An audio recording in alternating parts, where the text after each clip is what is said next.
So, last rotation, the earth opened up, swallowed the party whole. You guys are basically in a deep, dark underground cave system, trying to make your way to... Somewhere? Basically, from where you fell down, you're trying to make it to one of the forward camps. You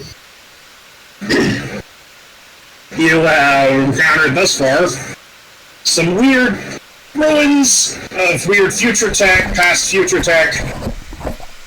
Something, ancient aliens is a sham, something, fuck those guys, something. Anyway. Ancient aliens is a sham, but ancient people from other dimensions, totally a thing. Totally a thing. Just like the worlds of unusual size. But so after dealing with a giant mechanical worm that one of you turned into a clownfish or some small animal... I forgot about that. I legitimately forgot about that. And it fell through a hole, and then the party almost got sucked into a vortex of death. Well, whose fault was that? We built a boat. I don't know. You tell me. Anyway. Now the party has found themselves on the shore, after wandering through more caves, ancient battlefields, found themselves on a shore, when suddenly a bunch of weird, robotic, bear-cat creatures. Actually, what do I call these things? I just noticed that they have whiskers. No, they're Bayrongs or something. I want to pet them. Yeah. That's awesome. Fireball. That's the only solution. And they basically came crawling out of the water with these, long tails, and they're kind of evaluating everybody in the room. Are they hostile? I say, let them crash. So now we find...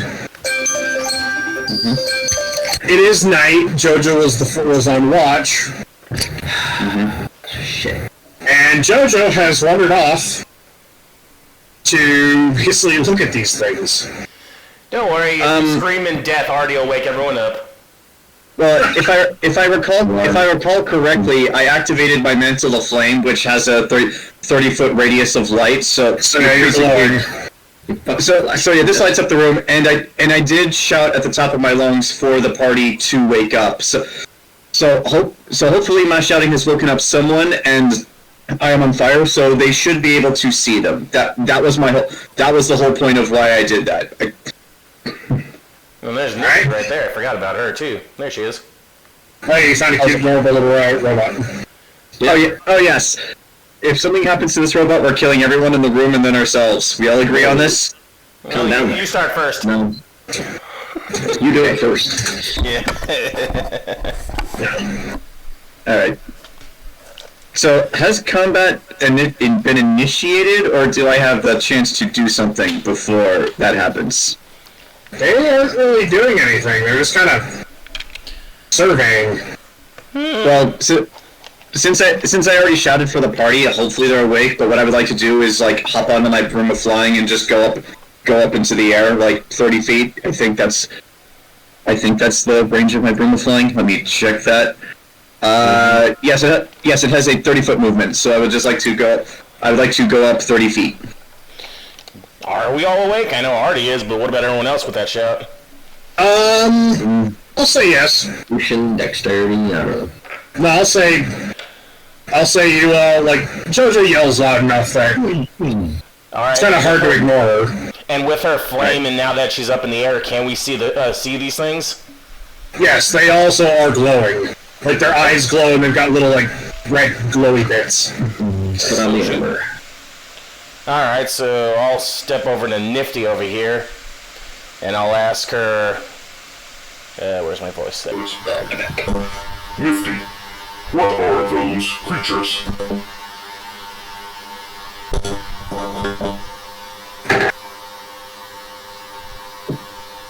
I don't know. Can I tell if they're mechanical from this distance? Oh yeah, that's very... They have segmented bits. They're and the way they move is very... tilted and... Yeah, I need to give time for the party to put on their armor and shit, so... Yeah. So I'll try to stall. I'll speak in binary, see if they respond to that. I will say, in binary 1001 or whatever, and I'll be like, Hello. I am Archie, the Advanced Artificial Research and Teaching Intelligence. What is your designation? When you speak in binary, these things all look at you, tilt their head the way curious animals do, and then they're still just, like, you notice that one of them is now looking in your direction already. Okay. Two of them are looking up at the flaming woman. Alright. And two others, you see their weird whisker feeler things kind of prodding around. like a catfish? Kind of like a catfish, yeah. Yeah. That's what these things remind me of. They're catfish robots with legs. Ew. Ugh. But alright, so they don't appear to understand the binary? Like they're an animal, maybe? Kinda, yeah. Hold on a second, let's see if I still have that prepped or not. Maybe they use a different programming language.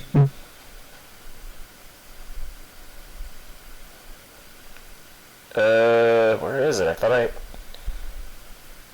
I had comprehend languages. What the hell? Where is it? There we go. I can use once without a slot. Okay, yeah, that's part of the shadow touch feat. All right, so Isn't that a ritual cast though? Don't you need 10 minutes? no, you can cast. You burn the spell slot, you don't. But yeah, comprehend languages. I can also use it once a day without a slot because of the feat I got. Yeah. Are they speaking Is at all? that- Does it sound like Zach? It does not... Actually... Oh wait, comprehend languages is only Speaking for of me to Exterminator comprehend, over not and them, over right? again, it's weird. It's a feat to comprehend, yes. No. Doesn't sound like they're talking at all. They're kind of just, like, making weird... vibratory purring noises. Alright, so comprehend language. For the duration, you can understand the literal meaning of any spoken language I hear. But you can't speak it, right? Spell Correct. decode secret. But I'd be able to understand, at least be able to hear what these purrs mean, right? Since they're mechanical? If it's a spoken language. It's not a spoken language, though. Darn. I mean, we don't know that. If only I had tongues, like, Now we do. put on, tongues, but Tongues wouldn't have helped you either. Yeah. well, maybe I could have spoken to them. But alright, yeah, if they're animal-esque, I don't have anything to talk to animals, but I'm like, Hi. Hey, they're animal. Are they speaking animal? perhaps, I turn to the rest of the party. How much longer do we have to wait for Elaine to get her armor on? It's medium armor, so what is it, like 10 minutes, I think? Yeah. 10 minutes! She's currently, yeah. Dawn and Nothing... I forget how long medium armor. It's like Yeah, five. heavy. Yeah, I thought It's like heavy 5 to was the 7 longest. minutes. So I guess Elaina is... I guess for the sake of comedy, Elaina is currently trying to put on a boot. She's kind of hopping, or like, doing that one, like, hopping on a Medium one-foot armor takes 1 minute. And Alright. Okay, so I just gotta stall for a minute, so I'll talk up to Elaina, or Jojo, and I'll be... Get. I'm not sleeping every time in this fucking tunnel. Olzec, by the way, is up there with you too, because Olzec doesn't wear armor. He wears clothes. Yes. Jojo, be prepared not in case of for you. hostile action. Wait. What'd you say, Grant? Sorry. Jojo, be prepared in case of hostile action. Olzec and Riken and Ernesto, be prepared. Do any of you speak multiple languages? It does not appear that they understand binary.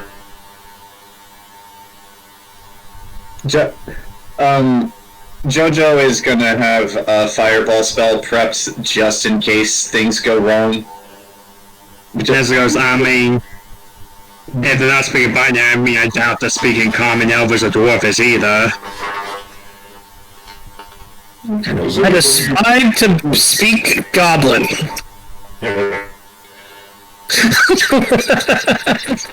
Well, Possibly they might know. Hobgoblin's fun. Druidic dwarves. These are ancient catfish machines that have lived underground for thousands of years, and you're gonna try to speak goblin to them? I point over at Nifty, John. For the sake of comedy, Olzec starts speaking Goblin, Riken is speaking Giant, and you watch as two of these things look at both of you, and they do that same head tilt thing, like... Except because of the way these things are designed, it's less like they're tilting their head and more like their whole body kind of does like a weird like. Nah, I don't think Martin will be helpful here. Or hi, Martin. Well, we can give it a shot. Like you never know. Like And Goblin is helpful? It shares stuff in the ancient language. Am I in the armor yet? You're in your armor, yes. No, Alright, but they still haven't taken any action. Understand these animal things already? Because... Only an intelligence check. Oh no. They're machines, not animals. Well, they look like animals. Yeah, I think Animals doesn't mean they are animals. if it looks like a duck and quacks like a duck, it's probably a duck. Or, it was somebody who was polymorphed into a duck. 17. Still a duck. Elaina, as you're looking at these things, the purring noises kind of sounds like you've got like cotton in your ears, but you can kind of parse through like the mechanical purring noises. You kind of hear like the low purr kind of slowly transitions into searching.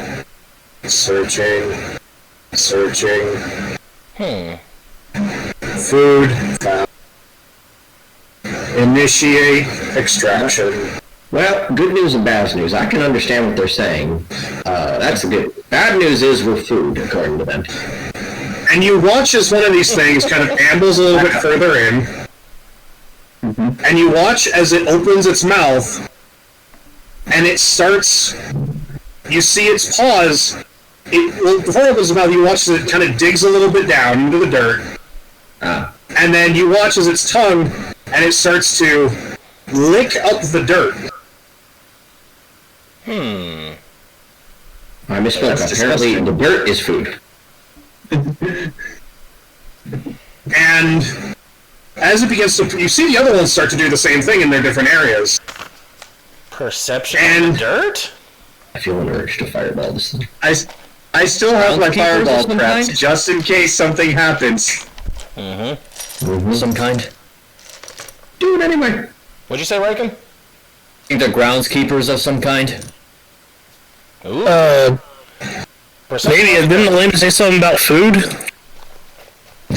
Yeah, they said food detected, and then... Yeah, they sound like, sound like Artie. And Does anyone want to try touching them? No. But is there... No?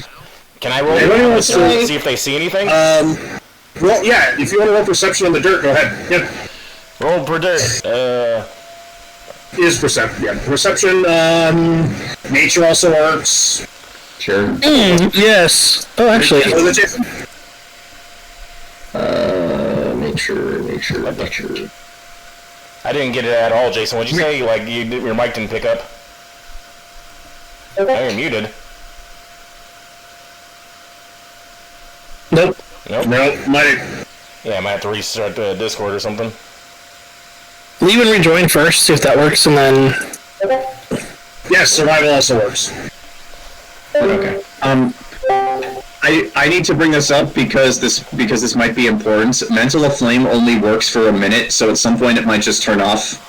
It probably is turned off by now. Oh, yeah, It's turned off. wait for Elaina Yeah. to get... I've opened there. Got my Yeah. Which was helpful. It was illuminating. Yeah. Can we still see them, though, with the campfire light? Yes, you can. Okay. Okay. Jeez, Jason. Fun. Oh God. Can we hear you now? Nope, still can't hear you. Maybe your internal mic got turned off. I don't mind.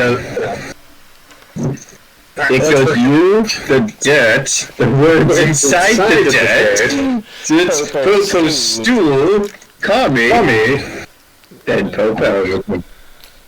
About now. Yes, That's better. Alright, so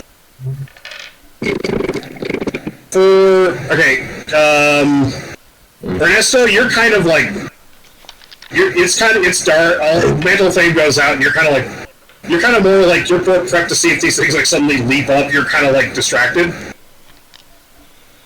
But Olzec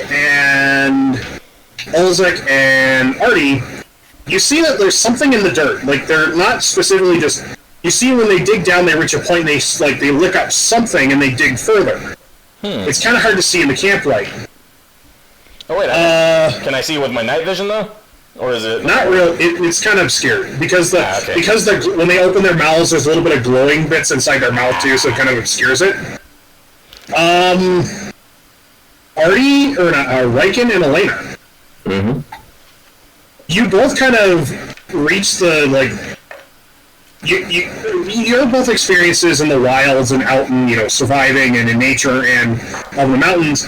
The soil does seem kind of odd in this place, and you both kind of reach the same conclusion. But Riken, you kind of reach a much more defined conclusion because of your experience actually surviving and your. But there is some sort of, and you actually both kind of notice this. There's actually some sort of like silica or like something they're specifically processing that's in the dirt. Like you actually see like these flecks, almost like formica or like little like shiny bits of mineral that they're actually like particularly like scooping up. And it kind of like takes you a second, but Mike, Elaina, you come to the conclusion like, oh, this is their food. Like, the minerals in the dirt are their food. But Riken, you kind of realize they're like, you're just kind of like, well, if they eat this, that must be, maybe they process it somehow? Yeah. Kind of like how when you're out in the woods, you eat certain plants to, like, do certain things, or, like, cleanse yourself, or, like, treat wounds, or poison.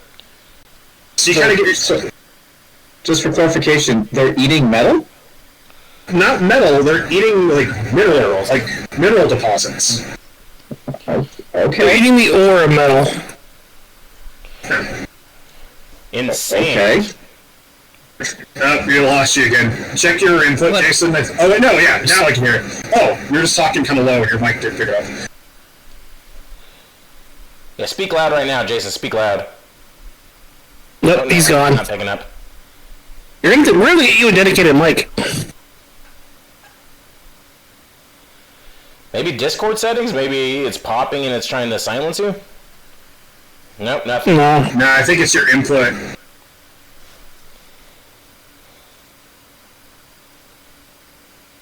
Nope.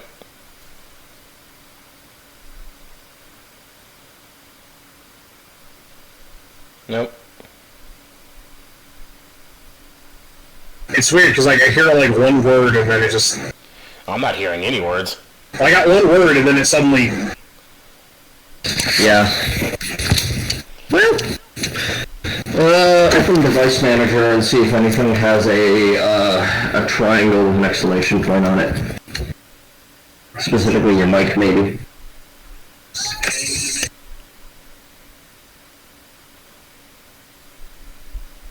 That'll tell us if one of your devices has failed. Oh, he's typing something.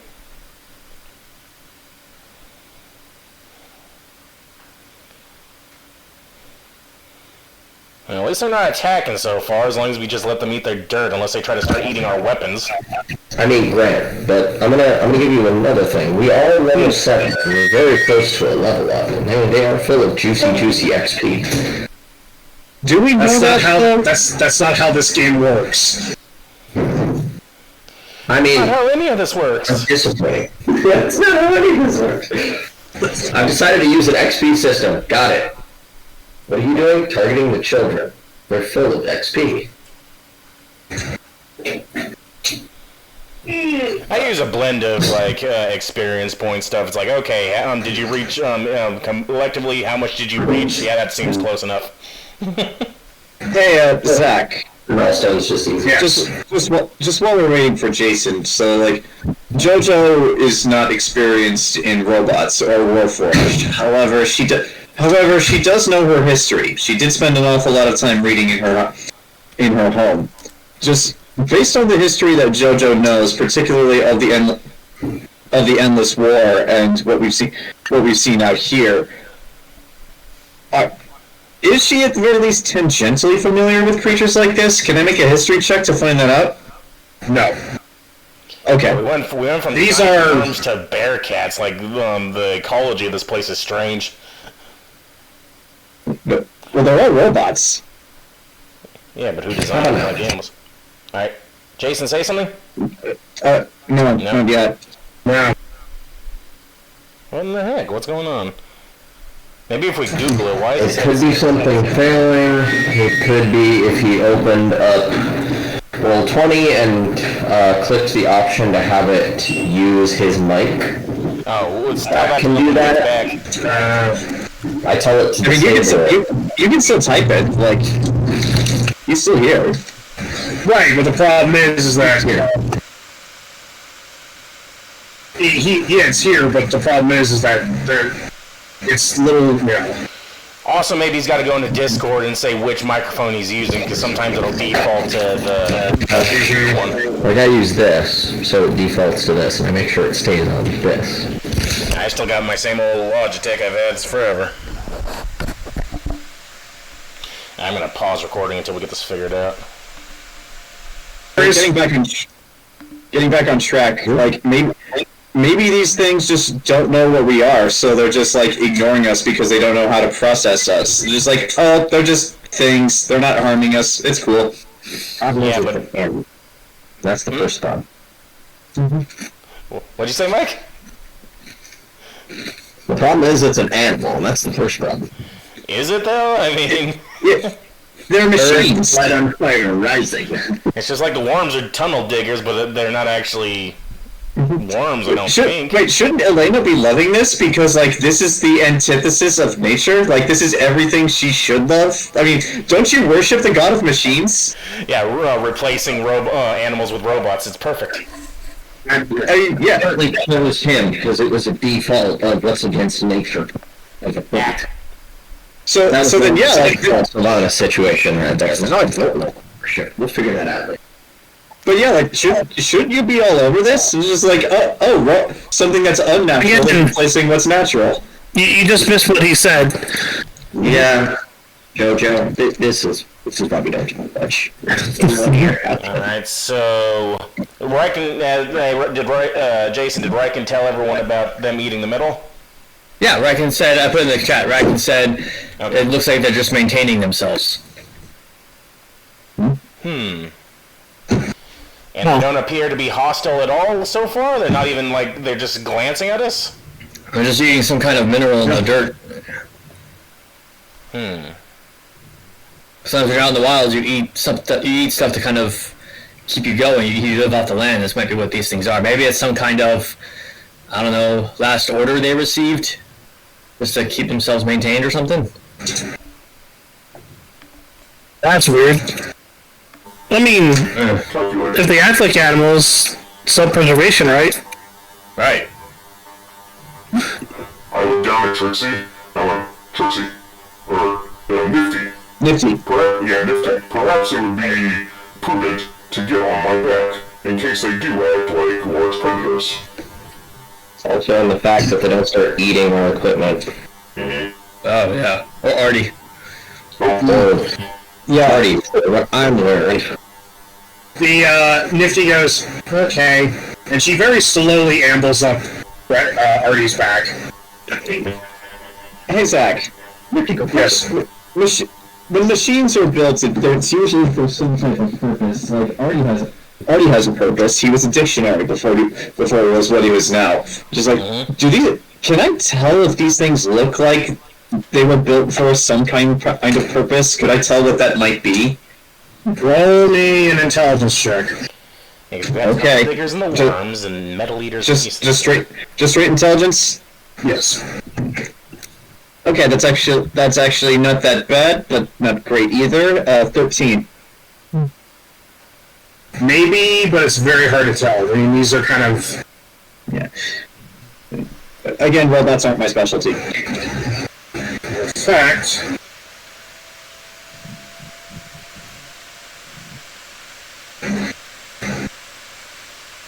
I mean, I don't doubt that. Sorry, I'm replying to somebody who had a question about something. I think Artie would ask the group. Before, with the robotic worms, they were based on a creature of some sort. Has anyone seen a creature that this appears to be based around? Oh, let me roll a nature check, sir. Right ahead. Would that be nature? Yes, that would be nature. Just because I think this Jojo is gonna shut this out. They look kind of like catfish. So can I help you? Yeah. They look kind of like catfish. You're kind of like... Riken, you're kind of looking at them and you're just kind of like... Give me the help action. Rolling Also guidance. Yeah, okay. guidance. Yeah. Okay, just guys, just assume whenever you're making a roll, I'm going to guide you. And Yeah. What does guidance do again? add it before every roll. Alright, cool. It's a cantrip. Nice. That's only I get and you get. 13. Okay, now you're... Okay, so everybody that rolled nature... They kind of look like a weird... Like, you've heard of these creatures called bear cats. They're basically like... Take a bear, make it roughly the size of a lynx, give it the personality of a... Give it the personality of a father on the weekends, basically just sitting in a lounge chair. They're adorable. Yes. Basically, take that, but it basically likes to... I've seen one of these in a zoo in Australia. They lay on the log with their legs dangling down, and that's kind of how they hang. No pun intended. But, that's what these things kind of remind you of, but they've got, like, some of the features are more catfish, like, especially in the face. So I was right, they are catfish. But, and actually, as you're kind of, like, speculating on this... nice. One of them actually kind of, like, walks up to... walks around, and actually walks up to your gear on the, your gear, and you see its tendril, like, it's the, like, face tendril, like his little face feelers, kind of feel up and down your equipment, and you see it go... You hear it make this, like, weird coughing noise, and it turns away and starts digging at the dirt. Oh, okay. Maybe it doesn't like refined metal. Maybe it just likes the raw form. Maybe. That's good. Well, hell, if these things are just eating dirt, maybe all we have to do is just move away from them so that we don't get in their way of digging. If we can move camp a few... And in fact, like, they just kind of, like... And in fact, like, one of them comes up close to, like, one of your tents. Like, one of the, like, little pop-up tents on the map. And actually you see it, like... You see it look at the tent, and it starts to, like, move around it like it's an obstacle. Like, they kind of, like... Oh. It's kind of, like, weird, because you see them, like, walk up, you see them, like, you see it's, like, little, like, where its eyes are, kind of, like, do this weird little, like, motion, and its feelers, like, kind of do this. And then it kind of just, like... Jojo's... I was going to ask if you guys want me to come down, but I changed my mind. Jojo is going to stay up here just in case. Because if something does go wrong, I'd rather be out of harm's way. Yeah, when they do get closer, the Artie will move a little bit away just to stay out of its line of sight, see what it's doing. What else could they have been used for? They can't... Minerals, what the hell is... So, and just a reminder here. They have feelers for picking up things, like for identifying things around them. And they walk on paw-like appendages or on, like... Paw-like appendages. Like, in fact, you actually kind of see, like... like you actually see when they lift up, they kind of have like the pads like a cat like on like a paw. When they like you actually all kind of like you actually right there, especially you see this with your nature checks. When they put their paws down, you can see like their paws adjusting to the terrain. Like so, they actually grip the terrain better than a lot of like animals you've seen in the actual wild. It's as if they're designed to basically kind of be all terrain almost. Ooh, These things came out of the water, didn't they? Yeah. But where was that? So they're amphibious. Giant worm. Yeah, where was the hole from the giant worm from earlier? That's way gone, dude. We are so a while lost. ago. Okay, I couldn't remember because I thought maybe they follow behind in its wake, picking minerals and stuff. Jason's got The terrain something. the terrain here is pretty varied, right? Like we're probably gonna be going up and down Yes. through water. Yeah. Mounts. How large are these I'm not against this idea, but does anyone want to try talking to these things first to see if they'll let us? But unless someone's got They don't speak a language. They're an animal. who can. It's like we're talking to a squirrel. They're like 8 feet long. Have you tried speak with animals? Who has that? Jojo, I'm gonna need you to ask that again slowly after I just answered. Does that help? Alright, who's got the highest? We had Baxter, maybe. Ernesto. Yeah, Ernesto's got the highest. Fucking charisma. Baxter, You got where are you? Handling? Fine. Animal track. I mean, I can try anything. Handling. I rolled a... Well, 7, Ernesto's got the 23. highest charisma. How'd you get a 23 from 7? What's your I have an animal animal handling of 7. Oh, plus 7, okay. He didn't Plus roll 7. 16 plus 7. I have a high wisdom. And I trained it. Wisdom bros. Elaina This knows knows how high end to... randomly too, but he ain't going near those things until he knows the intent. Elaina knows how to handle animals, so she can very easily kill them. That is accurate. So yeah, Bearcat, robot Bearcat mounts. Can these things be tamed? You, as you kind of walk up to it, Elaina, and you kind of just like, okay, you're kind of doing, it's kind of awkward because it's, you kind of like reach out and like, you're doing your thing, and you kind of reach out and you actually see it like, you grab a hand of dirt, and you kind of like, do like, and you see its tongue come out, and it like licks the dirt off your hand, and actually as it does that, you kind of feel like these weird little like, not like barbs, but they're kind of like almost like the teeth of a comb, kind of like scrape across your skin. Yep. And it eats it, and you see it like, and you actually hear it, and actually as it's doing that, it's just like, you actually hear it like you hear the purr, and you actually, underneath the purr, you hear, processing,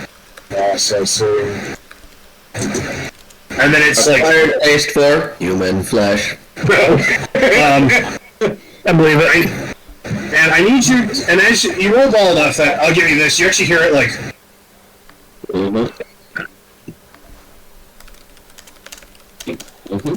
strange flesh creature.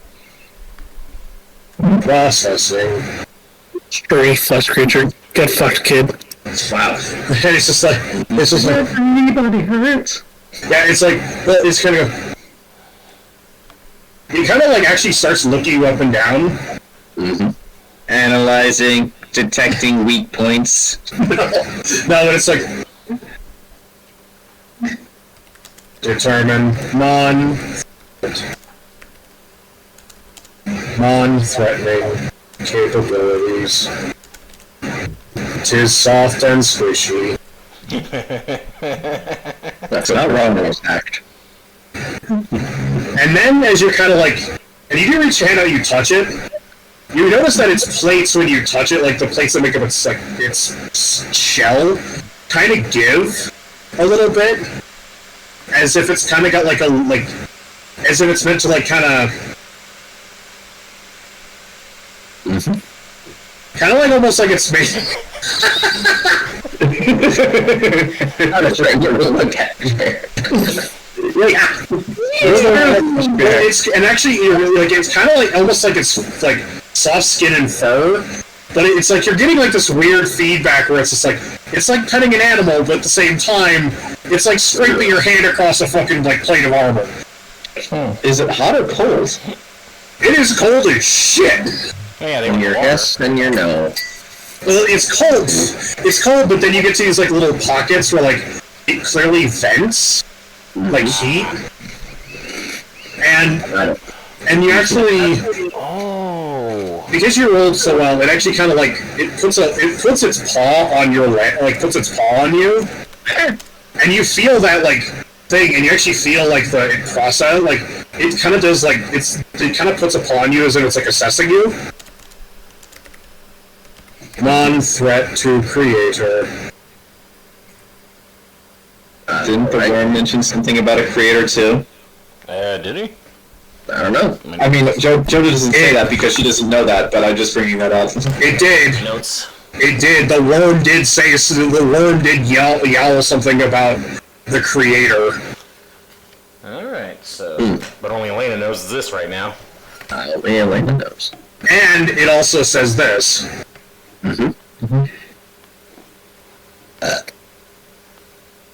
Attempting to override functions, I think. Uh-oh. And it kind of looks at you. Attempting to interrupt collection of material to take back to creator. Flesh thing might be trying to win over. Unable to process this. Elaina starts just backing up. And then it, I need you to roll for luck, Mike. Roll for love. Love of animals. That's a 6. Love of machines! You see it go. You see it look at you. And then it goes. You hear it make a noise. You hear it make a noise. It goes like. And then it goes back to eating the dirt. Oh my god. That was close. Alright, so I'll ask Elaine. Well, there's that. Did you understand what it was saying, Elaina? Oh, yeah. That was going good in the first half. And then, well, it seemed to understand what I was trying to do in a way. And it seemed like it was getting hostile, but then it stopped getting hostile and then just went back to eating the dirt. Definitely. Intriguing. Yeah, I don't know what's going on with it. Did you see any defenses on it? Like, I don't know, claws? Anything hidden? I couldn't really see anything like that. I wasn't actively looking that hard. I mean, you could go up and look right there, Riken, because no. So it sounds like we should just leave them alone. Sounds like it. Alright, yeah, Or just... should we just vacate the premises for the time being? I think it would be wise if we just leave them be. They don't seem like they're a threat to us, so I think if we just let them do what they came here to do, they'll go away eventually. And unless they have like some kind of natural robo predator, they could provide some cover for us. Oh, They seem very ovine, which gives the sense of prey, but they're robots, so I don't know how this works. Yeah. Now that Riken They do have forward-facing eyes. Okay. Oh, never mind. They're So do gorillas. Are you trying to say a gorilla is not Grant, Yeah, but it's not Grant, this ain't an alligator walking out of the water to talk to you. I believe Walk a out gorilla of would the eat you water if it to had save to. you. Yeah, push me out of the way of the bus Absolutely. and ask me if I want to stay. Gorillas eat other gorillas. They would absolutely eat people. You okay, lady? No, they don't eat people. That's the thing about girls. Chimpanzees That's eat people. Chimpanzees go to war. Like, they go to war, take hostages and everything. Yeah, but the orangutan's the one you gotta look out for, because the orangutan will grab you and literally be like, you know what, today, you tree. Today, You gotta really piss off an orangutan, though. Usually they're chill. They are territorial as shit. it's also when Zach. it realizes it can kill a person very easily. That's a problem. So, Zach, while these creatures are still here, since they do not seem to be a threat, Jojo is going to drop her concentration of readying the fireball spell, which, does that mean I lose the spell slot? Yes, she would have lost it a while ago, by the way. God darn. Okay. Yeah. Okay, that's fine. But while they are still here, Jojo is going to take out her sketchbook and draw a picture of one of them, just for reference for later. Okay. And as you're kind of doing that, I will say this, like, you notice, like, as you all kind of, like, settles back down, you do see the behavior of these things, kind of, like, they bump into each other like animals. You see one of them, like, stand up on its hind legs and, like, look around, and then, like, goes back down, and they kind of just meander. It's kind of like, yeah, very bovine. And they're very bovine, like you said, Jayson, and they just kind of, like, meander, and, like, even like animals, they bump, and you actually see, like, two of them start digging in the same spot, and they start, like, muscling the other one out of the way, and, like, competing for like, you know, just kind of like, Urgh. Which one of us wants to fill the role of David Attenborough? I was just thinking that. I look over at Ernesto. Does he already have a puppet? Damn it, Ernesto. What, give a pump shot to the Bearcats? No, I mean, do you have a puppet of a bear cat just inexplicably down? Let's see, Ed. What the fuck? It's more like a marionette, but yeah.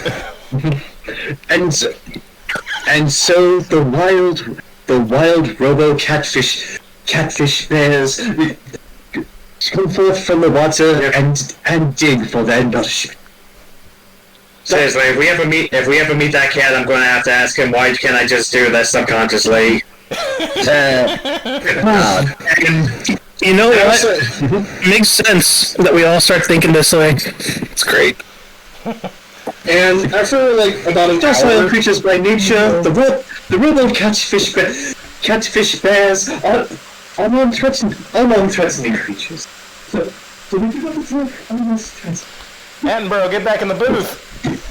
and after about an hour, they kind of actually meander, like, they finish their meal, and they kind of meander, and you see them, like, you actually see them slide into the water, and as soon as they hit, like, the deeper part, suddenly their limbs kind of, like, their like, shoulder, like, there would be shoulder joints in their legs, kind of, like, rearrange, and you see them, like, actually start to, like, and you actually watch their paws kind of, like, expand out, and you actually see this, like, weird, like, webbing suddenly appear between their toes, and they start to, like, actually, like, swim, and then all of a sudden you watch them disappear into the dark. So I was right, they are amphibious. Cool, yeah. Huh. So Jojo is going to come down from her from the broom. So she's on the ground now, and she's actually going to ask Elaina and Riken, because they would have the most knowledge of this. She's like, so do the two of you think that there's an ecosystem down here, like an entire underground ecosystem consisting entirely of robots that we were not aware of?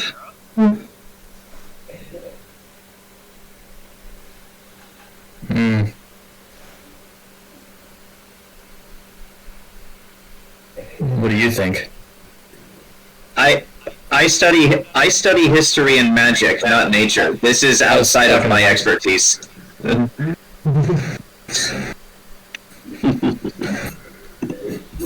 Riken was asking you, Mike. Yeah. What, you're asking me about the nature? I'm asking. Yeah. I'm asking you. I was asking if the two of you think that there's an ecosystem entirely of robots down here, and Riken wants to know your opinion too. No, I don't know robots. I know basic stuff about animals. Then I kind of hope not, because then that would imply there's robot predators. Yeah. Well, I mean, we were always here under the assumption that there were robots that were going to try to kill us, so it doesn't really change anything. It kind of does, because if they're just trying to kill us, then they're just on some kind of guard protocol. But if they're actual like predators going around, then there's something much crazier going on than just something set onto guard mode. Yeah. If the predators are, that implies that, they need to eat. Yeah. On that regard, Ernesto, the fact that they were eating minerals, perhaps they have some sort of internal furnace for an energy system that they need to that requires the minerals to fuel. Who do we know besides Artie and Nifty knows anything about robots? I don't. Nobody. Well, that lady back in town. Artie raises his hand. Artie? Artie raises his hand. As, my father,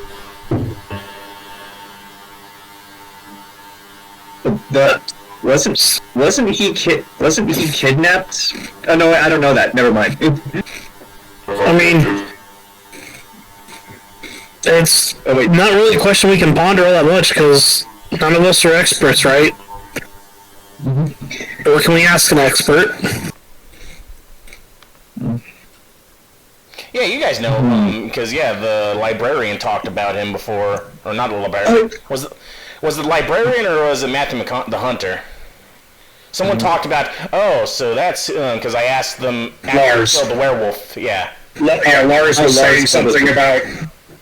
Lars was saying something about that gnome.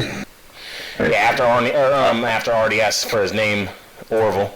Alright, so I guess then Jojo will ask, is like, do you mean the one who was kidnapped by the hand? correct, he researched into ancient lost technologies, which is how I was able to get a body. Well, even if we could get in touch with him, I don't think he's going to be providing any help right now. Calculating. Understood. I was merely asking a question on if we had knowledge of someone who knew about this subject. Touche, and that's actually really good to know, but it's not really helpful now in the short term. Unfortunately. Yeah. I don't know about you all, but that excitement made me tired. Yes, hopefully we can finally get a night's rest of sleep. And now I said that, I feel like I just cursed the universe to make sure that we don't. Look up at the sky to see if anything's smiling. There's a ceiling. It is a smiling god. Somewhere in Smiling ceiling? Somewhere in the deep dark, something sneezes. Do we hear it? No, because this is a cave. It echoes. Nifty just says, bless you. For what? Oh, wait, I don't know why I said that. It's like, so, as everyone's getting ready for... is me and Artie's shift over for watch? How far was everyone else sleeping when that happened? I will say this, because Oh, pretty close. I didn't end where I wanted to, and so we get to now have some fun. Okay. Okay.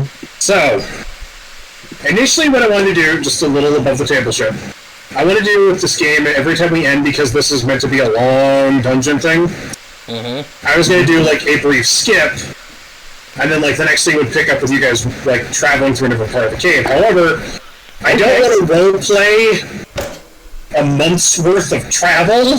Nope, we're gonna do every I understand. single day. 8 hours each. We're gonna be here for 5 years. Yeah, I don't want this to be 6 years later where suddenly like, okay guys, Act 2 is finally done, and I'm...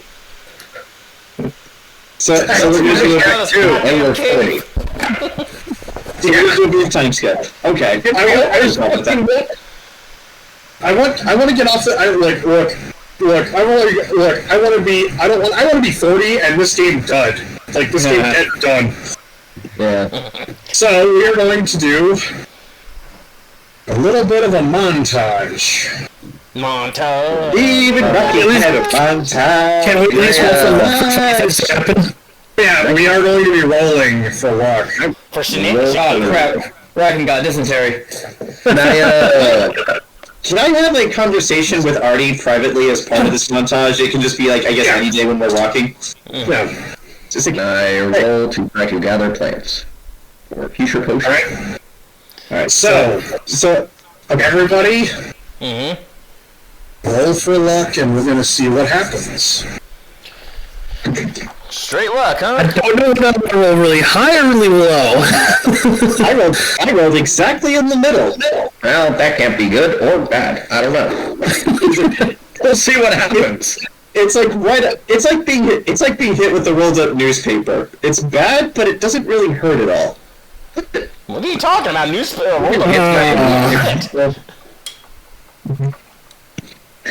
Oh, someone got a nat 20. So probably not.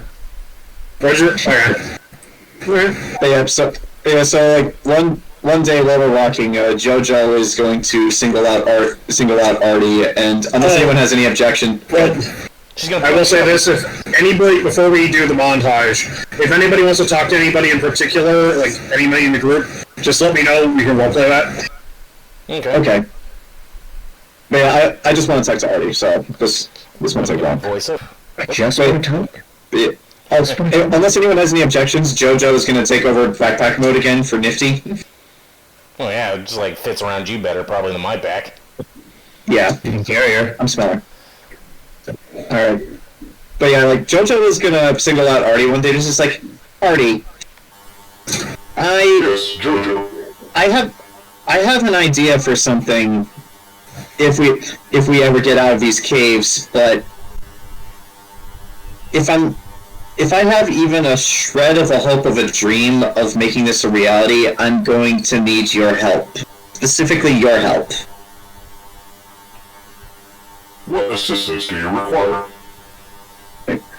So, also I should preface, this is a long-term goal. No way we're gonna get this done in a week or perhaps even a month. But when we get out of here, those machines that we saw earlier, those cars that run on the rails, when we get out of here, do you think you can recreate those designs? Hold on, I think. Who was it that took the model train from the museum? Was it me or who has that? Let me check my inventory. It might have been me. Let me double check my inventory. Yeah, let me check mine too. Because I know we. It was me. It was me. I have the archaeological bag of holding, and I took the train set and the diary of Balthazar box. Yeah, Artie will say that. Then he'll say. I believe through time and effort and the right machinists, and also the diagrams and the model that you procured from the museum, I believe it will be possible. It will be, as you said, a long-term project. But just think about this. Imagine a future where transportation has been revolutionized, not through the use of ships, but through the use of fast-moving land-based vehicles, and perhaps this is only a dream at this point. We could have I guess you could call it a transcontinental railroad that goes from the tip of Warren all the way down to Vortenna. Calculating. Imagine what that could do. A train system that long across the continent. There'd be no more need for ships. Artie starts doing calculations, doing simulations of like ups and downs about what humans need. Go ahead, Ernesto. I mean, you would still need ships across the ocean unless you're trying to propose like water trains. Could you imagine a train zipping across the surface of the water? Like, tell me that would not be really cool. That is a really cool idea. I feel like at that point, you might as well just try and make like a fast motorized boat. Yeah. Like baby steps here. Let's figure out the regular train first, and then once we do that, we'll see if someone will figure out the water train. Hear me out. Sky train. Nice. Fucking tech bro just trying to reinvent the goddamn train again. Alright, but yeah, if he's Artie's doing the calculations in his head, and he remembers all the big stuff and about what he saw at the museum. It would increase production for farmers as well. The transportation of food, especially, would be able to be maximized. Not to mention Jojo deposits and building materials to places that do not have certain lumber or masonry. Exactly, and not only that. Think of the political ramifications. This railroad would have to go through countries, which means both countries that it borders would have to have some sort of peace agreement to allow these trains to pass into their land. It could be a step towards peace. A step, not a solution, but a step. So Jojo, think of the implications. Oh, I thought of the implications. Jojo, if you wish to start on this project, you will have to gain intellectual rights to it. If anyone else finds these drawings or that model, they may also be working towards that goal. You will have to get. Oh, I am very well aware. I thought of that already. You see what we need. You see, you're absolutely right. We need to do that as soon as we get out of here. But more importantly than that, what we need is backing. Not just financial backing, but political backing. Because wherever we build this, those countries are going to have to allow us to build on their lands, and then not just that, but build into the neighboring countries. Jojo, not to rain on your parade, but what political backing do you have at this point? None. But I just want to make sure you remembered. But I do know some places where I could start looking. Aren't you related to someone important? Yes. Many people important, actually. But that's neither here nor there right now. Let's just focus on the now. Don't worry, Elaina. She may be related, but she's not actually important. It's complicated. Holy shit, you didn't have to consider it. This camera just got a whole lot colder. It's okay. It's okay. I'm not mad. Olzec is actually correct. I'm not mad. I'm disappointed. Zach, do I have to roll something to not immediately ignite my mental flame? No, but you did take 1d4 fucking piercing damage. But I believe that is forward thinking, but at the same time, the technology must first be reconstructed, which would take some time. Of course. Again, this is a long-term goal, but it would be something to work towards once we get out of here. It is admirable, Nifty speaks. Though considering where they eventually left, what you eventually saw took centuries of work. Well then, if we lay the groundwork, others that are greater than us will follow in our footsteps. Also, you're trying to build this train over the sea type of thing, right? That's the gist. Well, I want to build the train over the land, so I imagine someone else in the far future will try the sea thing. Okay, because yeah, like, should you be messing with the sea with what we know lives in the sea and... Well, again, that's future people's problem. For right now, let's just focus on laying the groundwork, figuring out if this can be done, and then just getting everything in order. Assuming any of us live to see this thing's completion, we'll be at all. What was that scream? God, that's exactly what I was thinking.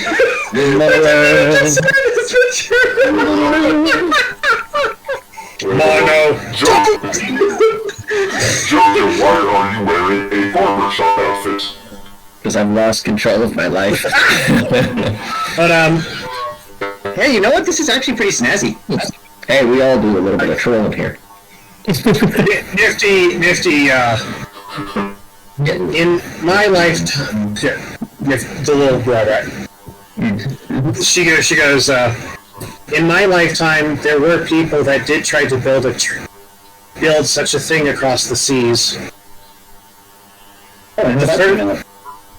The furthest they ever got was across a bay. At least they tried. Yes.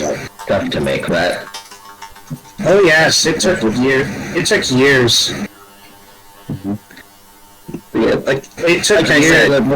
Why does a regular boat not work?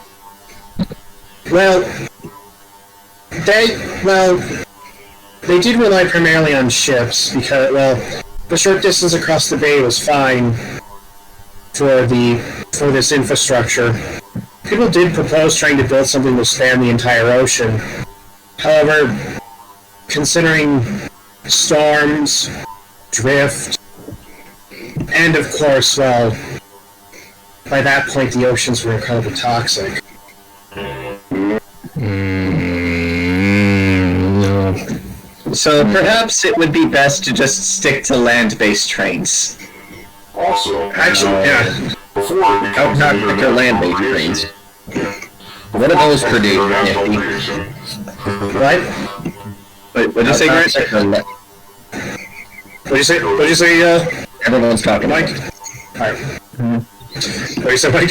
How toxic are land-based trains? Well, it depends on the version. The ones that were initially fueled by wood and coal, they gave off smoke. And sometimes grease. They weren't inherently bad, but, you know, proliferation and all. I mean, nature was used to it. Yeah. I do have a question for you. Because you do come from up above. I know I asked the question about how toxic the land was. Are the oceans still poisoned? No. You can swim in the ocean. We can. You can swim in the ocean. You can drink the water. You need to purify it first because you can't drink salt water, but you can drink it. You see Nifty get excited. Like, you actually see, like, her fur kind of, like, does that little jiggly thing. Oh god. so you're gonna do this? Where she, yeah. And she's like, and she kind of goes, she kind of, just like when my princess was a little girl. Oh. Yes. But yes, Artie, when we get out of here, let's start work on a transcontinental railroad. We will be rich. Yeah, but Artie's whole thing, what will he was gonna say assassinate. before, is like, before you start an international, keep it in one nation first, so we don't have to worry about all the different empires and kingdoms and what have you. Like, if they want to adopt, hey, money. Oh yeah, like the very first thing we're gonna have to do is exactly what you said. We're gonna have to take it to some kind of patent office and say, like, this is our idea. We own the intellectual property rights to a train. Do not steal. And we do need a good machinist, and I know two. One's kidnapped and one's somewhere here. The people who died, and the people who invented this have been dead a long time, so we can put our names on it now. Yeah, exactly. I made this. Also, I just want to point out one of my dad's favorite shows is Hell on Wheels, and he made me watch that with him. So that's pretty much exactly what I'm imagining. I'm trying to imagine Discounting Hell on Wheels with magic and robots. Yes, exactly. Discount. Well, that's an idea with That's legs. my campaign. But two, I was that kid that was weirdly obsessed with the Transcontinental Railroad. And so yeah, I read a lot. Part of your campaign now. Look, I read a lot of books. Our railroad system is built on the backs of Chinese and Irish immigrants. So yeah, Jack, I'm making it part of your campaign. Literally You can put that knowledge everything. to use. You can put that knowledge to use. As soon as Jojo started talking about making a train, that was where my brain went. Like, oh crap, someone's gonna go through a tough time. I look over at the Goliath, who's the obvious John Henry stand-in. I'm tired, boss. I don't care. You know, I just realized Goliaths, orcs, bugbears, like the bigger creatures, would get so much work building the railroad. Work. I like how you call it work. I know, like I've seen Hell on Wheels. I know exactly what it entails. Well, who are the Chinese situation? Well, you see, we meant to build the railroad, but we accidentally invented the slave trade. Yep. Alright, so wait a minute. Who's going to be the Chinese in this situation? Is it just going to be straight Chinese people, like in your setting, or are we just going to go? No, it's going to be the Drow. It's going to be the Drow, much to Olzec's delight. They can't work in the sun. They'll get sunburned. Are you sure about that? We'll cross that bridge when we get there. In the dark. We'll cross that bridge when we start building it. Yeah. Let's they don't have rights. Patented first. Yeah, let's get the thing patented first, and then we'll start worrying about that. But we'll get the patent for the train, then we start the slave trade again. But yeah, Grant, if this works, Artie and Jojo will be rich. I mean, Artie might be the one, if he survives in the future. I don't have a set lifespan, so I'd probably be the one getting rich and just giving it out, like, okay, build more things. And then inevitably we're going to have to kill Artie in the future because he's turned evil because he became a train baron. No. Artie, a train baron. Artie gets a fucking emotion chip. Artie gets an emotion chip like Data on Star Trek, and he turns into hedonism bot. Nah, keep that chip away from me. Holy shit. Artie gets carried around by a bunch of humans. I didn't want to take too much time away from everybody else, but so I'm sorry. I'm done. I got what I wanted. Here's your cigar, and then yes, light it with some money. Well, first you gotta invent paper money. Or we could just invent bitcoins. Ready to mine them? That's it. Okay, if any of you suggest, if any of you decide Bitcoin. If any of your characters invent cryptocurrency unironically in this game, the hand of God will literally come down and go, and hey, I'm trying to invent the Transcontinental Railroad. That's actually useful, unlike cryptocurrency. Where you see ways. What do you mean? I have this gold in my hand. This is very much real. I can touch it. But what if you couldn't? You know what it is? That's not what Vecna's whole thing was. It's not taking over the world. It's bringing back Bitcoin. Oh god, Vecna's a crypto. Way back. That place I was seeing it at one point. Well, I mean, there was an endless war, and they didn't have money. Civilization, yeah. Well, eventually, made the seas bad. Yeah, eventually, the last civilization ran out of actual things to use as currency, so they probably did. Eventually, Pandora came and says, "You guys are stupid. Stop that." Well, eventually you become so dedicated to a cause that you forget how much money you're spending on it, and just basically you're like, fuck it, just money. Yeah, it's just like, who cares about the money? But yeah, it'd be funny if like Bitcoin's what caused the endless war, and then Susanna or Pandora shows up and says, "You guys are stupid." Huh? Maybe she's got a point. She's got a point, but on the other hand, fucking kill her. On the other hand, money. Alright, like I said, I didn't want to take too much time away from everyone else, so like, I'm done. Alright, we'll place line. So, anybody else want to... I know Mike rolled for finding plants. Okay. Because otherwise we're just gonna like do a montage of... I guess roll for like archaeological stuff since we're still walking in through ruins. Alright. What would that be? I'm still mapping out our path, by the way. I just want to make that clear. Yeah, who wants to help me look for like artifacts and stuff? History. I'll help you with that. I'll give you advantage. How about that? Yeah. Okay.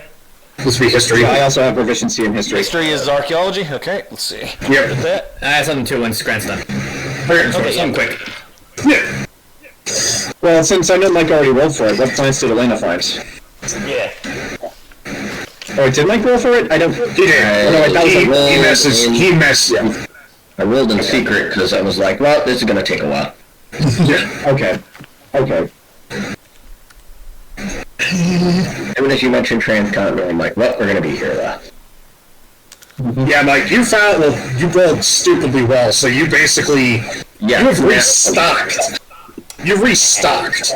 Haha! Plus 50%. Haha! You have too many. Yeah, you have What's too... the points for?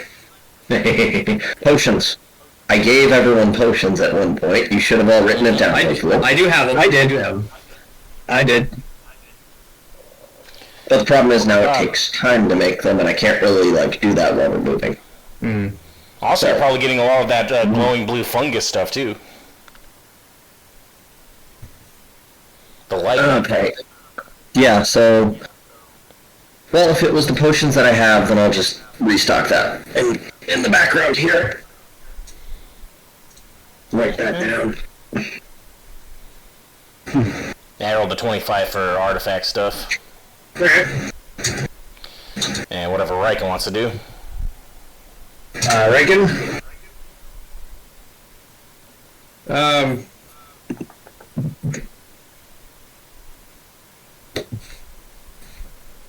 gonna roll,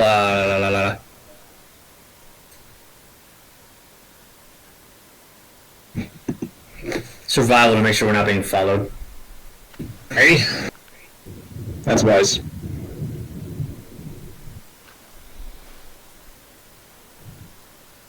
Oh, and I also thought, since we gave the Ring of Sending to Olzec, we should probably keep in touch with our boss every day just to ensure him, yes, we're alive every day. 21. Oh wait, I'm supposed to do that? Yes. Oh yeah. Whoops. You have the Ring of Sending. Yep.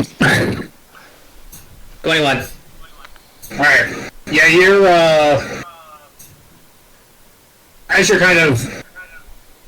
As you're roaming through the ruins, as it were, you don't find it, nothing is following you. You're kind of like, anytime something's following you, it's like a cave-dwelling animal. Yeah. You know, It's something a like... robot. Mm-hmm. Yeah, it's mostly like, the kind of machine, the machines that you encountered the bugbear thing, or not the bugbear, the bear cat fish. Little scurry. Yeah. Things that are more afraid of you than you would be of them. And they're all Most. You do encounter some actual, animals, which are kind of, stuff like slugs, cavefish, the occasional... Robin. We'll get that in a minute. We'll get to that in a minute. Get to that in a minute. We'll get to that in a minute. But as far as history goes, What are we doing tonight?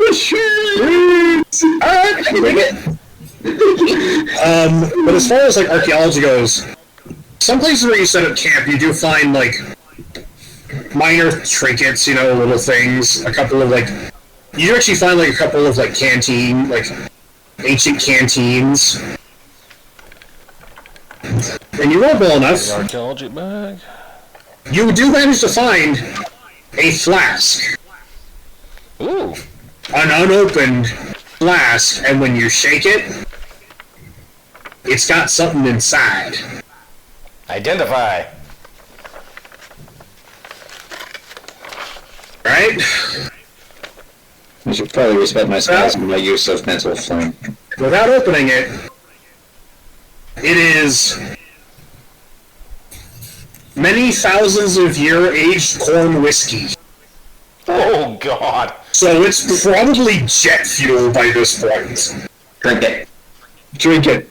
Like, Drink it. Nope. Drink I'm going to it. take this to the archaeologists. Maybe they'll be able to recreate an old lost recipe. yeah, this is essentially at this point you're not sure whether it's jet fuel or paint stripper. Listen, let me take a swig. I'm the sturdiest constitution here. I can handle it. Later. I don't know if Later. we should open. Yeah, we should open it first because it might explode. We got to put this in a lab setting. I can, and then I can roll medicine on it, or Mike can do that. No. Yeah. Should we do that here then, or like if opening you here, want. should we wait to? I do have medicine. No, let's wait. Let's wait until we get out of this place because, like, I would hate for it to have an adverse effect, like right as more machines show up and try to kill us. Sounds like Buttercup. Also, what if it loses? They won't have an adverse effect. Like it's been stewing there for 1,000 years. What if we open it and it evaporates? Or what if we open it, it explodes and causes a cave-in? We need a lab, and then we'll have a swig. If we open it, it explodes and causes a cave-in. We don't have to worry about the cave-in. Yeah, there we go. They opened up a flask, it flashed. Opened the flask, it flash banged. The oxygen in the air. Banged. Yeah, flash bang from the oxygen in the air. A flask bang. But Yeah, we'll get a swig of that later, whenever we have a controlled setting. Aw. This probably tastes really good too. Don't worry. Artie would reassure you that you get a sip, but then if the science or alchemist or whatever, then maybe they'll be able to recreate whatever's inside this. This is a long right here. I was gonna eat that mummy. Is that just going to be us as we go through this dungeon? Jojo wants to recreate the Transcontinental Railroad. Artie wants to recreate a 1,000-year-old recipe for whiskey. What's Ernesto, Olzec, Riken, and Elaina going to find that they want to recreate? I don't need to recreate nothing. I just need to keep you motherfuckers from killing yourselves. Too late. Got a point there. Alright. But as you are somewhere. But alright, so Jayson, you were gonna roll for something? It was a survival. Oh. Okay, yeah, sorry. The coffee is following us. But will you survive? However, everybody rolled really, really well. With the exception of so at one point, all of you it's been a couple weeks go by. And you're all kind of doing well, you're managing your rations really well, you're staying dry as best you can. I have a question. Yes. Since it's been several weeks. How clean is the party? Because I remember, if I remember specifically, only 2 of us got things to keep ourselves clean with. Yeah, that's so... I have prestidigitation, so I can at the very least get the dust off of me. Though I do have a bar, so probably not multiple. It is. Yeah, the party is getting a little funky fresh. I mean, this smells like oranges. Thank you. I thought 5 bars of soap. I know you have soap. I will say this, but 3 weeks into spelunking, a lot of you are kind of missing the sensation of a hot shower. Olzec just whips out his orb and I'm clean now. Jojo has prestidigitation, so any dust or adverse smells she can get rid of, but yeah, it's not the same as a shower. Well, you can get rid of them, but it doesn't mean they go away. That's true. I mean, eventually the dust comes back. Yeah! It's a little dusty. Look, the whole point is that while everyone's fucking getting dirty and stinky, Olzec's over here being clean and pristine the entire time. Well-oiled. Well, it's not. Yeah. It's not so much your bodies, but you're wearing the same clothes over these couple weeks, and I don't and it's detergent. You are washing. When you find water, you are washing your clothes, but even then, it's sort of it's like you're washing out a stain, and then 5 days later you're just how the hell did it come back? I don't have a problem either. That's what the stone's for. Keeps me all fresh. I can smell if anyone's stinky. So since the 3 male members of this party are absolutely cut, I imagine Jojo just gets distracted one day. She's writing in her map. She just glances over, sees one of them, then she turns back. Why is there a picture of abs in my sketchbook? Well, speaking of, you gotta fix that. Oh, hormones. Speaking of abs, I know. Oh my god, I need on those. Or the lack thereof. Eventually, the party comes. Yes, Nifty is cut. Nifty. I was talking about the 3 fleshy people, not the machines. Stop thinking about the flesh. Hey, Nifty is swole as shit. But she's a machine, like the other machines. Machine can't be swole. Anyway, eventually the party, you are wandering through a cave. It is dark. You got your dim light. Going dark. And everybody rolled really well. Thanks.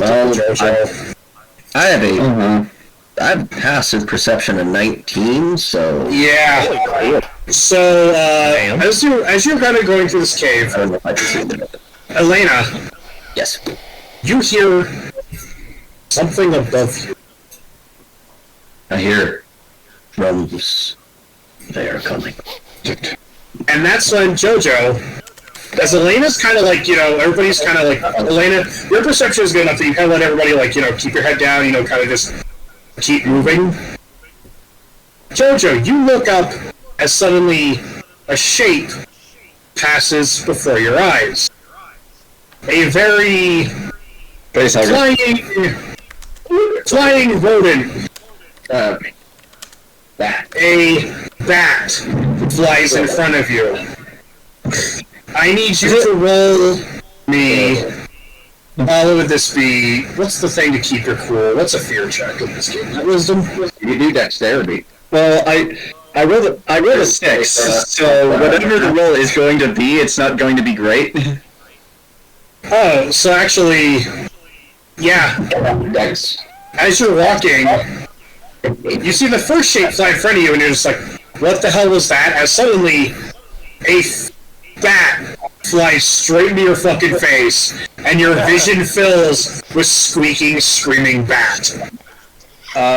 So, important question, who is right next to me? The bat. Hold on, I'm gonna roll. Who's right next to you? Me? Let me roll a d6. Well, it also depends. Is it a cute bat, or is it one of those terrifying ones that'll murder you in your sleep? It doesn't matter. Jojo has a phobia of bats. Well, you see, it's a 20-foot bat, so... Yeah, So that would be Riken. Scream with all your Riken's next to you. Okay, so...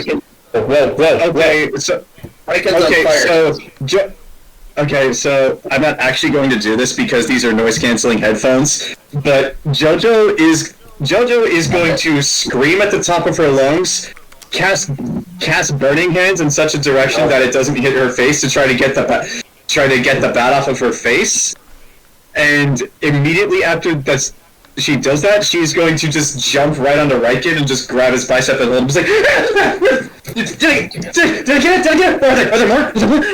Where? Did she get it? No, it's on you now. I need you to roll me a d20, John, to see if you actually like. Well, it's burning hand, so the bat needs to roll a dexterity saving throw. You got the bat. So the whole party watches as suddenly this little flaming, burning thing kind of flies up into the darkness and then vanishes. And that is when you all hear B5 No, you hear a thud followed by and Elaina. Actually, who has dark vision? We all do it. Most of us, I think, do. I don't think Goliaths do. I got specialized for this. Check. I cast mage armor. I cast mage armor on myself, just not because of the booming thing, but out of fear that there might be more bats. Those of you that I believe that's everybody but Jojo. yeah, everybody but Jojo. You look. Oh yeah. So Elaina doesn't have it either. So Elaina, those of you with dark vision, when you look up from the direction of the noise, you see little tiny bat-shaped like things hanging from the ceiling, and in the middle of it, you see a massive metallic monstrosity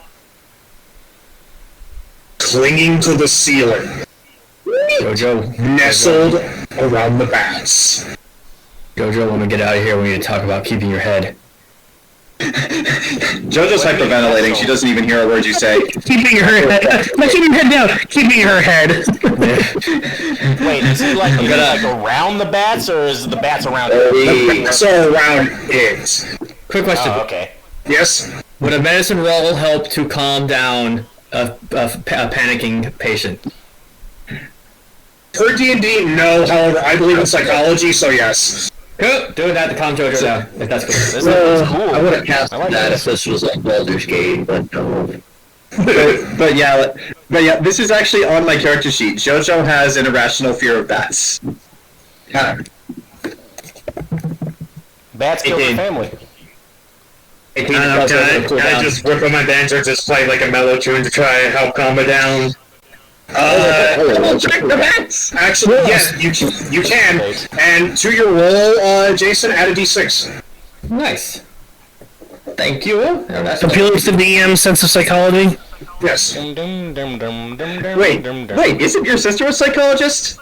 That pushes it back to pushes it up to what did I say? That pushes it up to 22. All right.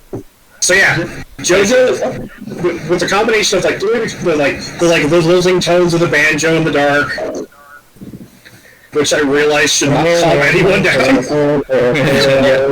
I'm from the mountains, so it calms me down. This is some silent bullshit. And Riken calming you down. Jojo.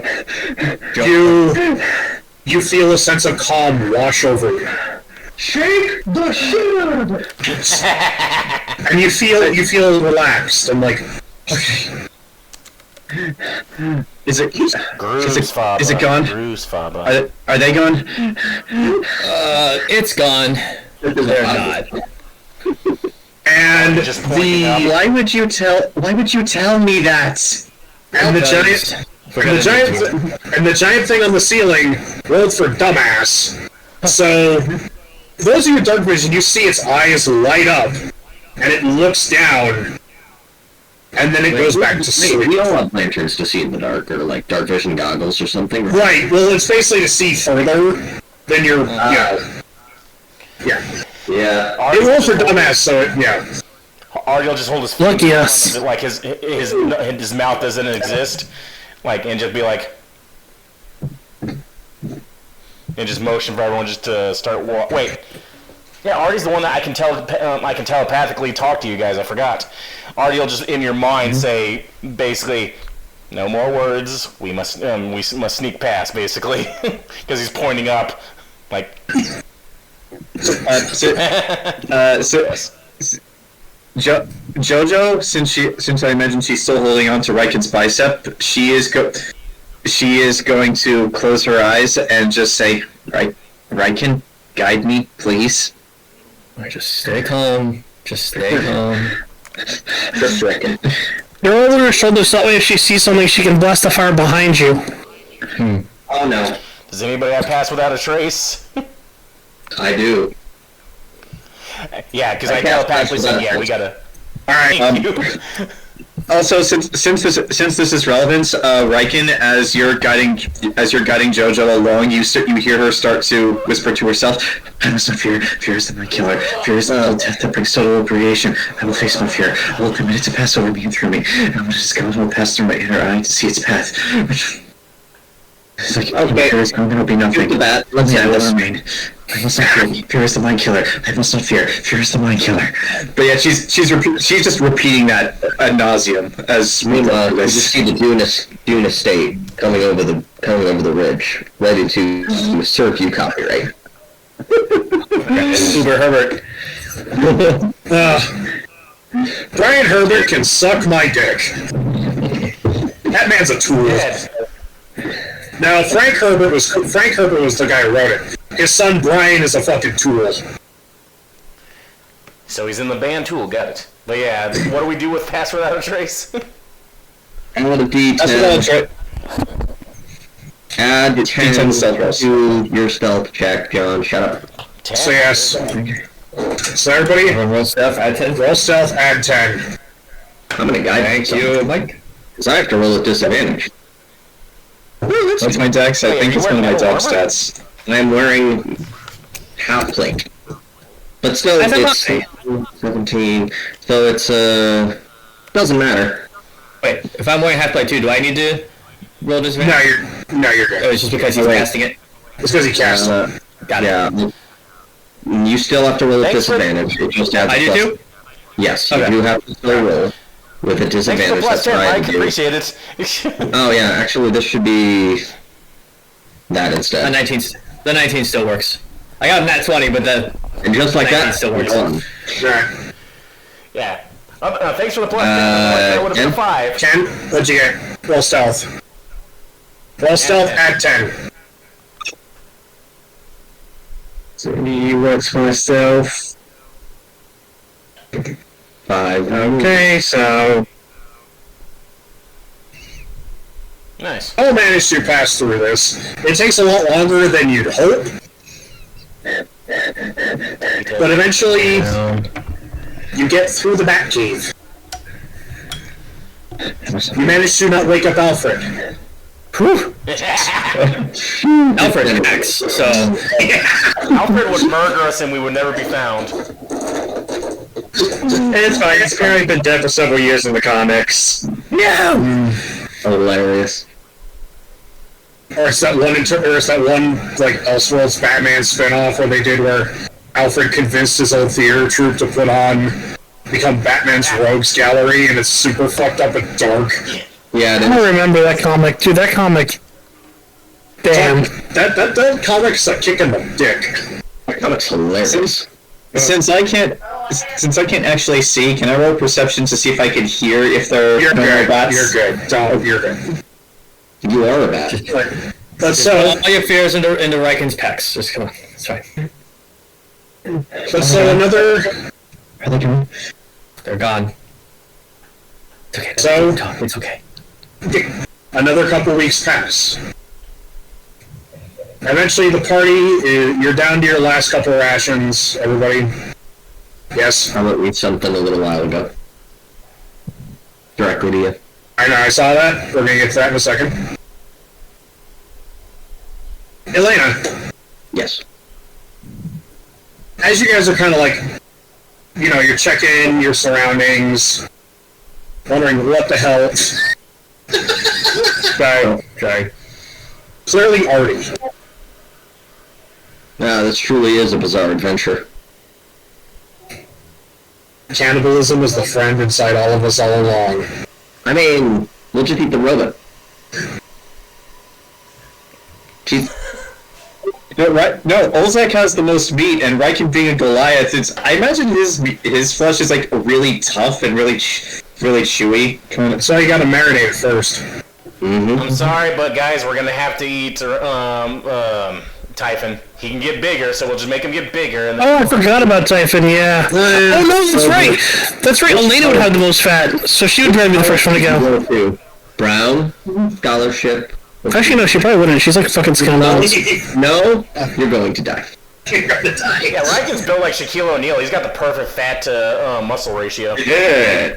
But no, Olzec, because Riken's flesh would be tough. Olzec would be just the same as anyone else's. I think you guys realize that when I made Olzec is 6% body fat, guys. I will say this. I know. Cook good. As you guys are kind of like, you're wandering through the cave, you're kind of tired. You guys have eaten, like, you're basically counting your last ration. Like, okay, if we divide this ration up, we can make it last, this long. Elaina. Wait a minute. Give me a sec here. Do I have that spell? Yeah, I hope you do. Of course I don't have blueberries. That's a problem. I should have prepared. But, Elaina, as you kind of wander off to the side as the party's moving a little bit forward. Yeah. And you're kind of like, it's one of those where you're like, you had to kind of split your last ration in half to make it work. So your stomach's a little grumbly as you're kind of like, roughly hacking away at some moss to collect for your next potion. You find a flower.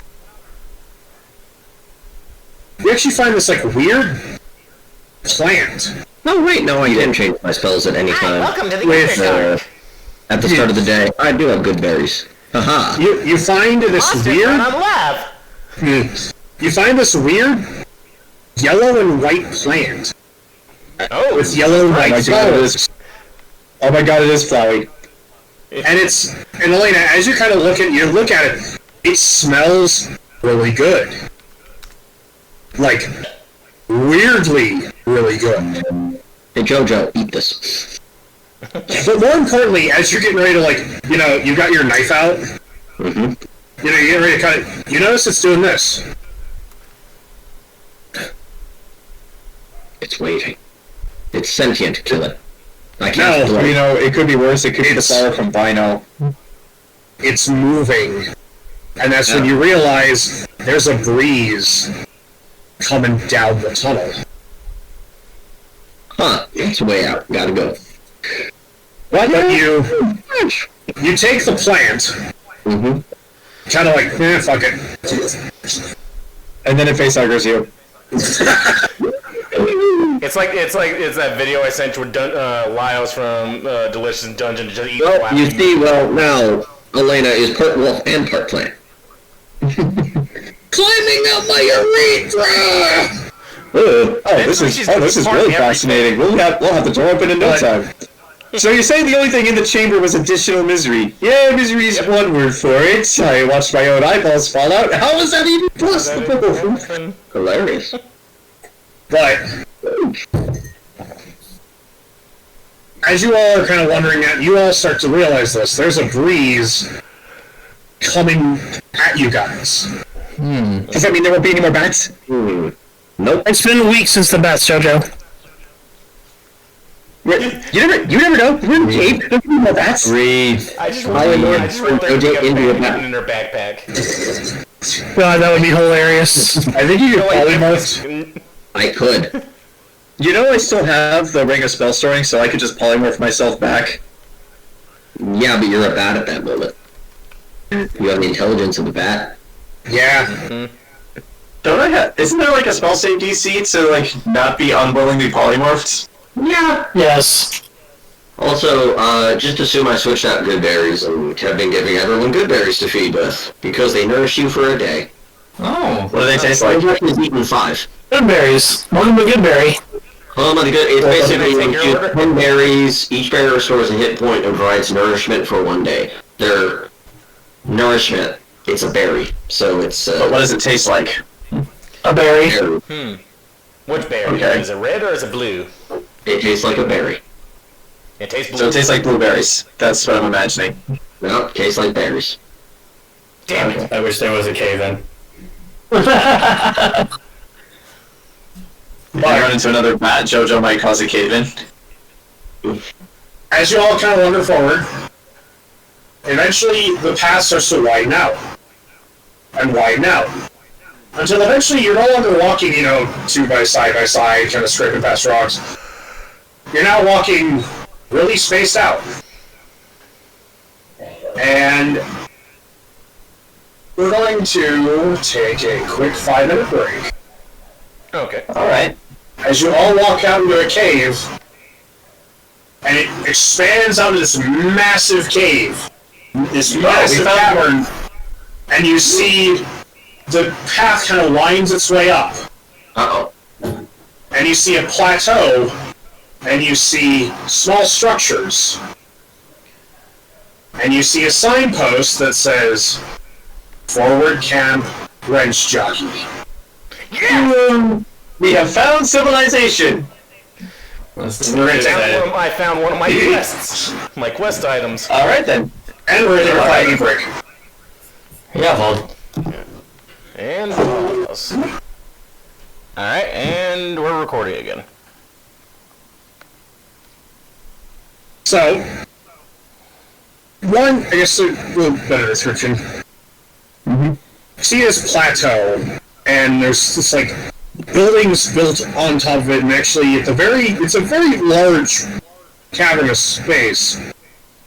At the very, very top of this cavern, you actually notice there is sort of like a jagged cut. And you notice that there's like a natural opening in the top of this cavern leading to the outside. What? Question. I'm not actually going to do this. Maybe I will much later. But is it wide enough to fly through on the Broom of Flying? It's like it spans like 50 feet across. Yeah, sure. I mean, look at the street down here. Okay. Then And actually, I'll consider doing that later, but not right now. and you do actually see like there are trees growing inside this cave and like plant life. Okay. Is that a farm over here? No, this map was graciously stolen from Reddit. Okay. Which direction do we come from? Are we like over here, or are we like over here more? You're more or less coming from like down here. Before? Okay. Well, yeah, Ruins. that is number 4. Okay, so just ruins. You actually see like it looks like they were trying to set up some sort of structure and it was abandoned. But do you actually see a large banner, like a banner post, mounted into the ground? And you see inside of it, you see this like emblem, which is a gear. Inside of the gear is a fist holding a wrench. Do I recognize that Is symbol? there? Yes, Artie, you do recognize that. That is the symbol of the wrench jockey family. Yes!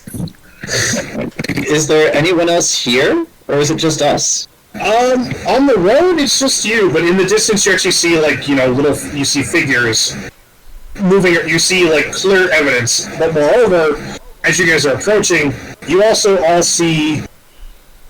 Yes, there's smoke rising from some of the buildings, but also in the distance, you hear a hiss followed by a plume of white smoke that fades into nothing, which is a steam cloud, which indicates the presence of hot water.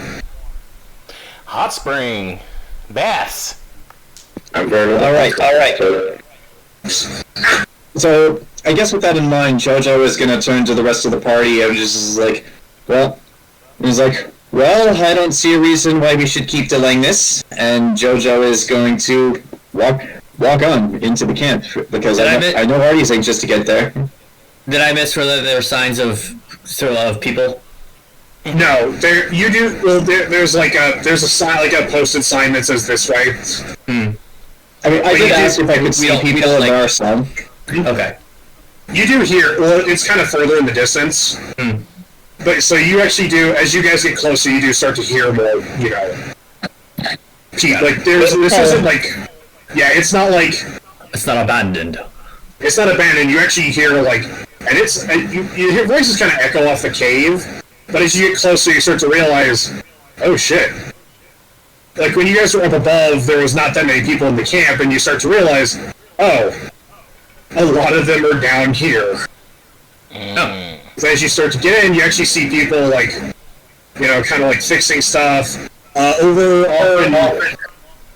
towards where I'm clicking, you see like camps set, like tents set up on platforms, and you actually see like little like raised platforms that are basically like clearly this is where people can set up their tent and set up camps. So it's like. But you actually see, and you actually see people like, as you kind of approach, you see people like waving at you. And it's kind of like, oh hey, other people. Yeah, Spider-Ball, loot the town. That's a good sign. Actually, Riken's a little kind of weird that they're not like, who are you? But Zach, just for the sake of my notes, what's the name of this place again? Forward base wrench jockey. Okay. Well, actually, forward camp.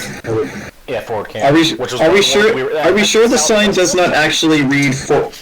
Are we sure the sign does not actually read forward base fuckery? No, we're not playing my fucking video game I play right now. Long story short, there's a video game I have on Steam where you can name your base, and I named my base forward base fuckery. And then I also named the lake that formed near me because we're terraforming a planet. I named my lake, the lake, it's called Lake Florida. Alright, so we've traveled south because the wrench jockey base, we went way south in the dark. Yes. You kind of took the long way. But yeah, Jojo is gonna walk into camp because I'm sure that there's someone we need to report to, and I'm sure like people are gonna want to know where we've been and what we've been doing. Report to? I mean, the camp boss. Quick like question. this is Yes. If a party came up to Riken's village, how would the Goliath react? If a random party just walked up. They'd be kind of cautious, but at the same time, people do kind of wonder, like, a group, like one person walking up to your village, that's weird. A group of people walking up, that's less weird, and they're more likely to, like, you know, it depends on how they, like, people that walk up and, like, are just like, oh, hey, you know, like, hey, you know, call from a distance and, like, say, you know, they're clearly announcing themselves. That's more likely, like, oh, come on in, you know, coming in, but basically, you know, like, somebody in your village would be like, keep an eye on them, because you never know. So Riken shouldn't be too weirded out that they're like, hey! Yeah, it's sort of like, you know, yeah, it's you're not weirded out, but yeah, it's more like cautiously optimistic. Okay. We're also dirty, so they like them probably traveling around. They're like, oh yeah, we see that all the time. Yeah. So, but I mean, like, yeah, like we're at a way station, so obviously, like, somebody here must be in charge. So this 9 is like the KOA campground, and then yeah, we got to cross this bridge, obviously, right? Right. Like people selling stuff or markets going on? Yes, there is. You're still wandering in. Like, we're at the bridge. Over up in here. Yeah, there we go. Up in this area, there is like a market. Like a marketplace. There's places to, like, refill your ration. This essentially is like, there are people selling stuff, but also there's like an adventuring station where it's like, present your credentials and you get, you know, like, oh, you need that, you're running low on this, this, and this. Okay.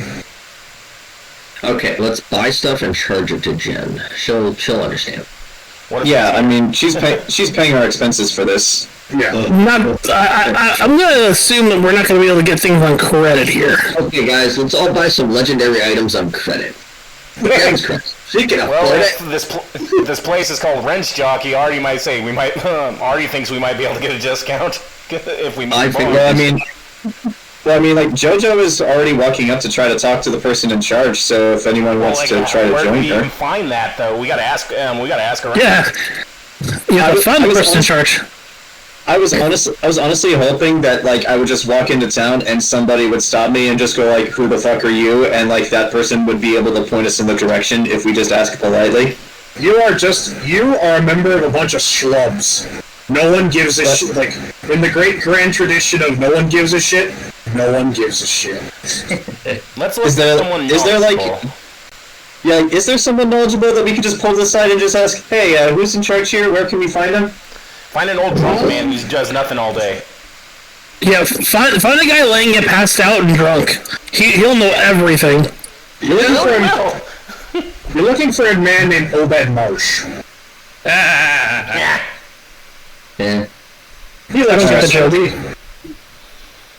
Alright, but yeah, like, is there anyone we can just pull aside and ask, like, hey, who's in charge here? Where do we find them? Yeah, is there an old man sitting on his porch just chewing tobacco? Someone by a well, maybe. Yeah. Where do you send the other adventurers in town? You do actually find as you're kind of walking up, you actually see a guy in, like, leather armor, just kind of coming down the road. He's well armed. He's also got the emblem of the expedition. He's also got, like, the emblem of the expedition. Oh, like us? Okay. I'm gonna pull out my cloak of protection just a little bit to obscure Nifty's face because we kind of don't want her showing too much of herself. Yeah. Yeah, she's just a backpack right now. Yeah, she's just a backpack. Nothing I'll flash special. the guy down. I'll raise my hand. He actually kind of diverts himself. He goes, "Oh, hey, strangers! I'll thank the gods. We've been wandering this cave for like a month. You seem like a... Yeah, you look and... Ooh, you smell like cave dwellers, too. I know, it's terrible. They need a bath.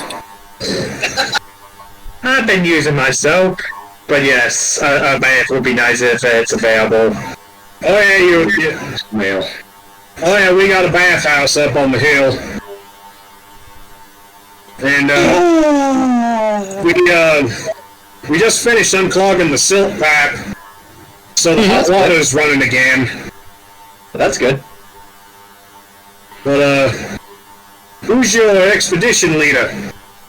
That's actually a very good question. Did we ever determine an expedition leader? Wait, we didn't get Greenleaf. Wouldn't that be Jen?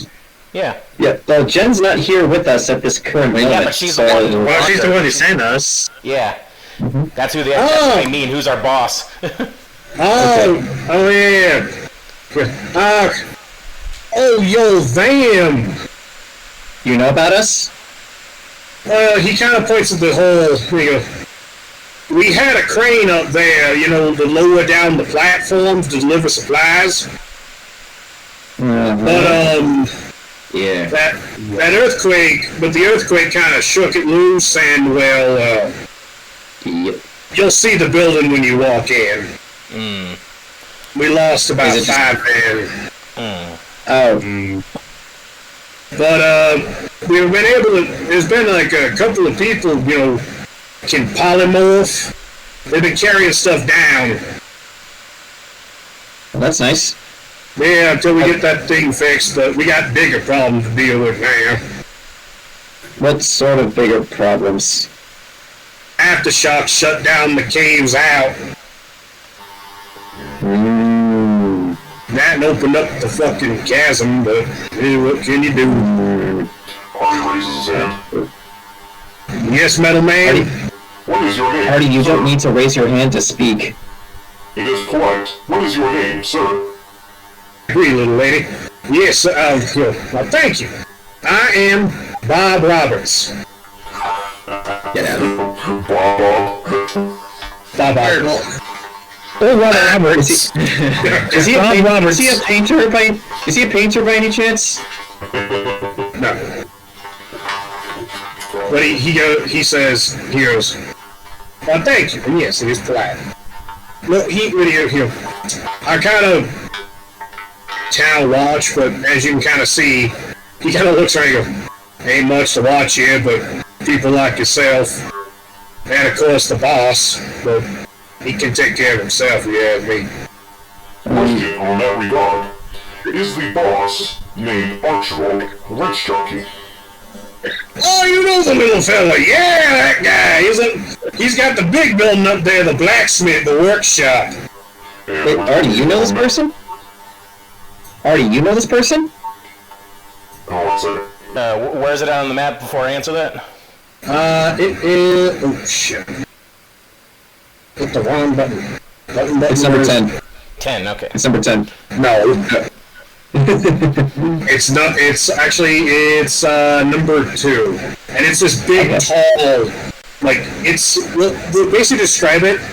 You see this big, tall, structure that's got a number of smokestacks and pipes coming off of it, as well as it looks like the building has kind of been added onto sporadically. Like, this building looks like a chaotic mess. I got you. Alright, so Okay. yeah, I think looking back, I think the only ones I told to, if already died, was to take his head to Archibald was Elaina and Riken. So yeah, I guess Jojo doesn't know. So I go. Yes, he is the person I have been seeking for some time. Oh. Well then, in that case, I see no reason why we should delay. But let's go talk to him. But perhaps you have to refresh yourselves. I know that you still have run out of food and need to bathe and wash your clothing. Are you up to visiting at this moment? All of you. I would much rather talk to someone in charge first before I take any me time. I mean, I can at the very least make myself look presentable enough. Because yeah, prestidigitation doesn't just remove the dust; it also affects smells. So yeah, I can remove the smell of the caves for at least an hour, which would be enough time for a conversation. What about you, Ernesto? Olzec? do you feel wish to bathe first, or do you wish to see Archibald Wrench Jockey? Well, Olzec has I would very much like a shower, or a bath, good first impression, I guess. That's a good point. I share the sentiment. Why don't we all go freshen up first? Because even you could probably use a quick, spit shine Artie. I mean, if we're all gonna do it, then yeah, I won't argue with that. That's the point, yes. Okay. So, the bathhouse is number 1 on the map. I mean, if we're gonna do that, Artie, do you want to have this guy said he was a member of the town watch? Do you want to have him send a word to Archibald that we're here while we do that? Actually, I'll ask something about that before. Excuse me, Mr. Roberts. Yes? Is Mr. Wrench Jockey available to see visitors at this moment? Well, he's topside at the moment, but he should be down in by the time you folks are done with your bathings and getting all ready, he should be down. So so above character, he's above the hole right now? Yeah, he's above the hole. Gotcha. Okay. You're all technically in the hole. You're in the hole. I mean, I'm sure someone here has access to ascending spells. So, do you want to send word ahead that we're here? Well, we don't have the sending spell to anybody else but Jen right now. Well, I'm not talking about us. I mean, somebody in this camp must have some way to contact him. Do you ask that in character? Yeah, better ask that in character. Yeah. I'm sure I'll ask you. Does anybody in this camp have any way to contact Archibald? Yeah, there's his assistant, Cinnamon. She could contact him for you. Right. Cinnamon. So, Artie, do you want to send word ahead to him that we're here? I guess while you guys go take a bath, Artie could go find the Cinnamon and tell her to call whoever that is. Because I don't need a bath. Oh, wait, before you kind of off, though. I don't. Yeah, but we're not saying that you're but you're probably dirty. Your patina is probably a little darker. Maybe go to the car. And a bath, should I just go to the blacksmith to get hosed down though? Because I don't think they'd allow a robot into the baths. Probably not. Nah, you're one of us. Just something that'll make you look shinier, like the Tin Man when he got to Oz. I can send an artificer your way to give you a polish. Yeah, that actually probably worked better than getting oil and stuff into the bath. So yeah, I'll be like, oh wait, where is it? That would work out well, I believe. I would not want to contaminate the bathing area for all those that have flesh. It's no big deal. We had an awakened owlbear come through there a couple weeks ago. Looks at Olzec.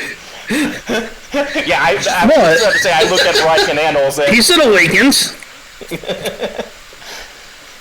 I don't know what you're talking about. It's Olzec, we all know you're thinking it. You don't know what I'm thinking. You're thinking you might be awakened owlbear because Cassie consent to her sanctioned match. But no.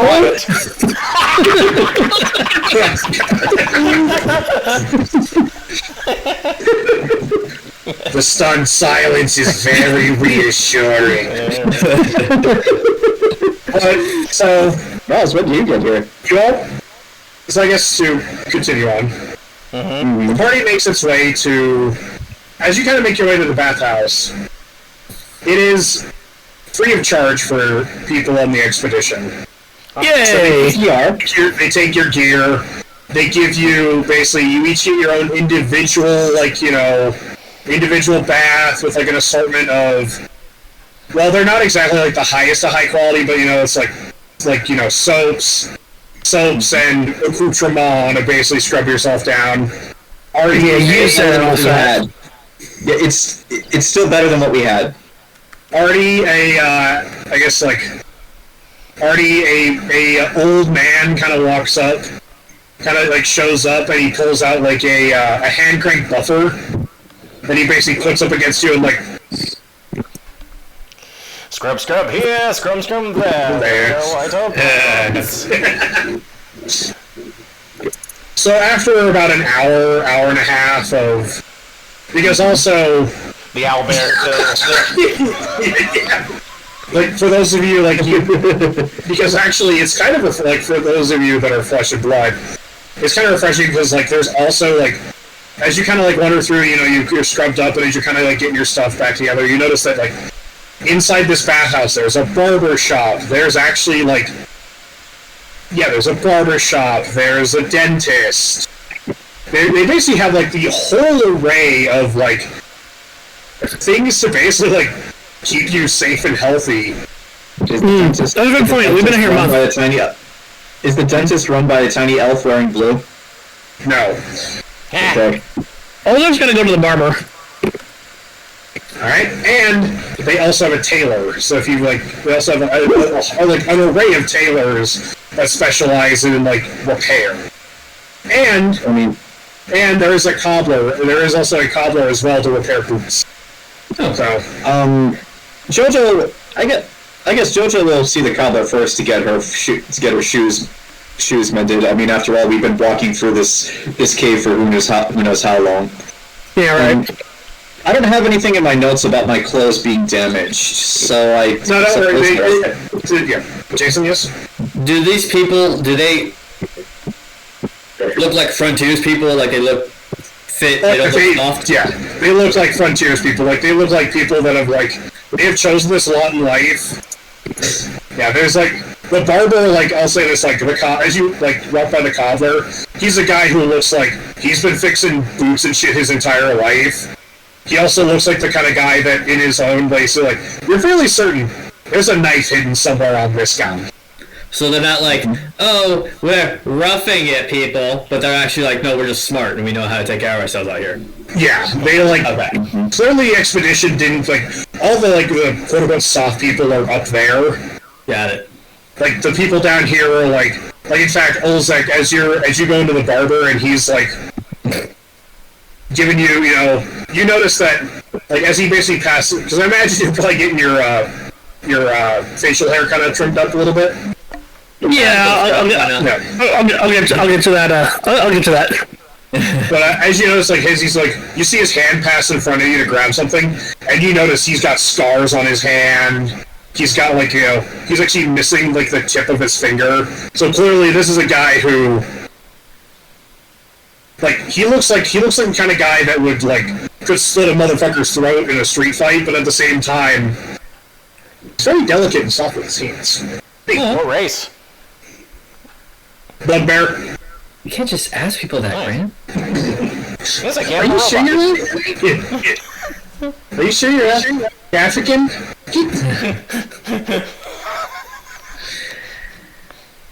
But, so, and Elaina, people do give you a look because it's kind of rare to see somebody with animal ears and a tail, and not the other features that go with that, but they're kind of like, whatever. I'm an abomination. Yes, you are. You're a cute one, but you are an abomination. I mean, Olios has the cat, he has the animal ears and tails, and I don't know, yeah, for she get weird looks as soon as here. Well, weird looks as in, like, not like the weird looks like, weirdo, but more like, what is that? One of those down here before. You know what? Jojo is going to do that. Jojo will hand her... Is there a way to get, like, clothes washed here at the very least? Because, like I said, I have... No, they have... Okay. Yeah, no, they have, like, they have, like, they actually have, like, laundry services. But it's more like, it's less like you hand it to them and more like they give you a wash tub and a board. I mean, that's what yourself, hasn't it? Yeah. I like this place. That's fine. Everyone likes this place. But yeah, Riken is home now. Jojo will have her clothes cleaned, because I have nothing in my notes about my clothes being damaged, but yeah, like, Jojo will get them cleaned at the very least. That bat's all over it. You need to get it cleaned. You are? Yeah, exactly. So I guess what happens if we get Jojo bitten by, like, a bat-like throat? A werebat? So turn into Maggus. Isn't that just a vampire? No, you'll turn into... No. You turn into Jared Leto. Now you turn into Nox's ancestors. It's more than Jojo's going to Moloch. Nox just pops in and goes, hey! He goes, that is racist for my ancestors who I hate and want dead. Can I turn into Matt Smith instead, since he was a much better actor in that movie? You ordered Jared Leto and you live with it. I got Jared Leto on Wish. Hey, just think of this though: if you become a bat lycanthrope, you have your own components for a fireball. Yeah, I just for the recent comic. No way that's real. It is. It's real. Oh my god. But yeah, It will just show you to death. and I guess I'm an abomination. yeah, and I will say I will also say this for Ernesto as you kind of like get out of the bath and kind of wander around essentially the front area of the bath where there's sort of like a market set up. Miraculously, they do have fresh fruit and vegetables down here. Yeah, yes. So it's definitely like, they clearly, like, the people out here have kind of set up a nice life for themselves in, like, the few decades that this place has been existing. Alright, I guess to collect some of that for our travels, probably make a nice, like, stew or stir fry at some point. Alright? So that will run you, like, 10 gold. Alright. I want you to roll for luck. 19.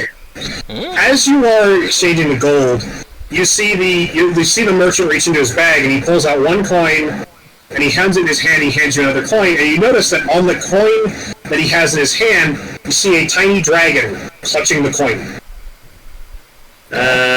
Don't touch it. It's in his. It's not in your hand. It's in his. Go. This little feller. Picked him up in Yisk. Yes. Apparently they got an epidemic of these things.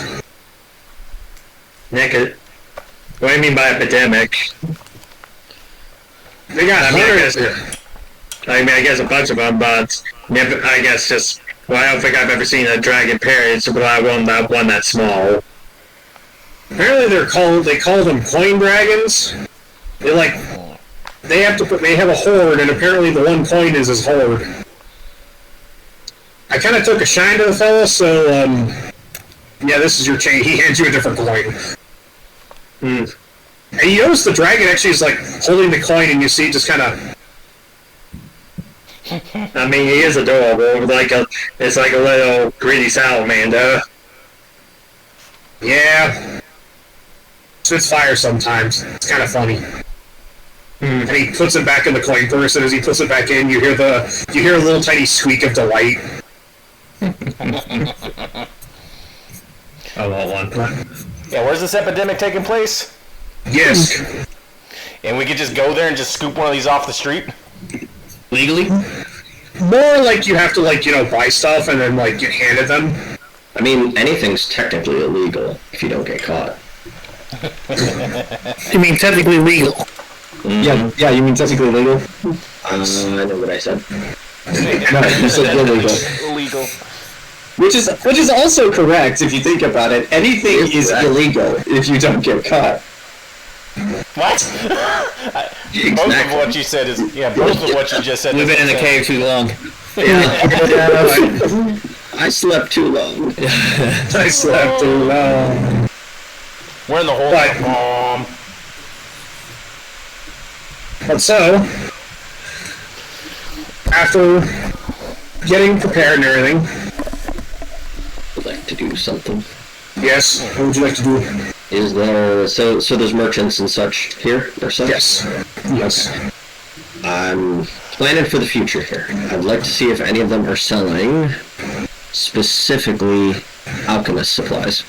You have to roll for luck. I will roll for luck for that. That's a 14. They are not. Unfortunate. They're kind of... Oh, go ahead, finish. Like, Yeah, they're kind of like, as you kind of like ask for alchemist supplies, they're like, supplies have been running really low. Unfortunately, artificers, yes. Alchemists, not really. They do mention, like, our last couple of alchemists went topside, and that was a couple weeks ago, and they took all their stuff with them. Trash. That and also, well... And chemicals. Yeah. That and also, well... One of our alchemists, they ventured into the chasm, and, well... you see the guy at one of the shopkeepers looking, he goes... Yeah, we had a whole couple of adventure parties go to the chasm, investigated, and, we haven't seen them in a couple of weeks. You're saying we should investigate this? Totally. I mean, we already have a cabin we're supposed to be investigating. They just said the where's the building that got crushed by the crane? Oh, I have a... That's one right there. Okay. Yes. Did any of you see a... What was it? Tiefling girl, right? Oh, that's right, her, yeah. Yeah. It's a tiefling girl, had a brooch that looked like... whatever... what did I write down? Did I get what it said? Brooch? Yeah, it's a coin. Yeah, it's a yeah. Coin. Yeah. It's a brooch with a coin in it. And it was brooch with a coin in it. Do you know if any of that person passed through? Anyone that may know?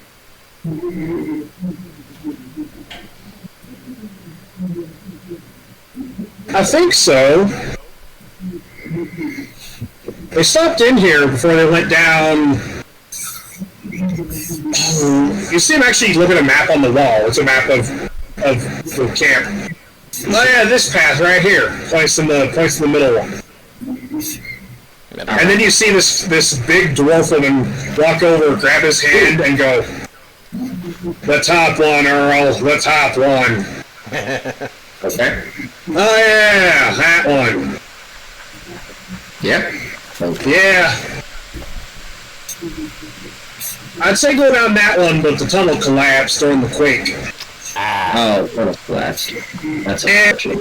And basically, he drags his finger, he points at all three tunnels leading out, and he goes, yeah, all three of the fuckers collapsed. Oh, damn. We're working on getting them cleaned out. How long do you think that may take?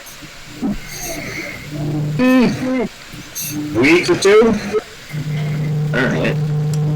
Okay, that's not bad. I mean, it's we're kind of working one at a time, so probably get to that one last. Well, let's see. Do you, I don't know what I can use with these dragon parts or ingredients. So I can try to sell some of these, I guess, to people. What kind of dragon ingredients you got? Maybe give it to an armor? I got teeth, claws, vertebrae, bones, teeth, and scales. Black and weaponsmith. Yeah, weaponsmith.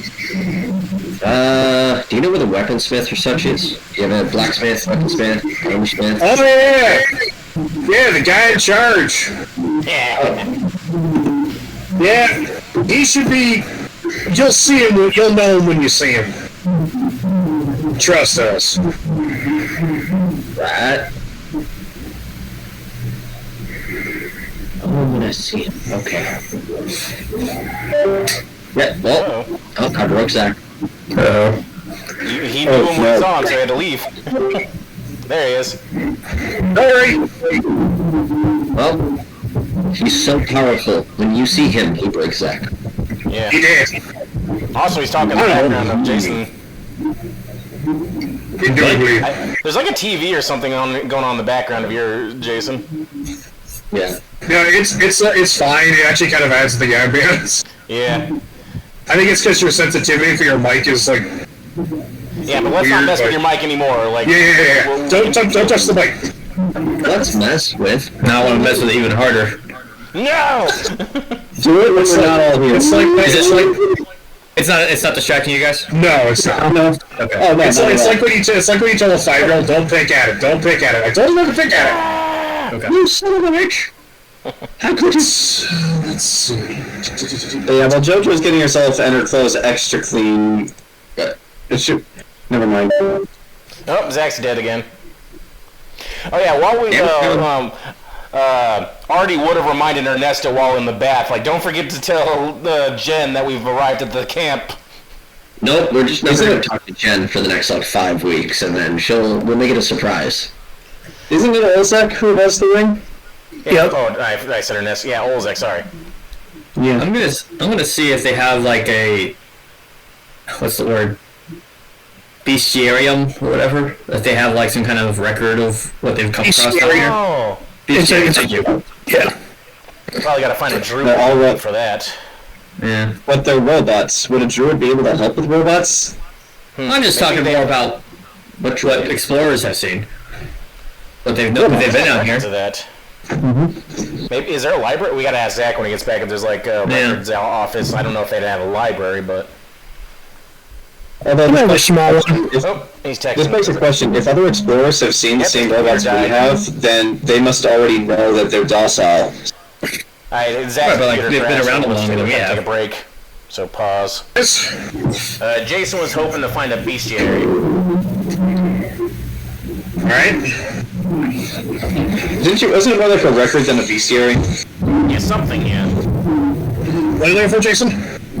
Something or someone that's been keeping a record of like what they've been finding down here. What they've come across, like creatures especially. Need water. Is it if other adventurers have ran into the same robots we have, they must know that they're docile too. Yeah. But is this He just wants to make sure there's like, anything more about the bats we ran into or any other creatures we haven't run into. Okay. Yes, asking around, you do actually find, essentially he's a game warden? That's what he calls himself, but Perfect. you meet this fella, and he is a kind of a scraggly looking dragonborn. Like, he's got like leather, like he's wearing like leathers. He looks like something's gnawed on him at least twice. He's missing. He's got an eye patch. You approach his like you basically walk into his office, and he's got like books and maps scattered about, as well as like anatomy diagrams, kind of crude ones. But if they're the ones you see are creatures that are from topside. And you walk. He's walking, and he looks up, and he goes, don't see many Goliaths coming this far into the ground. How may I help you today? Hello. I came in with the recent expedition that came by, and I was just ran into some interesting things, and I just wanted to know if there was any records I could go through about, so I can see what we've seen, what we might run into. Ran into some bats earlier, like a huge bat. Just want to make sure there's no more surprises like that going on. Understandable. Let me. When you see him get up, and as he gets up, you actually watch. You hear a very distinct thud, and that's when you realize, man's got a peg leg. He's seen some things. And Been around the cavern been around the cavern, blah, blah, blah. Been around the cavern a bit, I see. yeah, but no, he taps on his leg. I used to do fishing up the coast, you would say. Don't say he's looking around to the meat. Ran into a rather nasty, many teeth, big, great white bastard. Really? Ooh. But it's okay. I shoved this finger in his eye, and he let go. See, those are the things I want to know. Yeah. And now a question for you, my Goliath friend. Riken. Riken, Laser teeth. Razor teeth? He goes, my question for you. He grabs 2 volumes. Flesh or metal? Flesh, I imagine I can figure out pretty quick. Metal, those are some weird things. Metal. He puts the volume down. And he kind of goes, big bet, you say? Mm-hmm. And he slams it open to a page. And there's a very crude sketch, more like stick figure than what you saw. Mm. We've seen 3 of these. 3. 3. We're not sure what they do. But, yes, we can figure they operate on sound. They're mostly blind. Mm. Now, Too different then. yeah. But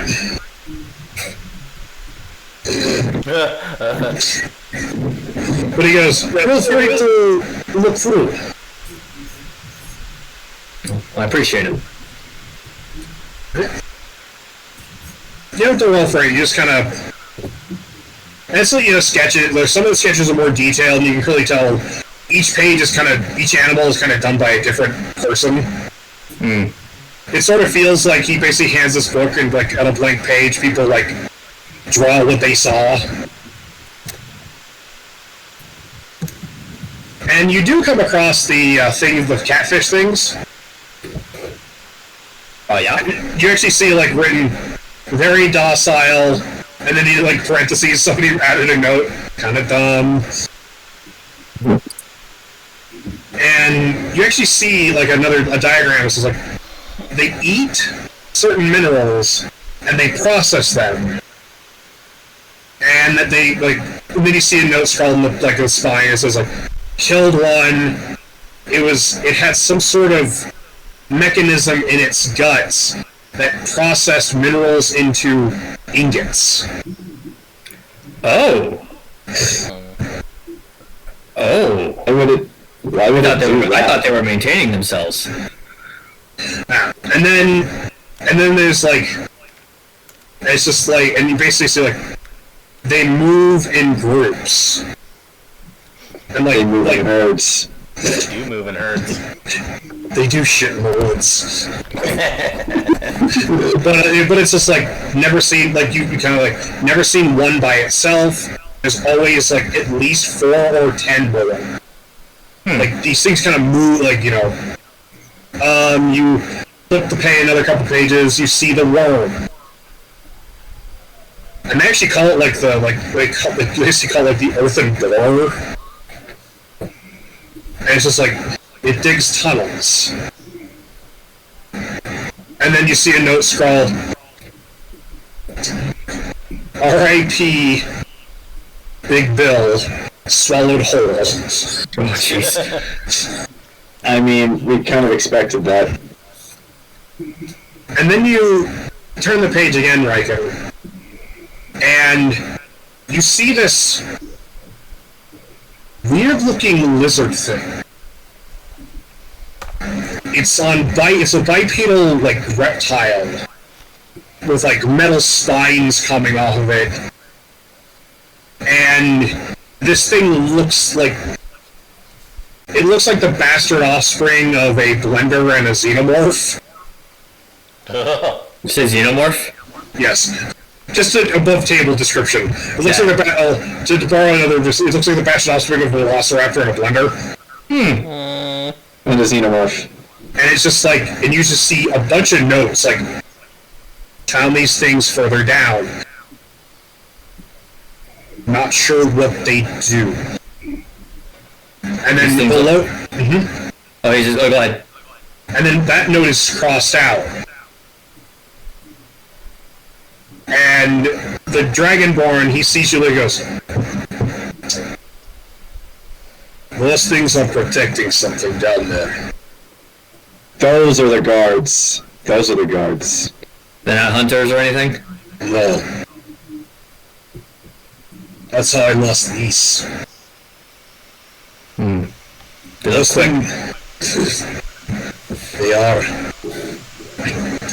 They're protecting something down there. Something very important.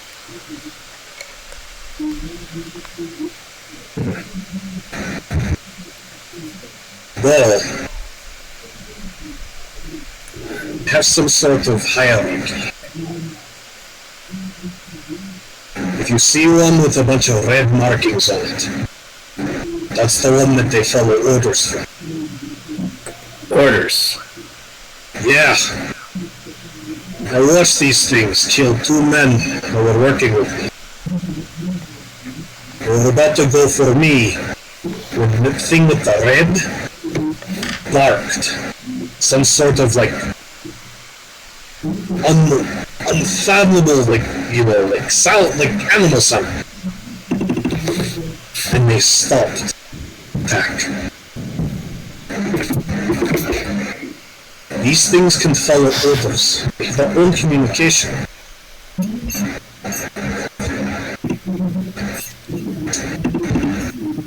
They don't know what they're looking, what they protect on there. Yeah, kind of like, yeah. But they're further down. They're way down. They never come up this far. Unless they're ordered to. But you want to see something really weird. He flips a couple pages towards the back, and he points. And it's essentially... It's drawn... It looks like a person. But it has a perfectly orb-shaped head. He goes, we had a group of adventurers encounter those things. They made it out. Nice combination of some explosives and some big old strong muscle. And they said that this thing was watching them. Just watching. Hiding in the shadows.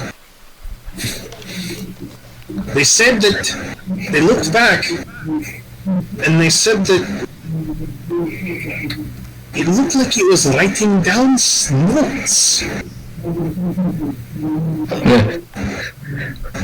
So they have their own Jojo.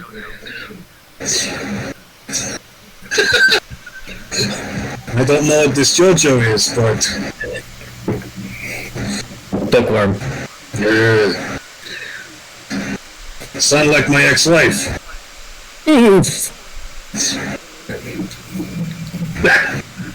No thanks. I liked my ex, just for the record, I liked my ex-wife. She didn't like me. Which I was fine. Yeah. And then he says, only one group has seen this thing. They say it moves like ghost. It can fly through the cave. They say it trailed by what looks like many tails.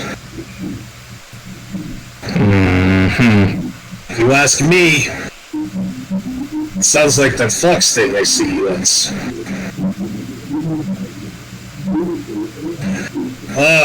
He goes, when I was a little boy, well, knee-high to a kobold, I was in fields of Zarin, the fields of the Dragonborn country. I was in the shadow of the great monastery city. And I see this cart coming towards me. Barreling down, and I was petrified with fear. And suddenly this man appears. This fox man. He had face of fox, body of man. Oh. And many tails flowing behind him, like some sort of... And he stopped it. Strange creature. Wearing coat made of many fabric. He saved my life. And since then I dedicate myself to the pursuit of animal. Because a strange creature saved my life, perhaps I should understand the strange creature of the world.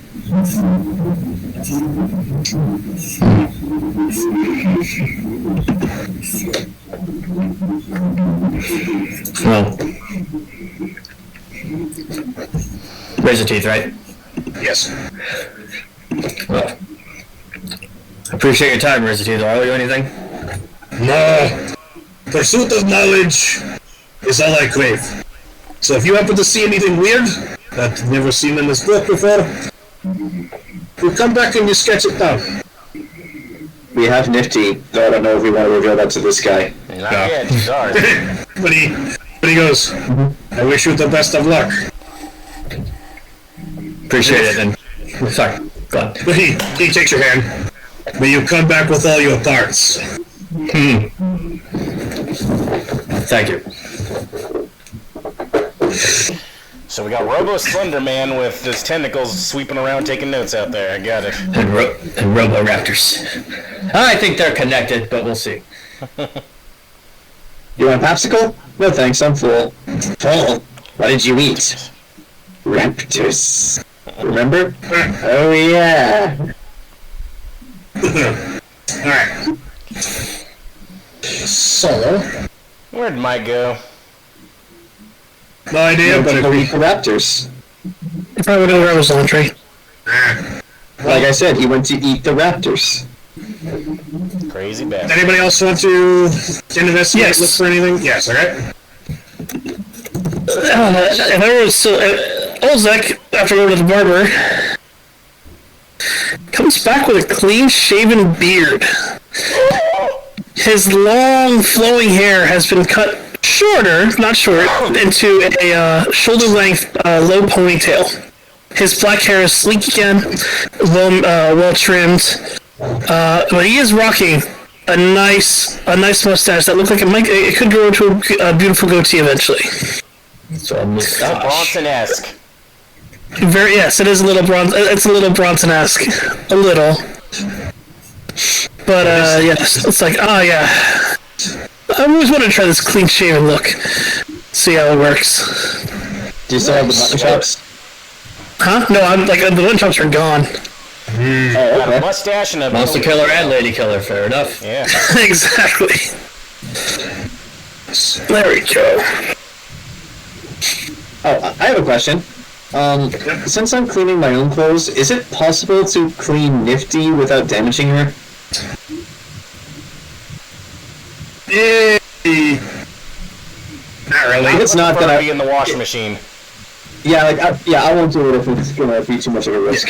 No, it's... You can actually see Nifty... Like... Nothing ventured, nothing gained. Nifty kind of has like a brush. She kind of snuck a brush away and you actually see her kind of like... Well, Very mechanically, for like... the brush that came with her in the packaging. Yeah. I'll help her with that, just so that it gives the illusion that this thing is not sentient and moving on its own. Yeah. Roll me a performance check. Me? Yes. Okay. Let me... Where is my performance? It's... Oh, I have a +3 to performance. Oh, because it's charisma based, that's why. That's a 17. Alright. You see one kid watching you do this, and the kid can... You can see this one kid, kid, you know, well, yeah, kid. This one kid, and he's watching you intently as you scrub Nifty, and he actually walks over to you. This is... Jojo's gonna look, and then just go briefly go, Hi? She's real, isn't she? No. If by real you mean that she's actually here and you can touch her and feel her, then yes, I suppose she is real. I saw her moving the brush by herself. No, you didn't. Oh. So what do you intend to do with this knowledge? He looks at you and he goes, "For 10 gold, I saw nothing." I knew it. I knew it. I like this kid. You know, he saw the opportunity, he took it. Like, you gotta give him that moxie. Yeah. Hold on. I want to see if I have. Let's see. Give him Jojo. money. Jojo slips the knife between the ribs.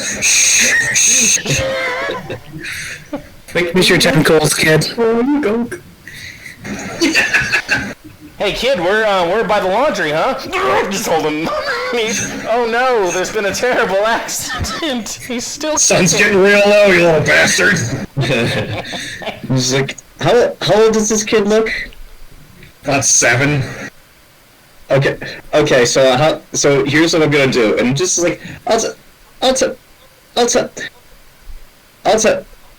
you what. I'll give you 5 gold because really, who's going to believe a little kid saw a stuffed bunny move on its own down here in a mine full of much larger and much more dangerous robots.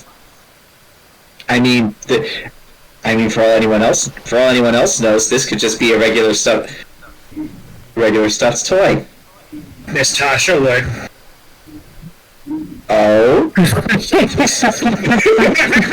And that's when you realize this little blonde shit is wearing a Strixhaven uniform. No, wait, I thought it was He just saying as a liar. I have a youth program. That's across the sea, though. Do I recognize the uniform as Strixhaven without Yes, a roll? because you saw the symbol and you met Tasha. So he basically said, Miss Tasha, and that's when you realize the emblem on his shirt, the emblem on his jacket.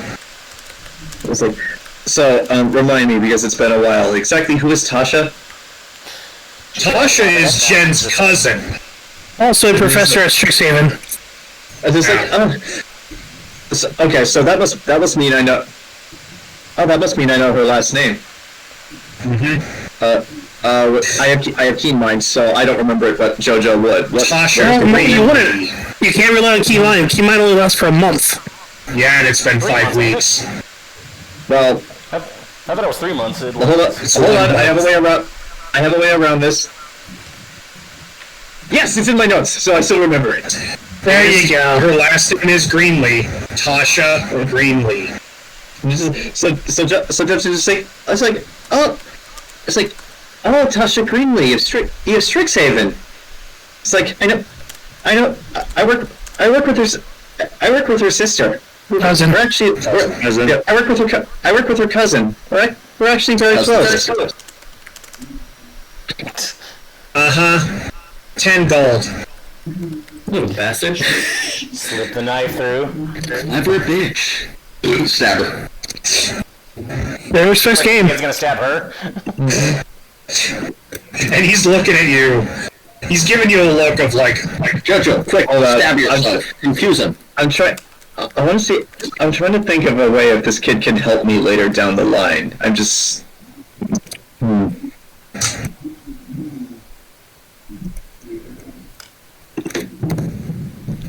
How old is this kid? He's not looking at the screen. 7. Also, John. Can you see the screen? Yeah, I can. Also, can you see me? It's like, He's counting. okay. I thought Jojo was just gonna say it's just like, it's like, all right, 8 gold. And I was like, can I roll a persuasion check? You can. Okay, because I have a +6 to persuasion. You're gonna need it. I gotta laugh Let's at see, this so Tosh in disguise. So that is an 11 plus 6, so that is a 17. Well played, lady. Well played. I'll hand him the 8 gold. Like, that was...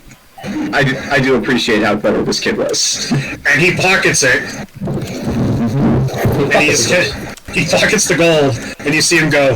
And he walks away. And as he walks away, he looks back at you and goes, and then before he leaves, Jojo's just gonna very gently grab him, just like, before you say anything, I know both Jennifer and Tasha Greenlee on a first name basis. Just remember that. And then I let him go. He looks and he goes, lady, I came here with Tasha. You don't scare me. And he runs off. No. That'd be a power move. I'm done. I know her on first base. She's my mom. Oh shit. Oh, No. Alright. So anybody else want to do anything, or... I'm done. Not really? Anybody find the head of the town yet? He's on his way down. Motherfucker. He's on his way down! Again, it's goddamn time. The head of the town is also the blacksmith. We need him for multiple things. Right, so, Trying to if think nobody else wants to do anything, like we Hey, have guys, the I portal would like stuff we you found to to him. enhance this armor with black dragon and white dragon scales. There we go. Well, I know what Artie would do. He'd find Olzec and go and remind him, hey, tell Jen we're at the forward base, because he knows he keeps forgetting to check in. He's like my mom. He's having a conniption fit right now. Where are you? Why didn't you text me when you got home? it's like, Olzec, what do you say to her? Hey Jen, it's your boy, Olzec. Still alive. So is the group. We're at Alright, where are we at? Wrench? Gear wrench? Something like that? I don't know. Jen! Ran out of words. you get a reply. I thought I detected smart ass coming from the hole. Jesus. Anyway,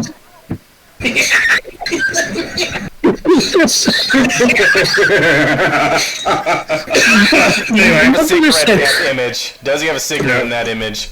Yeah, next. Orlando spoke. He's got a Coke though. He's got a bottle of Coke drink. He's drinking it. He's sitting on top of the thing while he's trying to explain with his hands what's going on. and it's like, you must insert Harry Allen. You must Character in the comic book. You must put 25 more cents into it. Ah, damn it, I don't have a quarter.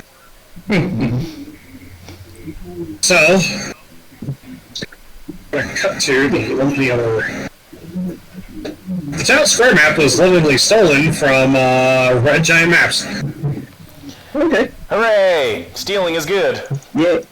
Yay! Hurrah! It's okay. NPC. What does that mean? Generic NPC. Ah. Nifty has, since we're walking around now, Nifty has re-engaged backpack mode, so she is, as far as anyone's concerned, just an ordinary backpack. Has Nifty actually done that? Nifty has her own independent robot bear. Nifty has. You don't need no man. Oh, well, man. And we made sure that nobody ate Typhon, right? Yes. Well, I did get home. Well, you took him into the bath and ate him as a stew. Elaina looks at Riken. Elaina looks at Typhon. Mama's so hungry. Also, I forget, does Nifty identify herself as male or female? She identifies as Nifty. Okay, that's all I need to know. Who are you?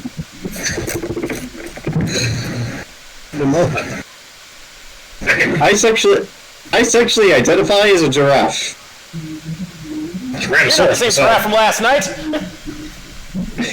But eventually, coming down from the hole, you see...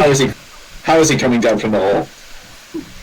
Like a fucking angel. He's coming. Okay.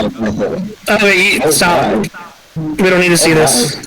Just all the blue. Using a weird combination of arcane technology and the fly spell, Jayson. you see this metallic shape descend from the hole.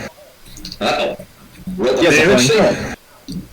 Eventually it lands in the middle of the town square.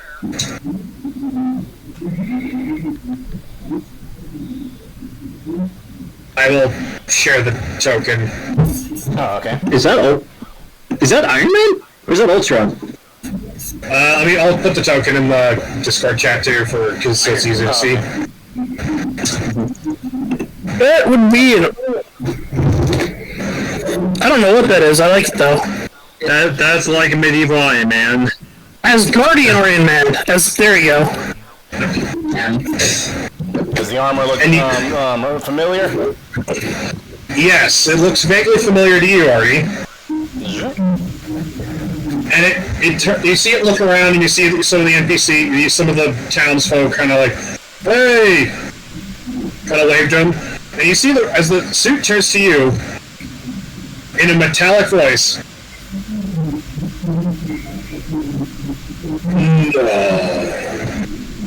Artie? I step forward. I step forward as well. Is that you? Wonderful. That, suddenly you all hear this like hissing noise as suddenly the metallic Warforged looking thing in front of you opens up. And you all watch as a gnome jumps out of the Warforged. It's a mecha suit. Yes. Mecha gnome. Yes. If I had a nickel for every one of those campaigns that one of our creators got into whoever in and out of a robot, I have 2 nickels. And standing before all of you, courtesy of Grant. Like, thank Grant for this token. Is that Pedro Pascal? Is that Pedro Pascal as a gnome? No. No, my gosh, this was so funny, dude. Think about it. You don't have to think about it. It's freaking hilarious. Well, John does. It's Robert Downey Jr. I get it. Is Archibald Wrench Jockey. Brother Archibald. And he walks up, you watch him walk up, and you see him walk up and put his arms around, well, one of Artie's legs. Oh, my token, there we go. Thank the gods. I thought, if you're here, then that means you see him look around. He's like, Father come with you? That is what I have come to find you for, Brother Archibald. Something has happened to Father. There is information that you need to know that I do not know. I have come with a group of fellow companions on the Greenleaf expedition, but I have been searching for you for, how many months has it been, Zach? For a year? About a year and a half. I have been searching for you for over a year and a half. Damn. Well, come into the shop. Well, I follow immediately, yeah. As You all heard his call because I'm very interested in what this guy has to say. Yes, I am very interested in what this guy has to say, so I'm gonna walk right alongside Artie. Yep. And as you walk past the open suit, you see him like tap on it twice, and it closes up, and then the suit like slowly follows behind him. Nice. Okay, good. So he's not just leaving it out in the open for anyone to take. Yeah, and I'll comment on that. I'll be like, Your suit has gained many functions since I last saw it. Yeah. Been working on it, me and Cinnamon. Calculating. Is the cinnamon also an artificer? Yeah, she is. It's Pepper, isn't it? It's gonna be Pepper. Well, due to my own stance on Gwyneth Paltrow as a garbage person, she will not be making an appearance in this campaign. She is a character. She is. This is a goopless campaign, and I intend to keep it that way. Wait, you don't want to shove some goop up on there? Has anybody ever actually seen that, like, goop show that she put on the Netflix? No, because I don't hate myself. I actually watched the episode with the ice guy. It's hilarious. Like, they actually believe this shit. Well, yeah, it's because it's a bunch of fucking hoo-ha. Goop. So I watched the ice guy episode, and I watched the first one where they all go to, like, Jamaica to do shrooms. She made money and went crazy.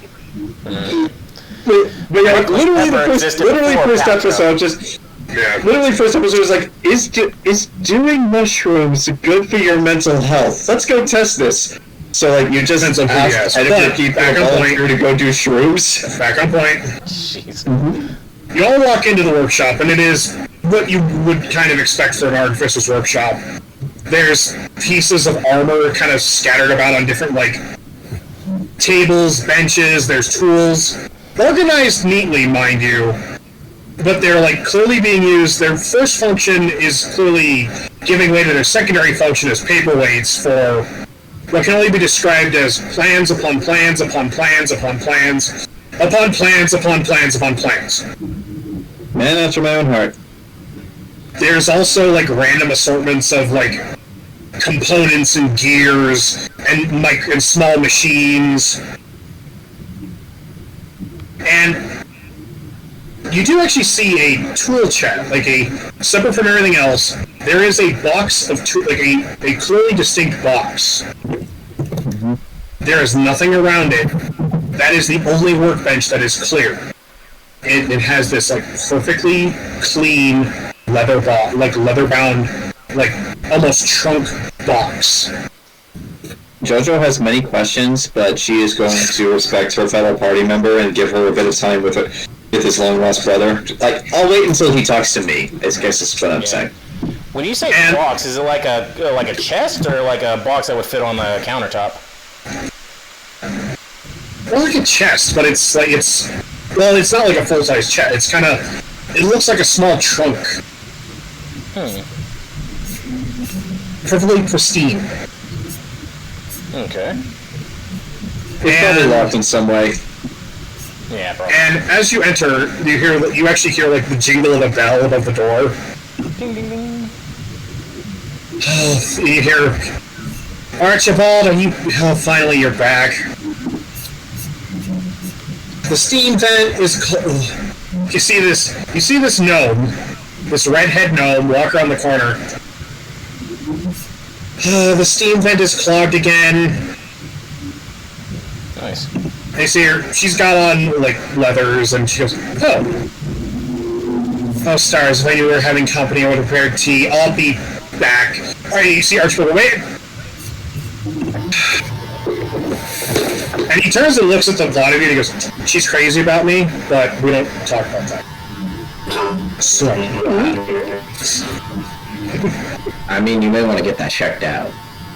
Mental illness is a problem. He looks you up and down and goes, you are a delight and a half, and I can tell that just by looking at you.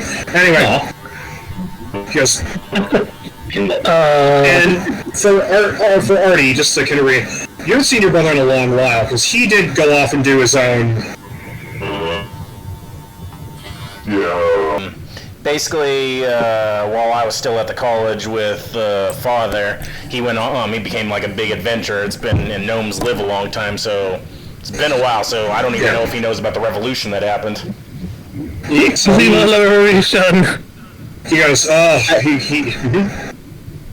Never mind. He goes, I guess I should just kind of. It's been a while, so I guess to give you the brief rundown. And he goes, I should introduce myself to a lot of you. I am Archibald Wrench Jockey, son of the many from the great line of Wrench Jockeys. Fine artificers we are. Though this man is small of stature, his ego is great in size. So you're the blacksmith here. Indeed I am. I need to talk to you later. We will talk, my girl, whatever you are. Well, since That's pretty accurate. since he's introduced himself, Jojo is going to politely hold out a hand and just say, "It's like it is both an honor and a pleasure to meet you, Josephine Julian Vivisanda Aviona Stonecliffe, representing the Bloody Rose Adventurers Guild." God, you vomit word salad, lady. Anyway. I've been told that before, yes. Oh, he's on And we keep telling you just to stick with it, just make it short. So anyway, little girl. So, he calls you little girl. Mind you, he comes up to barely your belly button. I know that knows for a long time, so I'm not gonna say anything to that. Then he goes, so, I left, he goes, Artie, I left father. Kind of went into my own thing, part of an adventuring party, fought in that war down south. Oh! The war, damn. The war with Varda? Oh yeah, the Succession War. Yeah. And he looks at you, Artie, and he goes, I met father's friend. I met her. Do I recall what, her? He goes, oh, right. Father probably never told you. I met someone he spoke about. He goes, our father, back in his long adventure days, when he settled down, I found out father had been to Varda. I met her. I met the armorer of the Emperor. I met the legendary Lady of Bullets. Can you write that down? Write it down. The Lady of Bullets. The Lady of Bullets. We don't have a name, we just have a title. The Emperor's Armorer.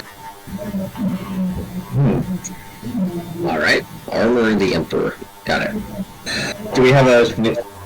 He goes, he's like, you probably never heard father talk about her. She's like, it's like this whole family dedicated to arming the Emperor. They're weaponsmiths, like us. But Vartan, so they're crazy. I have not heard of Just for the Emperor. Well, the whole Vartan Empire. They design things. But it's a title passed down to the head of this family, Lady of Bullets, Lord of Bullets. This one was the Lady of Bullets. Apparently she inherited the title from her mother. Did you meet her as an enemy, Archibald? No, I met her... Funny story. I actually kind of accidentally ran into them. I did after completing a heroic deed, at which point Cinnamon comes on the corner with a tea set. He fell off a horse and broke his leg. Heroically, mind you. I got taken in by this lovely family. Only found later that I found out it was her, and she hands it. Mind you, it's tea, but the cups are all various shapes and sizes. And you actually kind of it's kind of funny, like Artie, she doesn't hand you a mug, but Olzec, she hands you a dainty china cup. Elaina, she hands you a jar filled with tea. Riken, she hands you it's clearly a beer stein full of tea. And Ernesto, she also hands you a jar. And Jojo, she hands you what's clearly a coffee mug. Woo! Thank you. My apologies. Thank you very much. My apologies. My china keeps disappearing, and she gives him a sidelong glance. A sidelong glance to what? She gives Archibald a sidelong glance. She goes, "Not my fault. The porcelain is good for components." That's fine. Olzec, with the dainty cup, very, very elegantly starts drinking the tea. Jojo will follow in your example. I don't mind. I mean, if this was nice and nice, it would remind me on a nice summer day back on the farm. Sheesh. Unfortunately, the machine that makes ice is on the fritz. No, I ain't complaining. I was just saying. You know, I'm used to cleaning the mason jar. Just trust. It's like trust us. After the adventure we had to get here, falling through a cave-in, and the month it took us to get back, NET is a godsend. So you know, I'll thank the Raven Queen. Yeah, I'll thank the Raven Queen. she goes, well, and Archibald goes, exactly, a cup is a cup no matter what it looks like. Exactly. But, so I stayed with her and her brood for a little while, before I came across the sea. I got out of the war business, you know, when they stormed the gates of Ortana. So, I came across the sea, and, well, for the last 16 years, I've been kind of running this. 16 years. Yep. Archibald, do you know, does news of the revolution reach here? Okay, what now? What was the country the college was in again?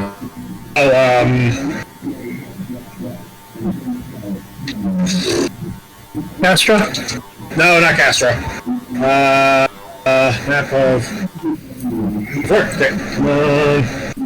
want to say Ladros. Ladros, okay.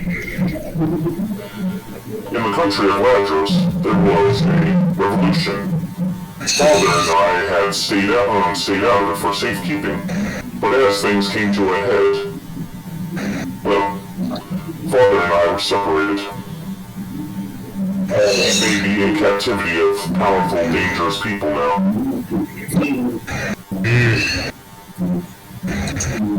Damn. I traveled to the city of Stonecliff after being hounded by these same people. And I believe it is because of this. And Artie's gonna...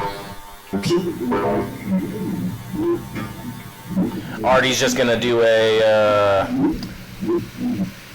I'm trying to figure out what's something I can show that's not a weapon for magic. Just show him that I can use magic, because I wasn't using that whenever he last saw me. You can just, Don't you have a cantrip that you can show? Yeah, but they're all mostly stuff. Okay, here, I'll just do, I'll just cast message then, and I'll cast it directly into his head.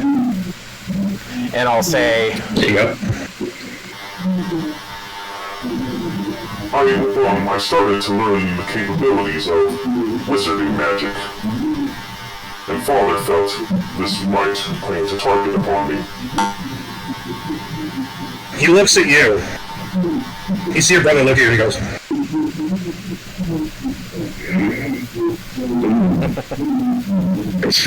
holy shit. Wait, I got something for that, right? Holy shit, indeed. That is what Father said too when I first displayed magic. Really? He looks at you and goes, this is from how? I have been trying to answer that question literally ever since I met Artie. Jojo, I'm gonna grab Jojo and be like, okay, let's go over here for a moment. They're having a family talk. And he, I ran an algorithm, you see, from many tomes of the ancient wizards, and, I realized that wizarding magic is through intense study. Since I'm the research and teaching intelligence, I began to research, I taught it to myself. It is all basic math. Grant, I just sent you something? Something? Yes, he did. That's what I was getting to that. But also, maybe I was like showing that first. After my magical capabilities came to light. Around that time is when the revolution happened. Father left a message within me before we were separated, and he told me to find you. I have traveled with these companions in many adventures in order to get to you and deliver this message. Alright, Obi-Wan Kenobi, you are my only hope. He goes, alright, do you want to go somewhere private, or do you want to do it? I'm not sure. The message is directed for you. I do not know if Father wished for others to hear or not. Fair And point. also in,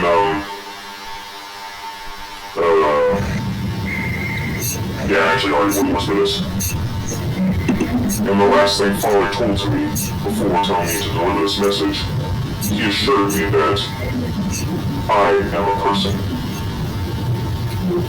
Can you contemplate the meaning of those words? Yeah, I can.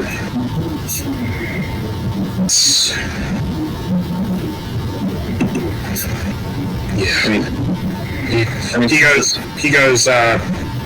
He puts his hand on you and goes, means you're a wrench jockey, Artie. You'll understand it. Artie thinks back to the whenever they were in the dream realm in hell and how she called him wrench jockey as well, and he starts calculating that, like, calculating. He's not going to talk about numbers yet. I know, He goes, talk about numbers yet. well, if the message is meant for you and me, we should probably go somewhere private. In the meanwhile, Cinnamon, here. Very well. She goes, yes. Why don't you go take our esteemed guest to, well, you see him kind of going, oh, why don't you take him to the artifact? To what now? She goes, what? You see her go, the artifact, the relic, the reason why this stupid camp is here in the first place. That would be nice. She goes, alright, fine. She goes, make us all dirty. We were all thinking it. We were all thinking it, right? Yes. So Cinnamon goes, alright, follow me. She goes, it's a little bit of a walk. Do not worry, friends. I will relay information about you to my brother. It's like, don't concern yourself too much with that. I'm just happy for you, Artie. How come you're in the background, Jojo? I grabbed you. We're over there. Well, yes, but I can still at least tell Artie that I'm happy for him. Can I not say I'm happy for my friends? So we're gonna say, we still got, we're gonna take a quick 5-minute. Okay. And then we'll get back and we'll start with Artie and the message, and then we're basically cut between Artie and the family reunion and the party and The marker. It's the marker. Let's just accept that it's the marker. Yeah. Do it right. Artie and Archie, and then marker shenanigans. What am I doing wrong? I feel like it's not quite. No, you got it. Okay. You must break your bones more. Yeah. Make us whole, Artie. I'm loving his attitude. I'm loving his attitude. I like how he's like, yeah, whatever. I like it. I had to break. It had been so fucking long since I've seen Iron Man. I had to watch a couple of clips. Like, how would Tony Stark talk? Oh yeah, like a douchebag. Yeah. The one that's got a heart. Alright, so I'll pause. Up to James' discretion, I guess. Yep. Alrighty. So we're gonna start with Artie. I got my notepad ready. After you two are very well alone, you finally go to access that message. And as you do, Suddenly, involuntarily, your visor scans Archibald. And it goes, you suddenly hear a voice come from inside of you.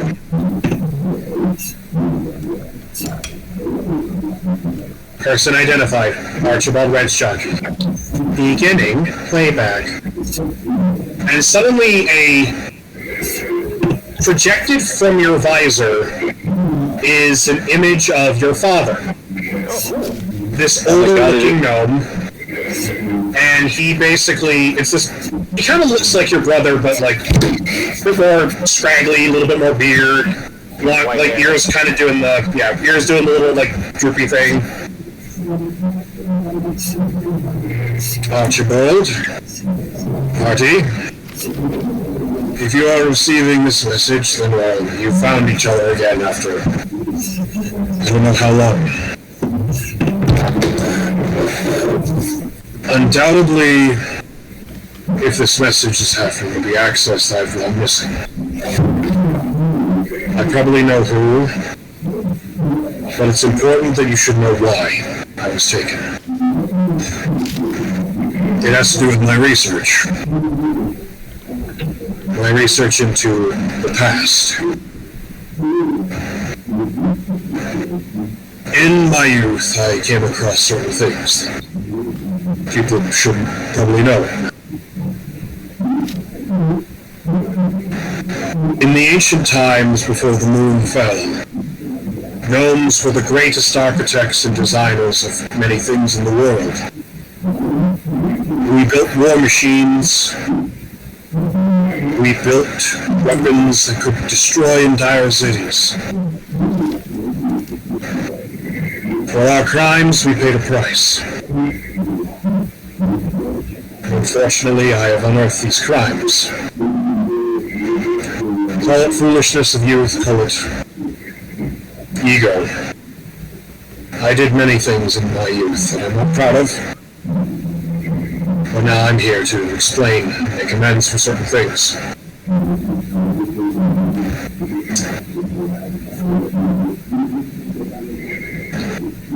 It begins with you, Archie. You are the culmination of my research. You are a thinking machine, meant to be a teaching tool, but you are so much more.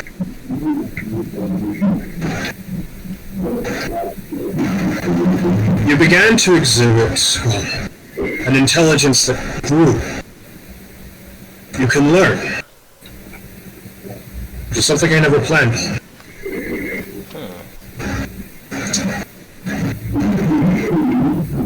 That has more to do with ingenuity, I think, than what's powering you. But I came to a realization. And it has to do with one of the greatest secrets that the Elven Kingdom of Ladros has ever held. 2 centuries ago, when I was but a young man, I uncovered what lies beneath the Crater City. There is a cavernous vault filled with Philosopher's Stones. Oh, hundreds of thousands.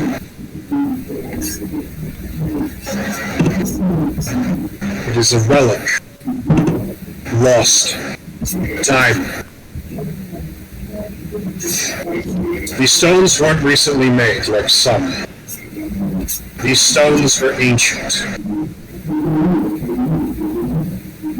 From the war. And they varied in size.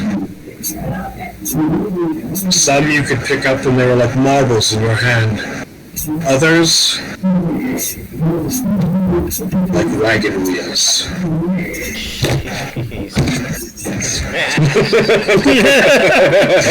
Get out of here, Scaly.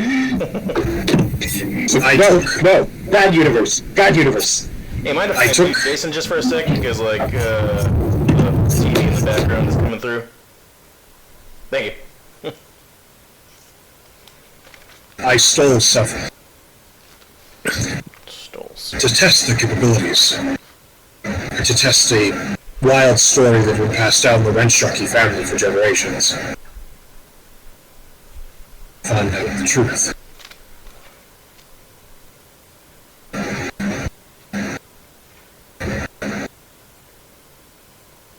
You can't make stones like these with corpses. The souls still have to be in the body when you philosopher's stone. And that's how they did it in the Great War. Entire cities were sacrificed. But I discovered something interesting. You can burn the souls inside of a stone.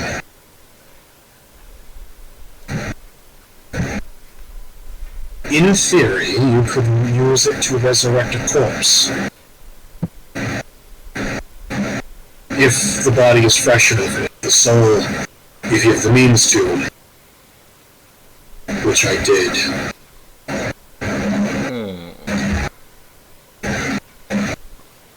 That's probably the research that attracted him.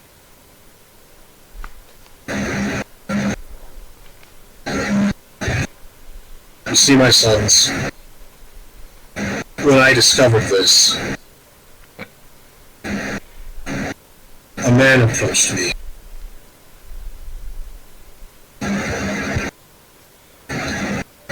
He offered me many things, but he was more curious in how to harness the power of the stone, to operate some device. Apparently there's some mechanical thing he wanted to make, but he barely had the plan. He didn't have the plans for it. And it required a great source of power.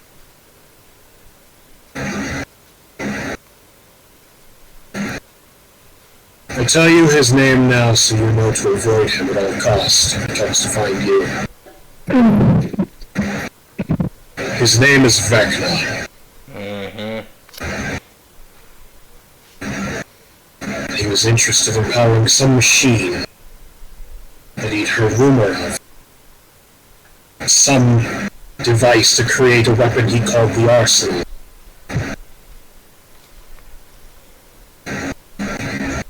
I'm not sure. But it comes to the matter of you, Artie.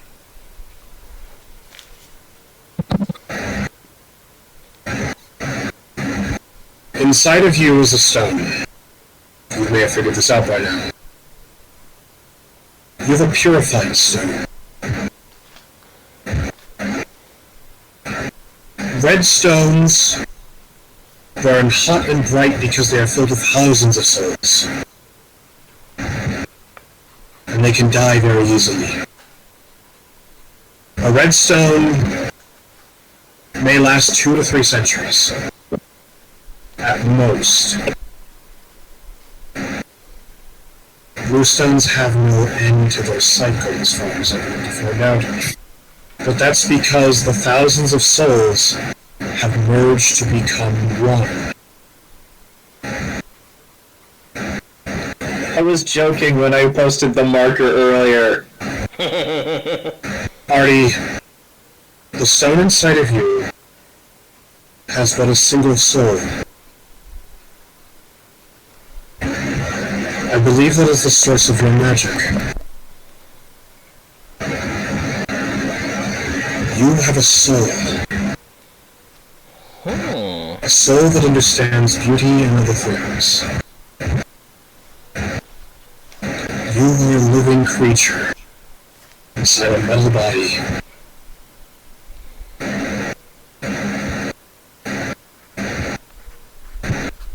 You are my second son.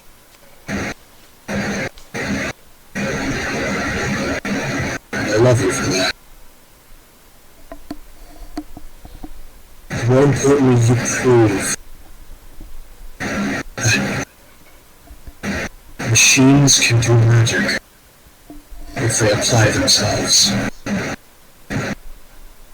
Inside of you is a mechanical soul. You have a gift. You have a great, beautiful gift.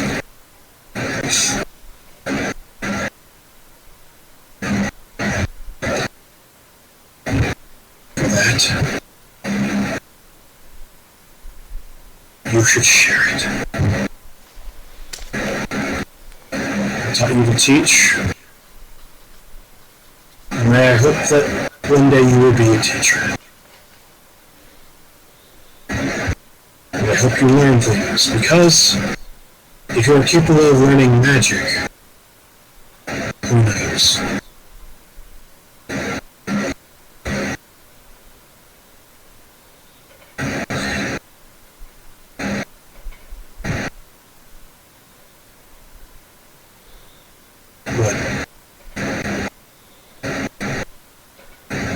Is this still recording? Oh shit! All of a sudden you hear, anyway, I gotta go take a big one. The hologram stops for a second.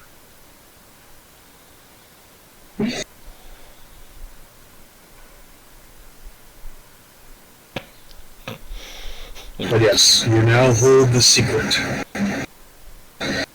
Underneath the crater city is a volatile, terrible thing. The royal family knows, so do the nobles. Ooh. It is their secret. It is their duty to keep that hidden.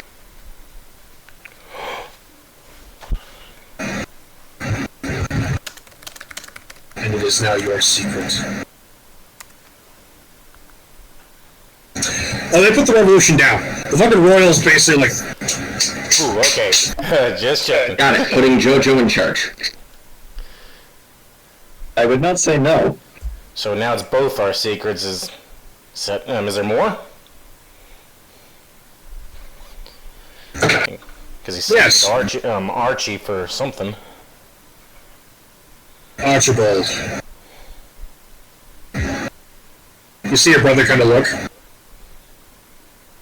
You're an arrogant, stubborn jackass of a gnome.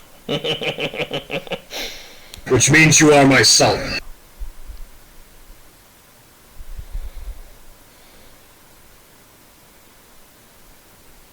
I became obsessed with my work, and for that I neglected you in many ways. Don't make the mistakes I did. And for God's sake, don't be a philandering jackass like I was when I was your age. Too late. Fairly certain you have more than one. I have more than one. And you see your brother looking at you and goes, "Sure, Dad should be recording this." You see your brother, you look at you, just kind of like. Artie shrugs. He knows what he's done. Anyway, He knows what he's done. Yeah, there's half siblings out there somewhere.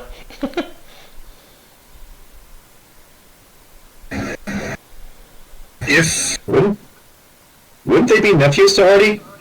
I know, but for him. Yeah, for him, I mean. he goes, I'd leave you. Well, how much you could leave you. However, I can give you one thing. I've hidden inside of your brother my notebook containing all of my schematics and designs, including some of the secrets I was taught by the Emperor's armor down in Varda when I was a young gnome.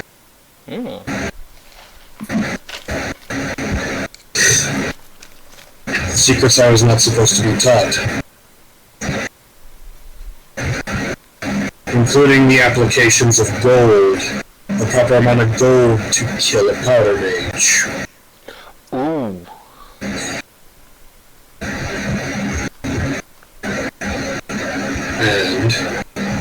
how to dismantle and modify a magic pistol.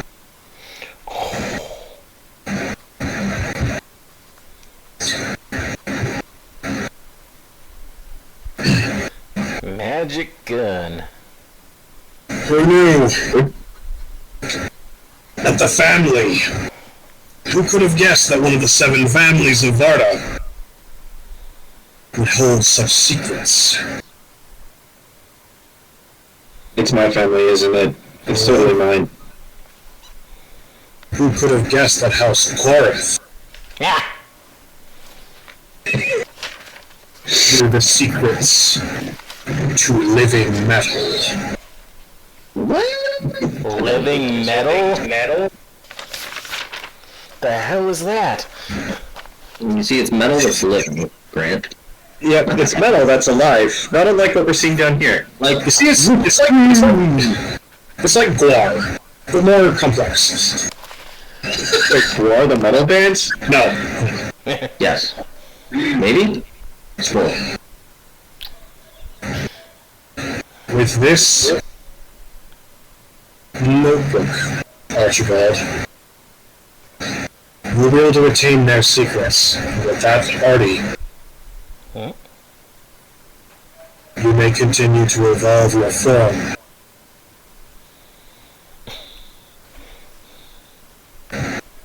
So you can adapt.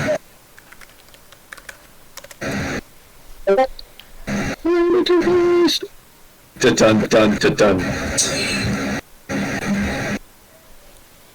Oh no, this is where the cybernetic revolution would start. But and then suddenly the message starts to skip and scramble. And like there's this weird thing. And you suddenly see you're the hologram looking around. I don't have much time. This is an addendum. This message thing. Stupid revolutionaries have chased us through the woods. This clearly was recorded right before you were shoved into the river.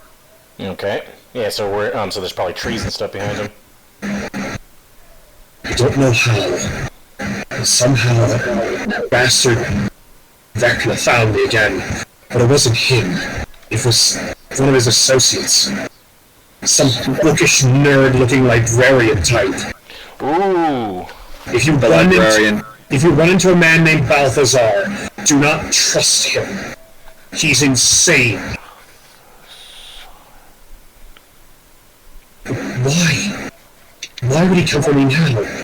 Why would he come for me unless...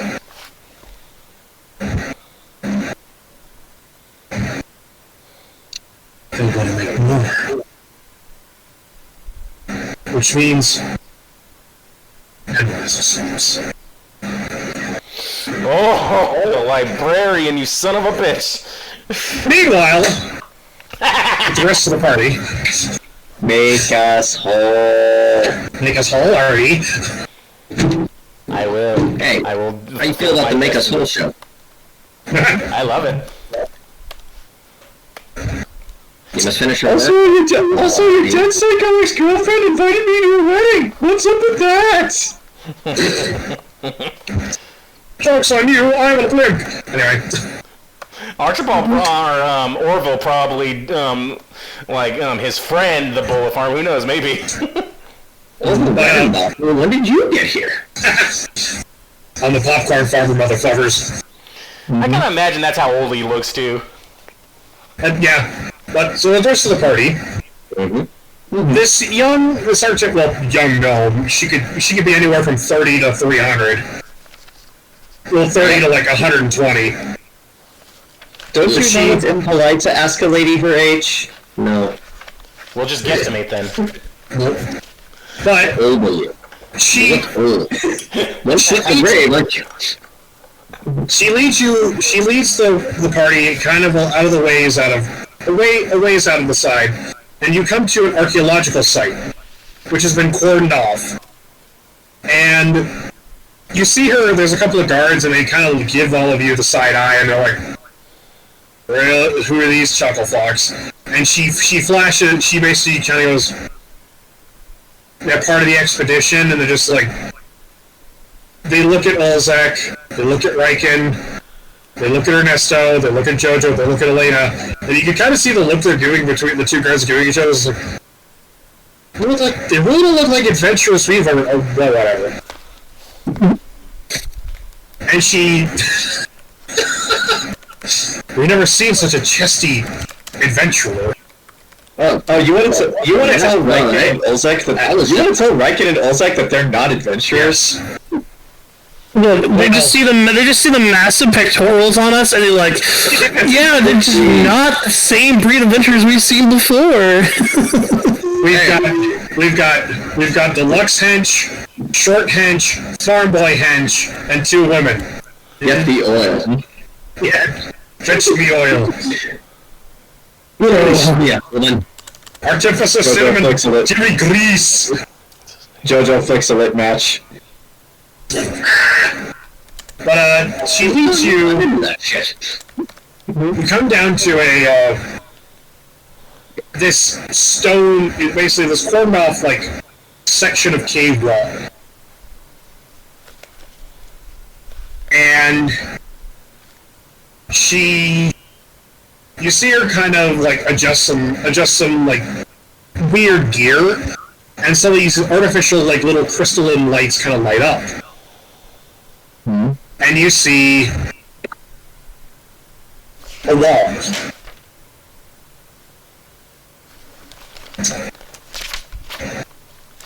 A wall that clearly was part of some sort of structure from however God knows how long. And on the wall are glyphs and carvings, pictograms. You can roll either perception or religion. Can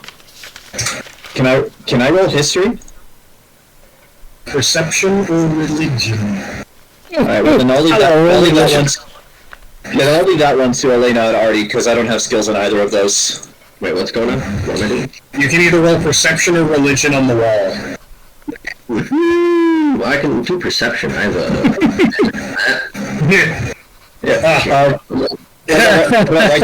What about Riken for religion? You're a cleric, you should have a bonus to that.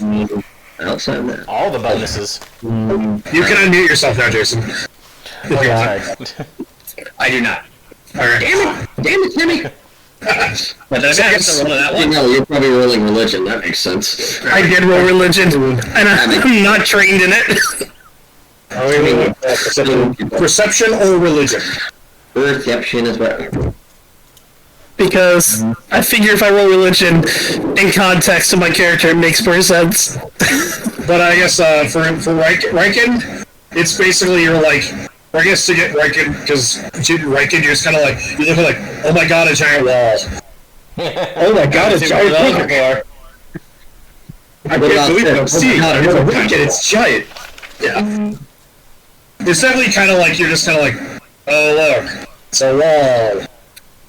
Whoop-de-doo, Basil. But and I guess also like you're still thinking back about the the fucking Mechano-Raptors. Yeah. Your mind's kind of like you're kind of like thinking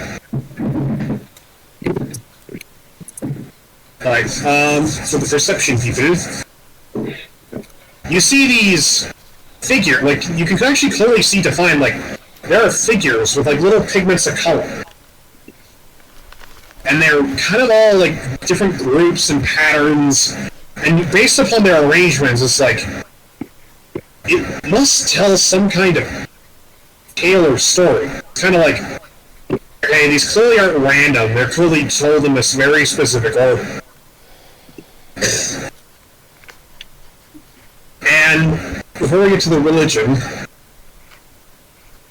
you see, like, there's like 11 to 12 to 13 different figures, all kind of arranged, and they describe, like, these weird swooping patterns, and they're moving around. And it's, like, very elaborate, very clearly, like, somebody took a lot of time fucking make this look like this. You can make a religion out of that. And the Cinnamon, she goes, so this is why this camp is here. This is the temple wall. Temple to who or what? We don't know. Jojo's going to take out her sketchbook and start sketching it. But she goes, we've been slowly trying to excavate around it because we think there's more behind the rest, but...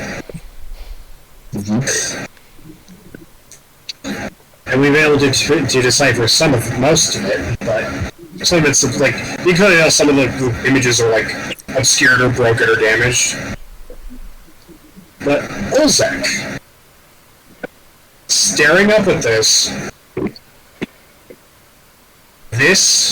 wall depicts the creation of the world of Midland and the planescape.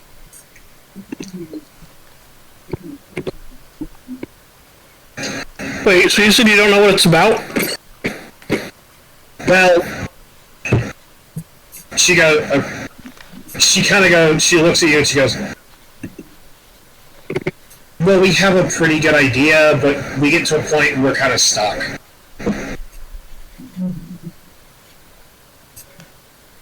I get that. I mean, this is Midland's creation, right? She looks at you, she goes, I just imagine Olden's got like a little bag of like nuts too, just like eating them. she goes, yes. Yeah, and there's Planescape too, right? Yeah, she goes, yeah, she actually kind of, for the sake of narration, because this has never been told in game. In the beginning, Between the time of the oceans... I'll stop now. She goes, in the beginning, there were two. The two journeyed across the time and space of the great vastness of the Sea of Stars.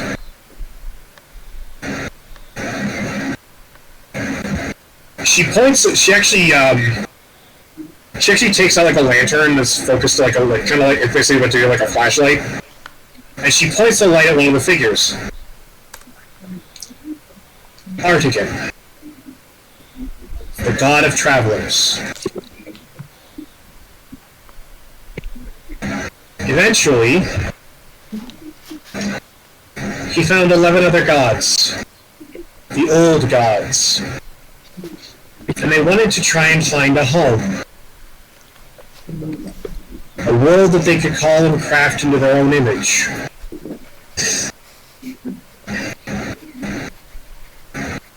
Now this line, she points, because this depicts their journey across the time, or across the vastness. We've been able to translate this. It's interesting stuff, I guess. They traveled to a realm where ink and paper met flesh and blood, and they lived as one, if you believe the story. What does that even mean? I don't know. Living drawings? That sounds terrifying. Yeah. Oh, I get it. They traveled to a realm plagued by weird gods. In the land, weird gods. In a land of red dirt. And they traveled to a realm. This one is the only one that we've heard before in the myth. And she shows you this pictogram, and it shows 6 figures gathered around a white tower. It's a realm of guardian gods. And eventually, Archie turned his gaze inward. And and he ventured to the center of all creation. And she points at the broken pictogram, and it shows Archie being given something. Archie was handed what we called the keys to the kingdom, and he found Midland. He and the 11, he and the 10 other gods. But they were followed by a 12th god, Tiamat, who fought to be worshipped alongside the other god. This is starting to sound familiar. Yes, this is what most historians pick up on the religious train, because in Artigan, it turns out that the Tiamat and the god fought to a standstill, but then they decided to have a handshake deal of not fucking kill each other. You see that? Yeah. And you actually start. Sorry, I had this conversation with them directly. It's fine. He's not lying. We were all there. We saw it. And you actually see in the pictogram, you actually see Artigan, in the way that shows Tiamat attacking other gods, you see Artigan standing in front of one of the gods. Like, kind of like in a more protectorate role. And you see her, she goes, yes, and she goes, and they made the world of Midland. And you see here the creation of the plane. You actually see like the symbol of the Midland in the center, and then you see the realms coming off of it. Hey Zach, did it show who gave him the keys? Was it us from Zorngrod? That was the broken pictogram. Ah. For all we know, it could have been us. It was not, like, because that showed because the story is he went to the center of creation. Ah, we met the smiling god. Or, you know, he met the supermassive black hole in the center of creation that absorbed him. But then it shows, and then they made this. And then she points to another picture.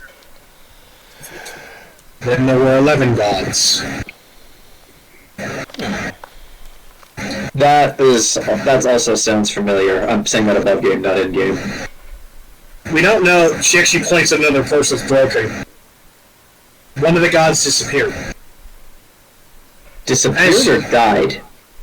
Well, as you can see, she points at the one pictogram. This pictogram, she points at the god with Artigan at the very, very top of the fucking thing. At the top of the wall. This god disappears.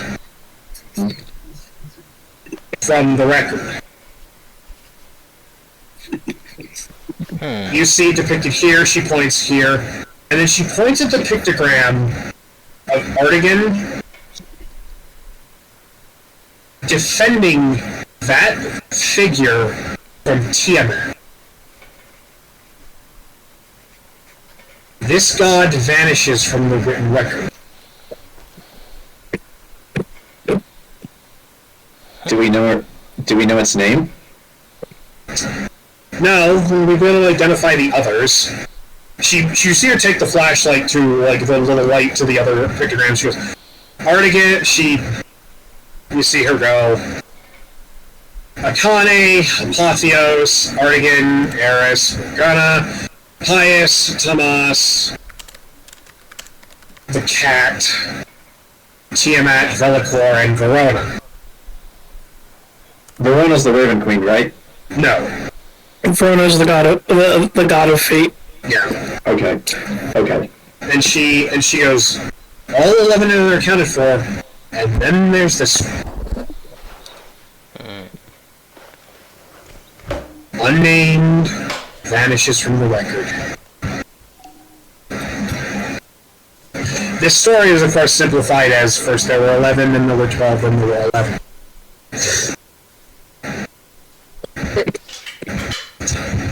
We're not sure.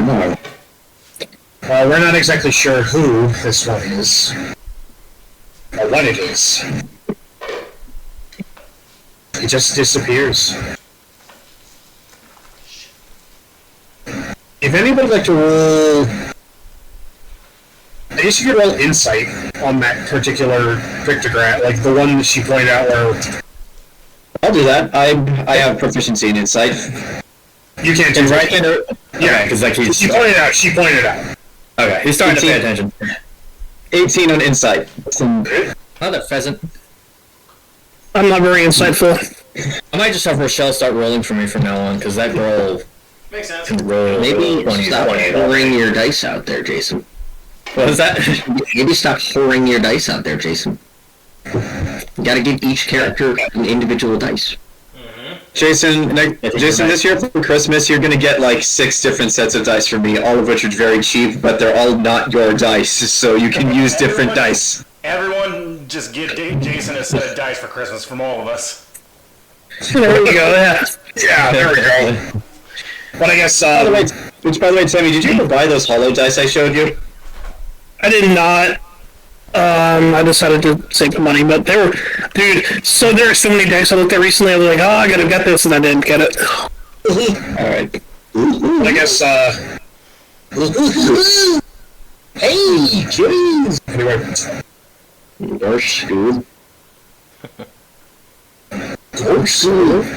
Those people were unharmed. They should have armed themselves. They were around themselves, Frankie. Anyway,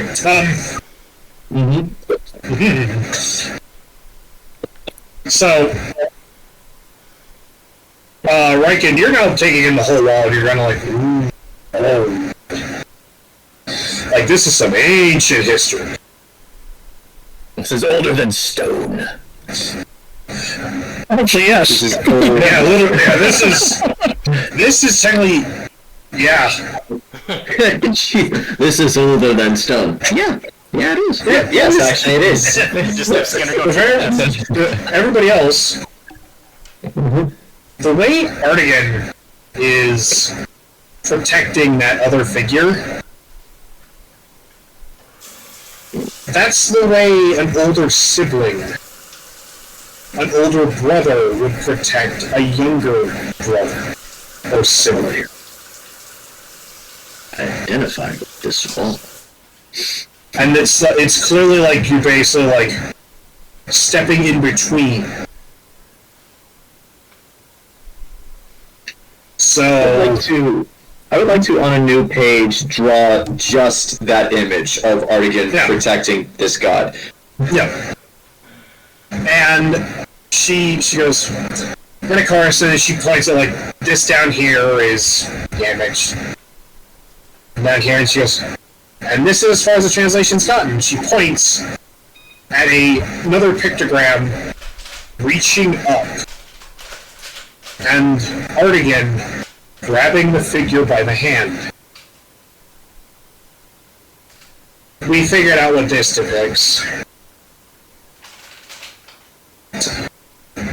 This is the ascension of Mordenkainen, the first sorcerer. He was immortal as far as we've been able to know, until who found a way to force his way into the realm of the gods.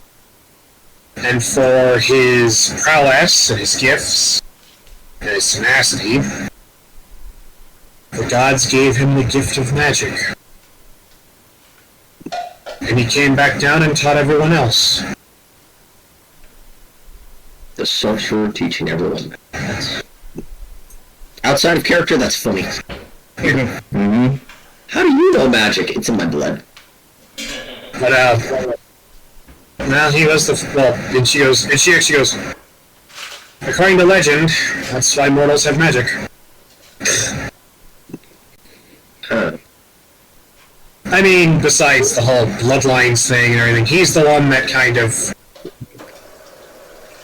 made wizards wizards and, you know... Druids. Druids, warlocks. And Dante was an apprentice. Paladins.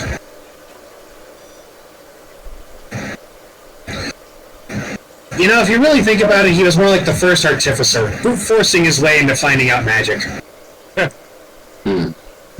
artifacts are changing history again. I've always been taught that magic is as individual as people, and that the type of magic you're able to use is a reflection of who you are. Yeah, I mean, that's what it became, but, well, to start somewhere, and, well, as far, well, it all started with one asshole climbing a mountain. Who would know such things? Only the Raven Queen. AARTI, and we could just ask him when we get back to Stonecliff. What? You see, was Artigan in our camp, or was that just Dante? Or is Dante Artigan? I honestly forgot. Yeah, you see her look at Olzec, and then she looks over at the rest of you, and she goes, "He dropped on his head as a child." No, he's actually a very prolific and very tough gladiator. He has been hit many times, and he is still standing. So this is the astonishing baby. Probably. I'm pretty sure Olzec still has like many battle scars from his time in the arena and in our adventures. Healing magic works wonders, bud. Very few things scar in this world. Hey, scars are cool. Meanwhile, in Cinnamon's head. Oh.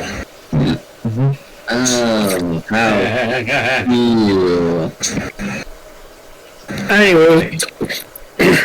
I mean, oh, you know what? No. We can't ask Artigan. He said he was gonna leave while we were gone. We can't ask Dante. Should I ask Mistra? Yeah. But let's get out of here first before we start talking about who we're gonna ask questions. No, it's just in communication right here. I mean, I have the mirror for that reason now. What? What mirror? I bought a mirror. Yeah, I bought a mirror so that way I could actually talk to her. It's like, do you think if these archaeologists couldn't figure it out, assuming they have their own clerics and paladins and can each commune with their own gods, what makes you think that Mistra will tell us? I can ask her real nicely.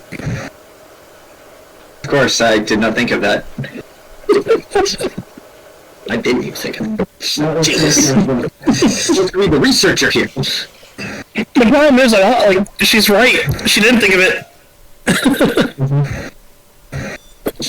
I mean, yeah, I'm just going to assume that this camp has seen like other religious people pass through here who have tried to do this very same thing with their own gods, and if they couldn't get an answer to this question, I don't know if Mistra's going to give us one.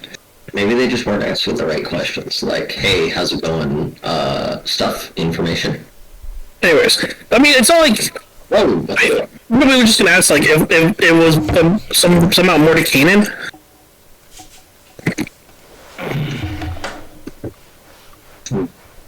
So everyone always asks, what are the gods? Nobody asks, how are the gods? I do! Bit toasty? Culmination. Hey, I got that. Actually, why are the gods?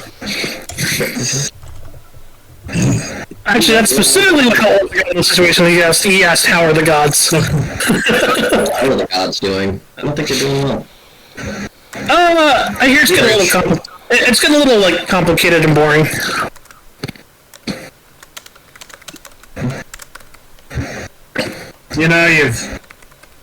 You've seen the same, you've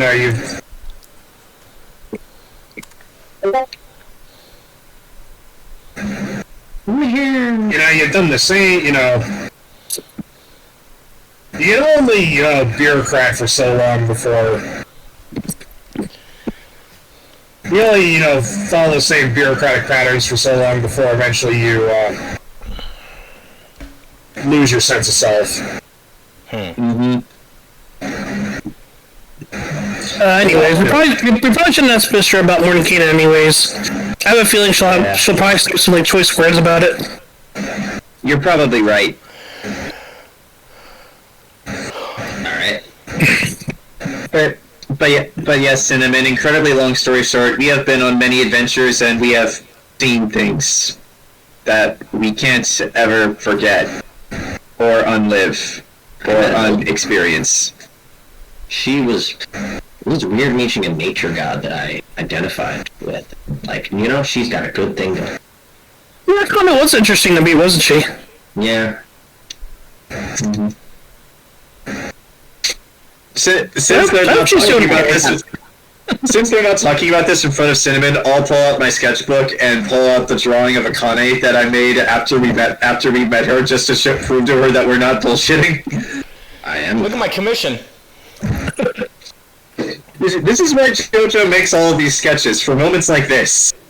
Is Cinnamon just standing there like, what the fuck is wrong with these people? Mm-hmm. Yeah, she's just kind of like...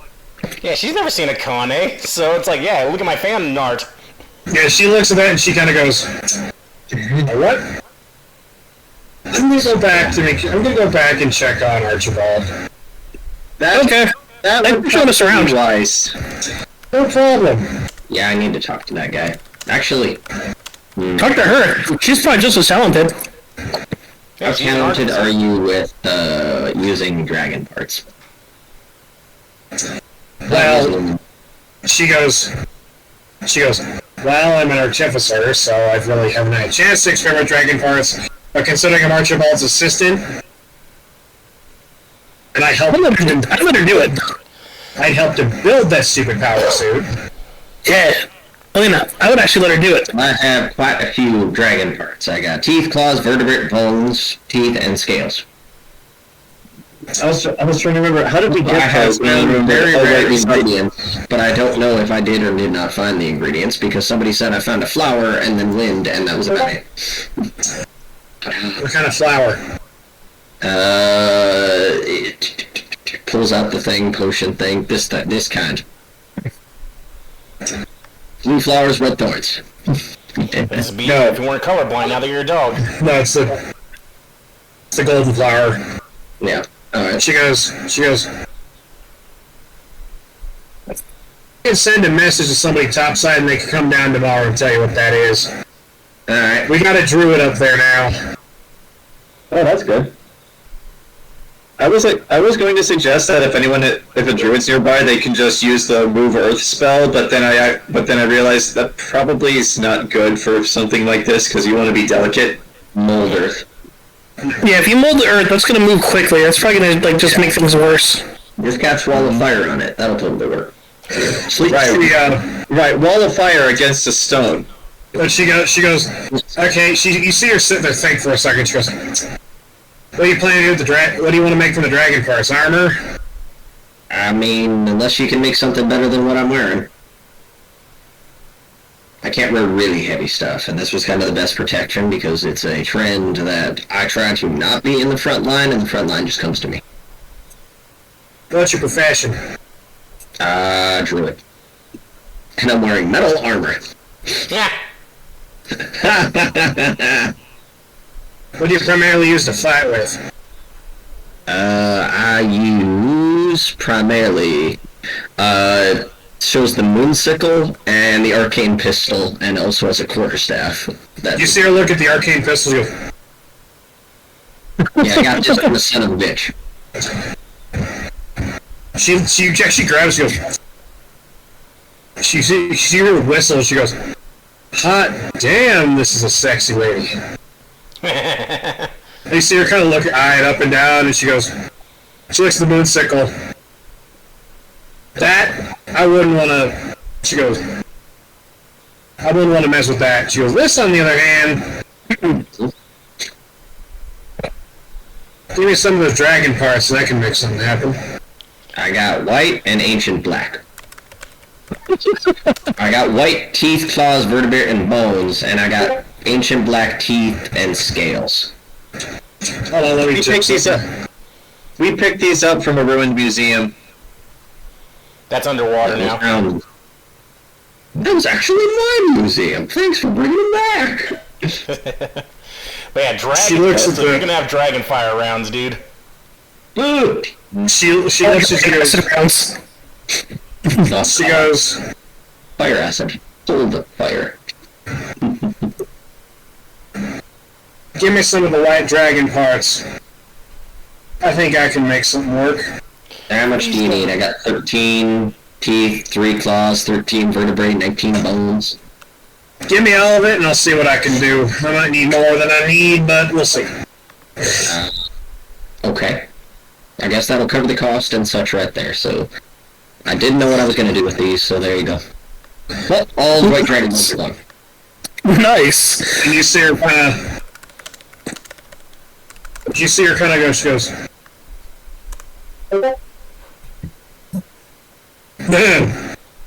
White dragon. Yar. She... Dragon. Young. Yeah. Oh boy. Anything else you need? You find people need? Alchemist. Nothing that I can think of at the moment. No, I do have. She's asking him. I do have Warcraft. Okay. But she's asking the party if there's anything more, like, cause she's basically taking commission. I mean, I have 2 dragon teeth as well, but I was gonna like try to get them turned into like banjo picks, but I don't know if that's in your expertise. She goes, what kind of dragon?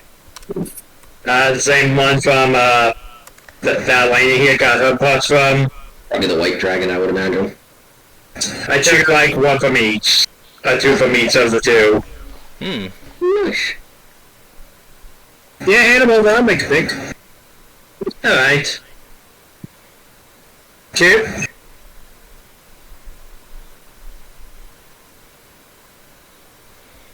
I have a few picks already, but I mean, this one can like control things. Like I hold up with Square, the right one. Yeah. She goes, yeah. She looks at the teeth and she goes, oh yeah, I can do some things with these. She goes, she looks at Riken. She goes, how about you, tall, dark, and stony?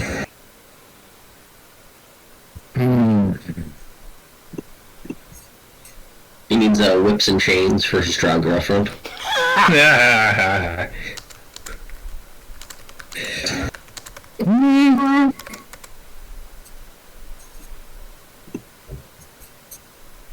Possibly. Actually, since we're on the ground, a helmet actually wouldn't be a bad idea. Oh shit, I should ask her for something. I'll wait till you're done. Helmet? Yeah, do you have anything, what kind of like helms, armor, like some kind of Oh my god. protection? Oh my god. I know what you need. You need to give him a helmet where if you headbutt somebody, it's like a small explosion happens. Ooh. Like those crabs with the... Yeah, so he just goes and headbutts somebody, and it's a boom explosion into their face. The shrimp, the fucking boxing shrimp. But no, make it have like a goat horn, so it's like he's a ram charging.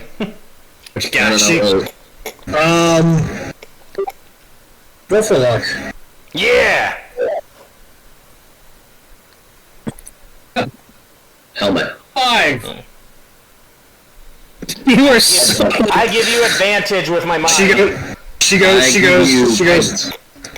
Unfortunately, anything I build like that would probably also whip your head so hard it'd probably snap your neck. Hey, who needs that? I need a neck. But she goes,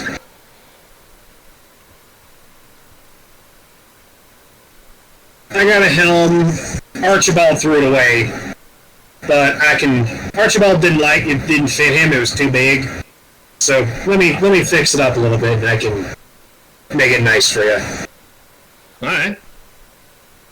Trust me. Yeah, no problem. She looks you up and down and kinda goes, walking around like that, you could use the electroplating. Let's go. Get Archie's old helmet. And then she turns to Jojo and goes, how about you? Well, nothing that I can think of. I actually already have a commission that I'm waiting on, and I do have questions, but I kind of want to wait until Artie gets back first. Unless, of course, Jojo digs into her inventory and pulls out a small pulls out a small list. She's like, let's see. Petition. No.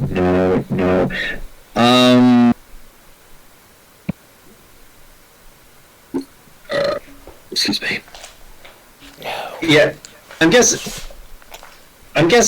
that there's not much of a trade for magic items in this place.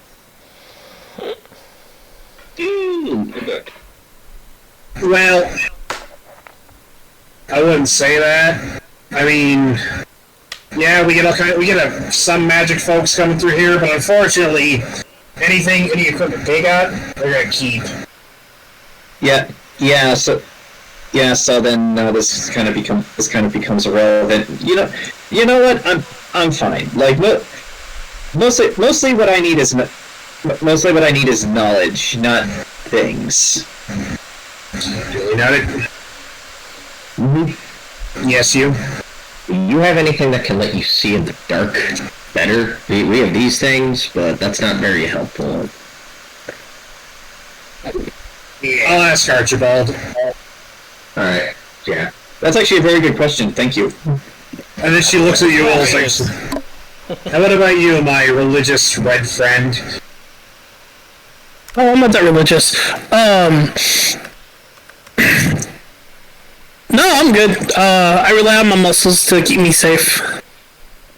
Mm-hmm. Okie dokie. And with that, Cinnamon departs. Leaving us with the artifact that will make us whole. Yeah. But Alright, let's break it. does anybody else have anything? If anything has anything else to do, then we'll just cut to the next. I have one other thing planned, and we can cut to the. That's about it. Because I'll cut to the next. I've got like maybe 2 more things planned, and then we can call it. Yeah, I want to talk to Archibald, but I should probably talk to Artie first, just to see what he learns in his little meeting. But yeah, I do want to talk to Archibald. Well, we can say the party comes together for like a dinner and a dinner at Archibald's, and so you guys can talk amongst yourselves. Maybe just rest really quick, and we'll just keep going. Yeah, but Archie would have, immediately after the transmission, would have filled Archie in on all the stuff they'd gone, including about the librarian and Vecna and shit. So like you would have told us, or just who's Archie again? Archibald. The private comic. The half. Oh, okay, his brother. Oh, okay. Iron Man.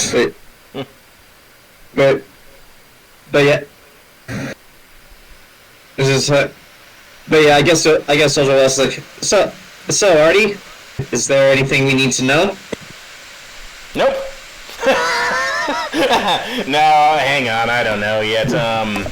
I gotta hear back from Zach to see what me and Archie decided whenever we were still talking after the transmission ended, because it'll sway what Artie will say to the group, because there's some stuff that maybe he's not ready to talk about. Yeah, some of that stuff should probably be kept private. Like for instance, that your father has access to an ancient vault full of outlawed weapons of mass destruction. He doesn't have access to it no more. It's the Elven royalty does. Well, I mean, Vecna probably does too. That's probably where he's been getting his. No, I'm pretty sure he probably tried to start that revolution that the royals put down. But the librarian stole my dad. Well, you're probably right. They probably started the revolution as a means to get those stones. Or my dad. For your dad's stones. They used the cultists. Remember that they were gunning for me specifically. So they were part of the revolution. So, question. We have a single Philosopher's Stone in a room. Vecna and Orvanius both enter this room. Who gets the stone? I'm pretty sure. I mean, Vecna's the first lich, so. But Vecna's got. Pretty sure otherwise Vecna's more powerful. Yeah, but Orvanius has new duds, and that's what makes Orvanius has style. Exactly. Yep. That would make Vecna jealous. I'm like, I wish I had a coat like that. But anyway, Zach, Yes. yeah, they're wanting to know how much I tell the party. That all depends. After the transmission was over, and what did Archibald say? What did Archie say to him? Archie, he kind of looked at you and was like, Yeah. yes, how much do you trust your friends? Alright, I will say... They have been good companions for over a year and a half. We have survived and relied on each other. And also, they already know about Vecna. We are embroiled in whatever conspiracy they are a part of. Who Father talked about this Balthazar is known as the Librarian, an ancient entity who works with Vecna. Another associate of theirs spoke of him having Father. Do you believe that they can help me find Father? He goes, I mean, they've helped you thus far. I think it's possible. Very well. Archibald, I will give you an abbreviated turn of events of what I have been up to with these individuals and their names, and also how the conspiracy we are still unwinding for Vecna and his hand. And with that, Artie will start talking about all the different adventures we've been on, encountering the, like all the stuff Vecna related, all the stuff we found in the museum, killing the werewolf, and all that jazz. Meeting gods, which, I don't know how he's going to take that, but also he will take... Where's this book that's inside of me? How do I get that out? He basically... A chest compartment of yours opens up, and basically a little black book slides out of basically like a space between where you had like some storage stuff. Cool. Alright. But yeah, like he'll give him abbreviation. Can you replace it with another book? Yeah, probably now that compartment's open, right? No, I'm thinking maybe I can hide one of my notebooks in there. Like if it has like really dirty secrets. Oh jeez, I'm hiding your fan fiction. But anyway, No, not like say we find something that Vecna wants. Could I just hide it in Artie? Yeah, exactly. But yeah, like I'll give all that info to Archibald, and I got a new compartment now to know about. And I'll ask him straight up. Brother, with this stone empowering me, I have been, without that knowledge, been trying to piece together what Father said of being alive, being a person. I have come to no conclusion thus far, but from my companions I am piecing things together. I will have a thesis in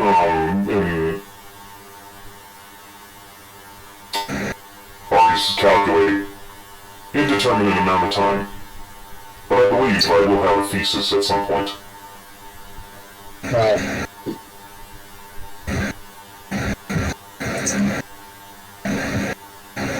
I'm sure you will, brother.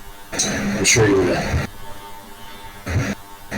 And speaking of all these secrets of these these guns and this living metal, this evolution of my form, do you think it has something to do along with this? And I go into my thought form with the ones and zeros everywhere. My intangible form, the one that's all ones and zeros, and I'm like the green guy. He looks at you and he goes, can't always say. I think. I only discovered this ability through intense thought. This is familiar to me from before I had this body. This Type 43 body was which we have found the serial number of.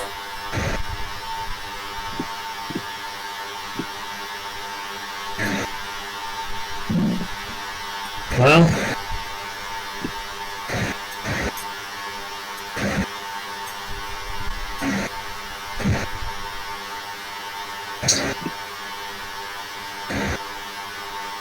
maybe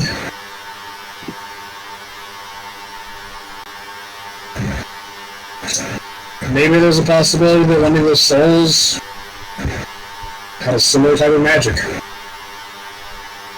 That is the thing, Archibald. This form, as far as I can tell, is not magic in nature.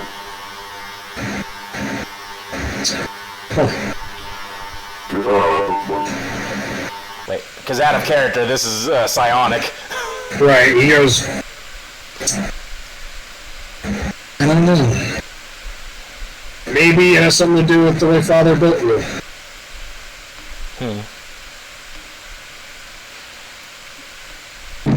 Speaking of Father, I believe I wish to find him now that I've relayed the message. How much will you be able to assist in this, Brother Archibald? The sword. He has... Probably not as much as you'd like to hope. I'm kinda...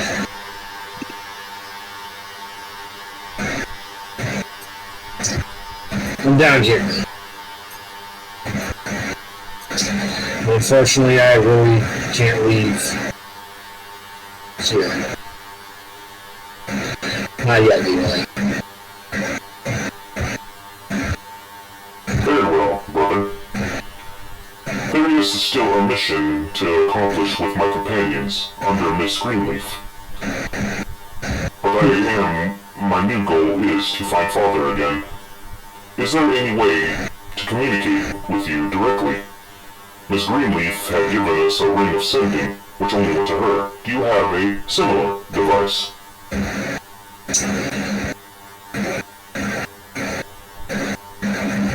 Not at the moment, but I could probably work on it. In time. Very well. I believe we should discuss this with my companions. By the way, their names are Jojo, the one with the long name that you dismissed earlier. The bard with the banjo is named Ernesto. The hobgoblin without a shirt is named Olzec. Wear a shirt. It's Schrodinger's shirt. Whether or not your shirt exists is always in question. Olzec is also touched by several old gods, giving him chaotic power when he fights. Then there is Elaina, previously known as Arlo. Her soul is fused with that of some sort of grand wolf, giving her her appearance. And then there is Riken, the Goliath cleric. He lives in a similar village up on the surface to this one here, full of more Goliaths.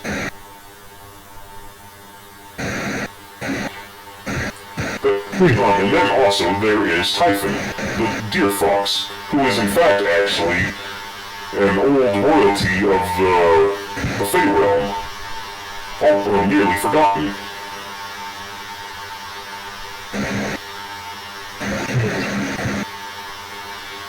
If you wish to know more, my companions have more in-depth knowledge of all the different gods and other strange deities we've met. For instance, we met Akane. Right. Yeah, yes. Starts going over all the different gods they've met. He definitely kind of looks at you and he's just like...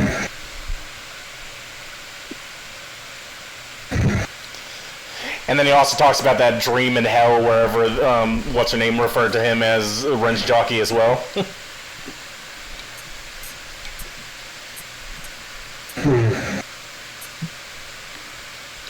So yeah, he'll keep relaying that until whenever everyone else shows up. Just getting better, sharing adventures. Alright, well, he does that, and then all of a sudden, after about half hour you're regaling him, that's when the rest of the party shows back up. Oh, okay. And so we're all being served dinner by this guy? Yeah, after a little while. Okay. Alright. Yeah, I do still want to... I still want to ask Artie, just like, so Artie, is there anything that we need to know about? Artie nods and looks to the group. It appears my earlier hypothesis of Father being in the clutches of the hand is proven. With this final message, we now know that the Librarian has kidnapped my father, Balthazar Box, as we learned his name. Wait, Balthazar? Jojo pulls out from her adventure bag of holding the diary that we took from the museum. This Balthazar? Yes, the Librarian, as we knew as Monitor. He appears to have taken my father to create more of something. And then Artie will start... Let me go back to my normal voice. Artie will give basically the condensed versions of what Father's message was. Basically, is there anything you don't tell us? I'm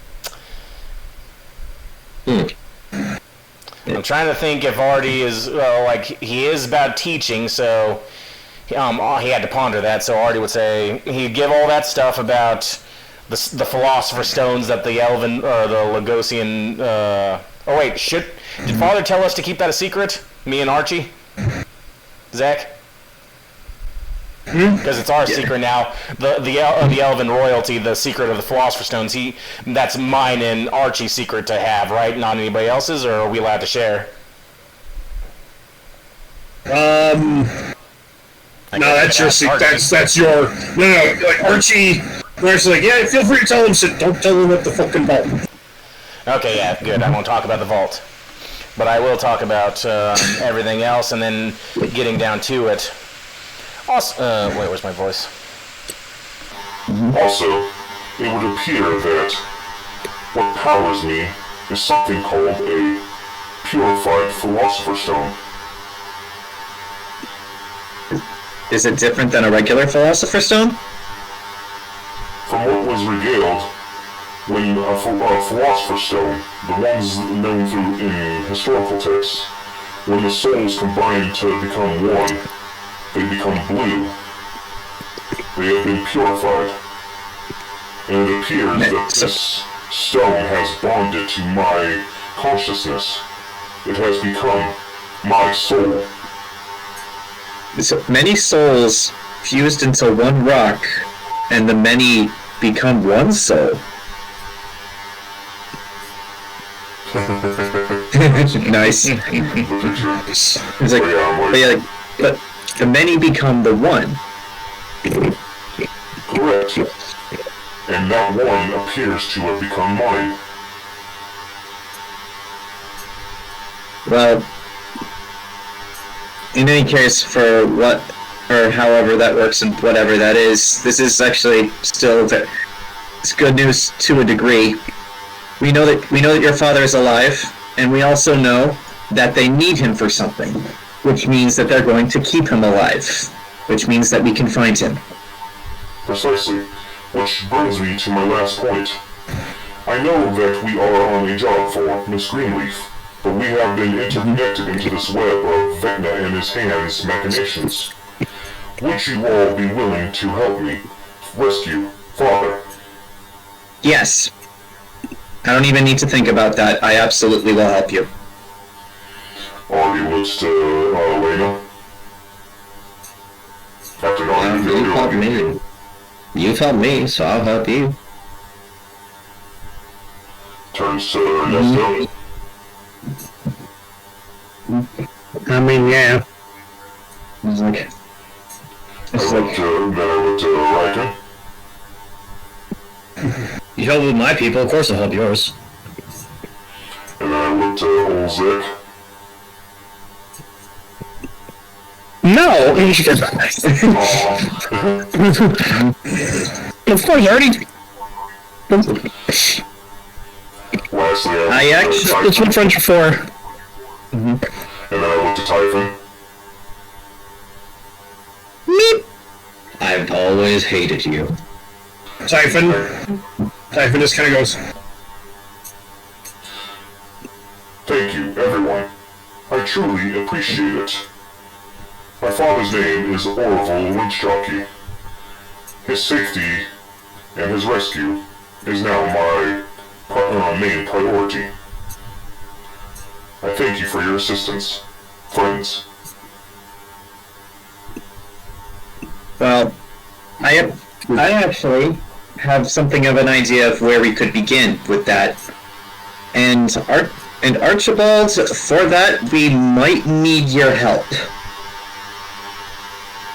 he looks up from a plate of... He looks up from his food, and he's like, apparently in the process trying to swallow the business end of a turkey leg. It's like, okay. Look, mono gag reflex! But yeah, Jojo will begin by saying,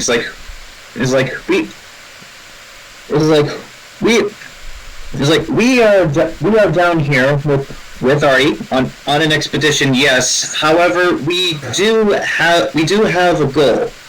There is something very specific down here that we are looking for. It's like, somewhere deep within the catacombs of this place, a vault containing an ancient library. It's like another group of adventurers who had passed through here had discovered this vault, but they were unfortunately brutally killed by the machines that dwell deeper in these tunnels. The robot raptors? The what now? That was the spiders. Whatever term. Razor Teeth told me. I like to think that you just said Yeah. raptor, like in character. But he, Archibald goes, yeah, It's like, those things. Satan raptors.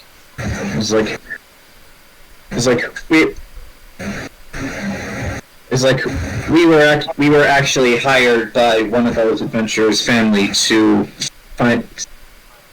go there and retrieve her body. However, with all of this, go ahead, Mike. Found out where she went, so we just gotta wait for that tunnel to get cleared. Yeah. So the way there's not even open yet. No, There was it locked off the path. I know the path she needs to go down right there. You're a real motherfucker, these fucking Craigs. But it's fine with the tiefling girl. Well, given all this other information that has come to light, though, there is something else that you should probably know. We're not just looking for this vault for its historical significance. This Vecna, this Hans, we believe that there is something in that vault that they want. A part of a book detailing an ancient spell. Artie can give you the details. He read the book in its entirety before we destroyed it. And then it got erased. He goes, well, he points at Riken, and he goes, well, we've talked to Razor Teeth, yeah. I have, yeah.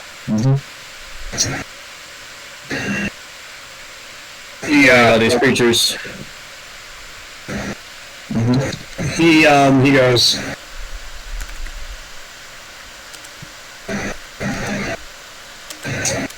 yeah. He walks away for a little bit. And he comes back with that box. Is there pain in there? Yeah. But he sets the box on the table and he goes, In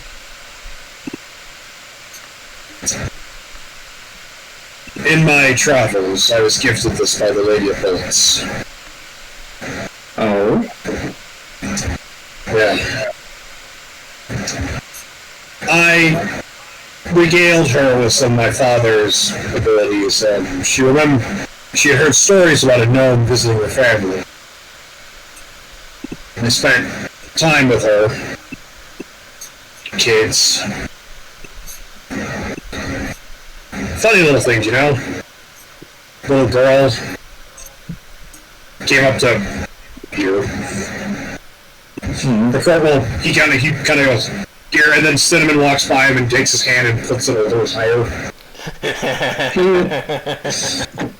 And her twin boys. They were up to me to hear. Alright. Really. This is before the war. They were really young. So 16 plus. My mother gave me this, and he opens the box. And he pulls out this device. And it's kind of weird. It's like this little square. This little metal square. This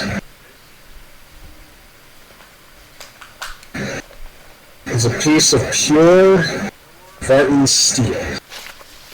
Ooh.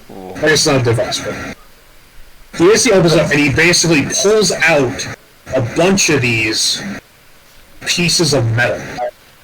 So they're like small tiles of metal? Yes, and he basically goes, this is Emperor's steel.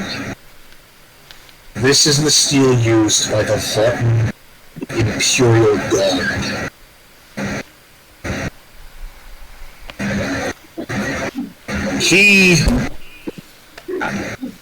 Alright, and then he basically reaches, he then pulls something out and he unwraps it, and he pulls out this claw made of metal.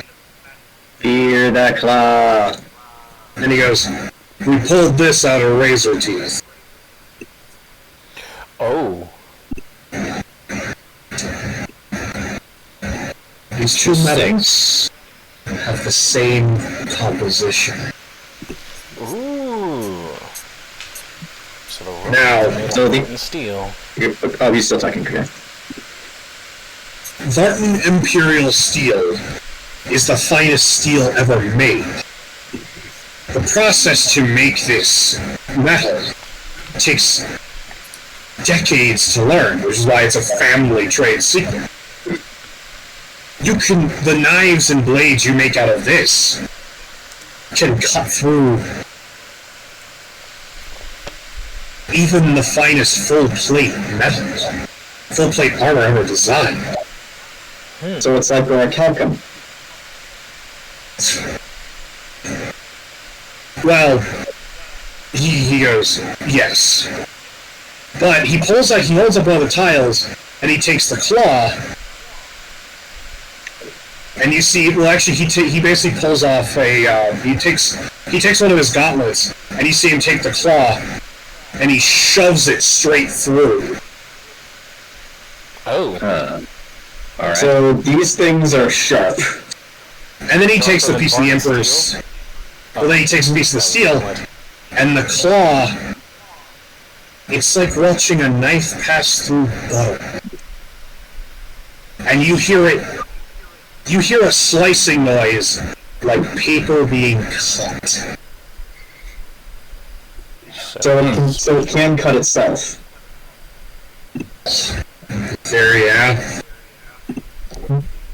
But this, whatever these things are,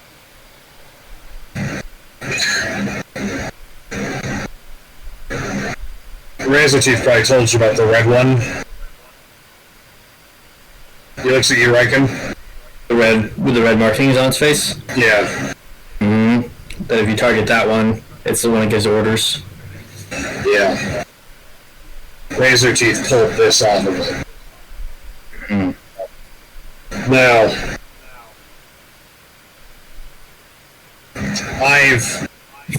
me being what I wear, he points back behind him, and you actually see the suit of armor in the kitchen doing dishes, like mechanically. He goes, "Excuse me, slave! Excuse me!" And he goes, "Sometimes if I go too far down,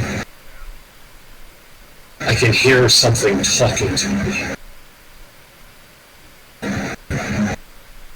In a language that you can understand? The suit interprets it. What you're saying, Jayson? Riken's like, in here or in here?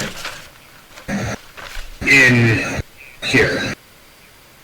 I think the suit processes it. I'm sorry, like when you said in here, where were you pointing to? Because I was writing down notes. Oh, in your ears. Okay. There was something like that, like the crazy guy said something like there's a whisper in the dark. Yeah. He said there were many whispers in the darkness. He goes, yeah, the voice in the dark. Mm-hmm. If we're talking the same adventurers, he looks at you, Elaina, and goes, "Tiefling, kind of cute, had a brooch with a coin in it." Yeah, need to find her. Yeah. He rambled about some great red eye. Mm-hmm. Can he tell you what moved? I don't know if he did. Great red eye that moved. Okay. Yeah, we knew about the eye, but we didn't know it moved. Yeah. So whatever these things are, it gives commands to these other machines. I think, if you ask me, this is my own professional opinion as an artificer, and being of my father's lineage and study, those fools, back in the ancient times, they made something that's down there. It's down there. And I don't know what the hell it is, but it sure as shit ain't of this earth. By which I mean, no mortal hands or gods would have ever imagined that thing that are alive today. Whatever's down there might be a relic of the war. And if it's from the very end of the war, it might be a living weapon of some kind. So we're talking an ancient machine from that time that not only remembers it, but is still following its programming. I don't think it's following any programming anymore. Because, I'll say this much. A craftsman recognizes a craftsman. And those fucking murder bots, those murder machines it's got down there, those are made, like we see different varieties, the raptors, worms, the bat. The bear catfish? Yeah, those are child's play. But the bat, the wolves, they all bear the same look, the same keen eye. That's actually something I wanted to ask about. There's a question we were pondering when we encountered the bear catfish. Like, do you think that there's some kind of ecosystem down here consisting of these machines? If there is, they all serve. Well, I don't think it's an ecosystem. I think it's a caste system. But like an colony of ants? Kind of. But whatever the thing is that made them, it's like a queen ant. It's a big mother. She's real big and real mean.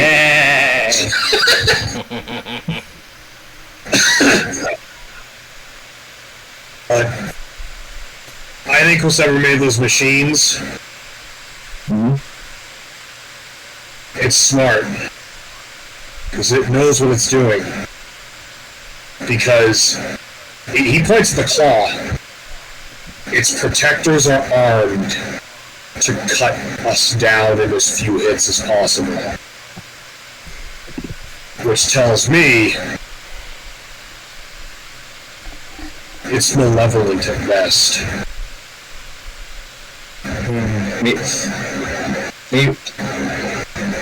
Maybe much like an ant queen. An ant queen is the only one that can give birth to more ants. Perhaps in the same way, this is the thing that makes the other machines. Well, maybe. But the first thing it did was it made sure it can't be got too easy. I think your adventurer friends, the young lady you're looking for, yeah, I think they accidentally found it. Like, I think if what Artie told me about how you guys got down here, I think during one of the quakes, they found themselves a new hole. And it's like any adventurers decide to crawl down it, and they found a way down to this thing.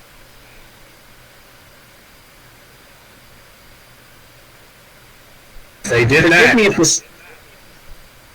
Forgive me if this sounds like an insane suggestion, but not all of these machines are hostile. Like the Bearcat ones, they just ignored us as long as we ignored them, which means they're not intentionally hostile to us, assuming they all get the orders from the same thing. They're not intentionally hostile only when we encroach on their territory and get to a place where they don't want us to be, which means they're deciding who to and not to kill. That red raptor followed Razor Teeth.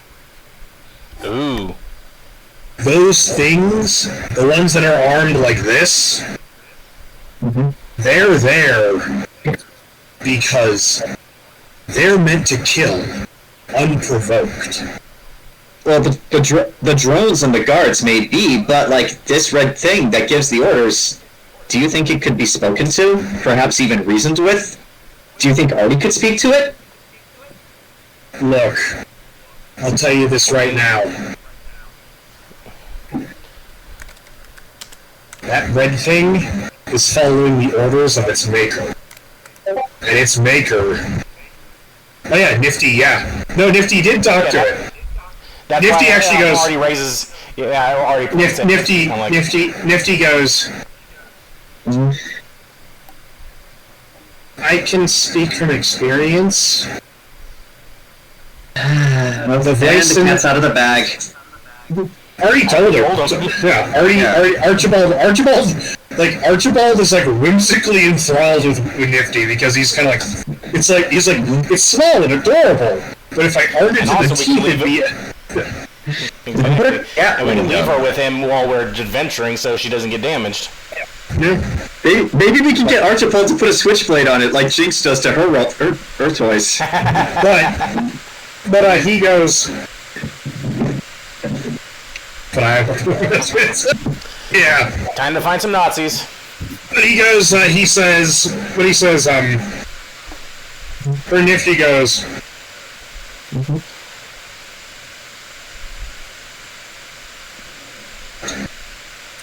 What little I heard when it tried to talk to me,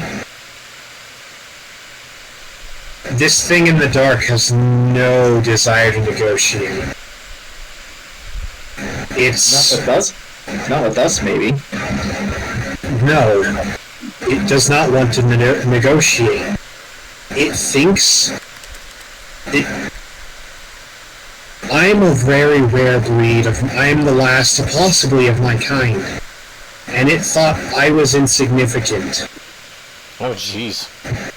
It didn't think I was worth killing.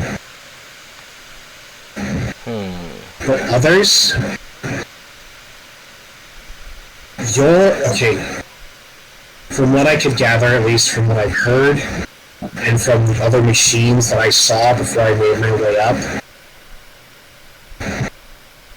you're intruding in its kingdom.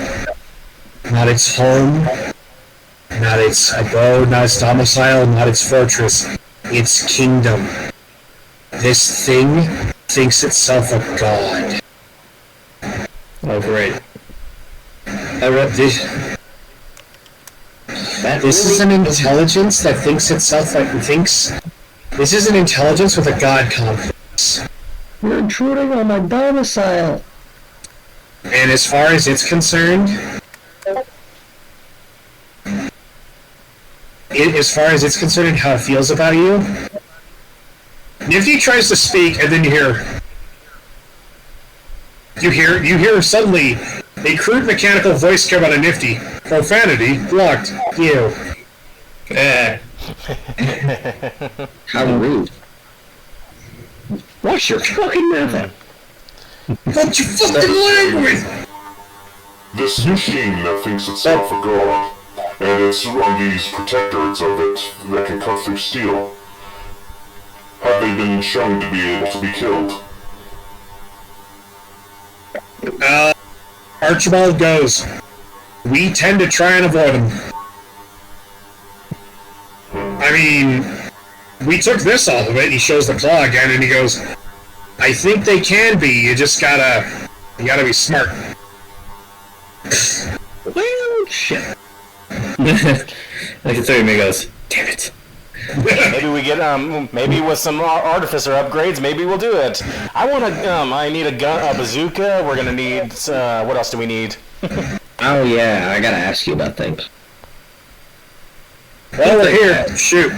One, do you have goggles or something that can allow me to see in the dark? I like to think I'm one of the most perceptive individuals because of these changes. Right there. Just think it's dark, be nice. Uh-oh. That's a nat 20. There you go. Archibald goes, Well, let me know guidance. Archibald goes, well, I've been looking for a project to kill my time for the next couple of weeks. And you see Cinnamon all of a sudden, like, across the room. You see him look at her. She looks at him, and you all feel the temperature in the room. Even you, Artie. The temperature of the room drops about 3 degrees, and he goes, of course, after I fix the pipes. Of course, after I fix the pipes. I do also have these. I got ancient black dragon teeth and scales. I don't know if you can do anything with that. He looks at your the white dragon stuff to Cinnamon. She said she was going to do something with the gun I had, the arcane gun. Yeah, you might want to wait till you go topside with that stuff. Alright. More of a less magic-y type blacksmith you're going to want for that. Because otherwise I can enhance your breastplate, but it'll probably shoot lightning out of your boobs. Involuntarily. That's not a bad... Okay, then that is a bad superpower. Yeah. I mean, he goes, I think it'd be cool. I think it'd be cool. I think it'd be cool. He goes, Cinnamon goes, oh yeah, until your friend's in front of you and you sneeze, and next thing you know, you're apologizing to a pile of ash. Oh, she's dead now. She's dead. Well, she's dead. Ain't getting any better. What's that line for death becomes her? She's dead! It's a wonderful thing. Holy shit. What? Oh yeah, Riken was gonna get one of his old helmets. I forgot about that. Yes. Yeah. Cinnamon. It's gonna be about a day. she's gonna be working on this stuff, so it's like a day or two. She'll have all your stuff figured out. Okay. Meanwhile, Archibald needs to fix the pipes. Yeah. Again. And when he's not fixing pipes, Artie can assist him with like that journal about what the hell living metal and gun stuff is that we stole from the Vartans. But I got one more thing that we can work on. If everybody's good, then we'll work on it. Yeah. I actually have one more question. Yeah. This is a quick one. Alright. This is like, I actually do have one more question. You mentioned earlier you had dealings with the House of Korath in Varda. He never said to you it was the House of Korath, he said the Lady of Bullets. Yeah, okay, then never mind. I thought I heard it mention House of Korath. No, never mind. Then never mind, I don't have any more questions. I just glossed over that. Yeah. Yeah. So, I have no more questions. For the sake of things, a couple of days go by. Yay. My kid keeps coming by and extorting more gold from me to keep Nifty secret. No. But now he's hanging out with Archie. And so we cut to the courtyard of the town square. How long? About 2 days. 2 days. Got it. Your stuff's almost ready. Cinnamon's putting the final... No, I'll roll for stuff outside of session for crafting post. But all of you are kind of, because there's a supply drop coming down. It's been 2 days, we gotta have that alchemist come down here and then... And you see suddenly the supplies coming down, and you see 2 large birds, like eagles, flying down, like in each hand carrying the supplies. I'm sorry, I can't help myself. Suddenly it's raining. Suddenly it's raining crates. Hallelujah. Jen dusts herself off and like, what the fuck?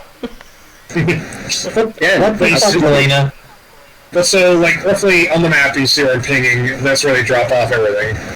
Oh, okay. Let's see, and you see, like, the two birds are perched, and they're massive-ass fucking birds. They're like the eagles from Lord of the Rings? Kind of. On the birds. Even bigger. Alright. Can I roll nature on the birds? You may roll nature on the birds. Rolling nature on the birds. These birds are capable of replicating human speech. 17 on the birds. Once you do that. They're both like basically like giant eagles. But not like like Lord of the Rings eagles. They're clearly because they can still fit down through here. But you actually see one of the eagles looks at you, and you watch as it curls its wing and puts one of its feathers in its beak, and you see it like all of a sudden make a weird motion, and it pops. And sitting on top of the perch, you see a curly-haired, red-headed witch sitting on the perch, as you see Tasha. Oh. Hello. Oh. Hello. Nice to see you again. That's not the alchemist. That's not... What are you doing out here? That is not the alchemist. Damn it. Disappointed. She goes, well, our base camp that we were heading to is right up there. And per the prodding of my cousin, meaning that she threatened me within an inch of my life if I didn't do something useful. Do you guys know Jen is very scary? Yes. No. Yes, we do. And she doesn't seem that scary. Well, she's not that scary once you get to know her. Then she becomes terrifying. I don't know why you guys are so afraid of her. She seems average. We are not enemies. Well, the alchemist should be coming down shortly. He's finishing up some stuff. He should be down in the next few hours. But we heard somebody's looking for a druid. Yes. She looks down at you. She goes, what kind of druid? she points at the other bird.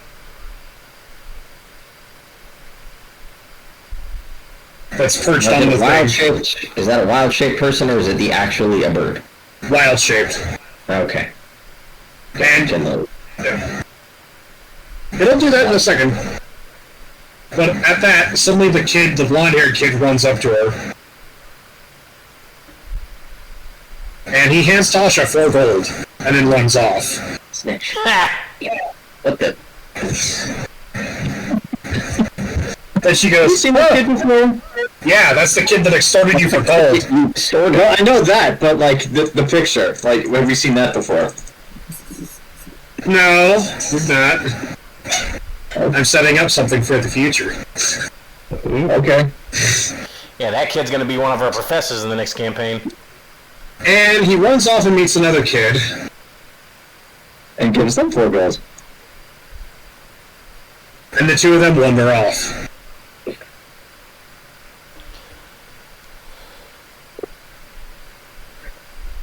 Let's see if I can do this. No, I can. So Tasha's Oliver Reed from. Okay, just look at a picture. Michaela from Dead by Daylight? No. No, unfortunately I couldn't find any picture. I didn't want to Google Brendan Fraser as a child. So That'd be weird. Why not? No, I'm saying I'm saying Jen's cousin. Oh, yeah, well. Tasha. Brendan Fraser, child actor. Roles. I do actually have a... shit. Brendan Fraser is our alchemist? No, he's the kid. No, it's gonna be worse. In the future, he's gonna grow up to be Brendan Fraser. Yeah. So it's Brendan Fraser's kid from the Motley. Like any scrambled eggs? But there's the Tasha art going up. I can't wait to like a living hell in one campaign. And, like, so you wander over to the bird. Or over to the...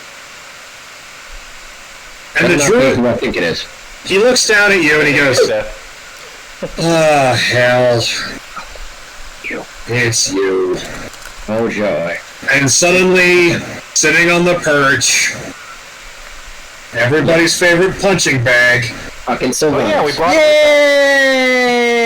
I forgot we brought him with us. Hey! I completely forgot we brought him. Unintentional, I'll say this much, Ken. I will say it's unintentional. I mean, I think it's the same. But he looks at it, he goes, so you've been traipsing through the ruins of my home. How do you like it? It's just like you. Ruined. It's very scary, but it's also very enlightening. He looks at you, Elaina, and he goes, well, unlike you, I tried to fix it.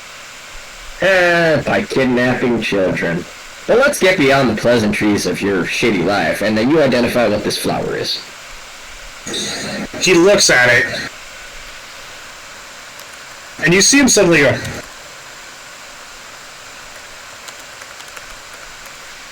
Also, give me your lunch money. he looks at you and goes, where did you find that?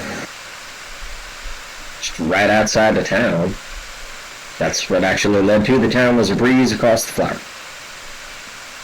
Just in the tunnel over there. He goes, you see it, he's like,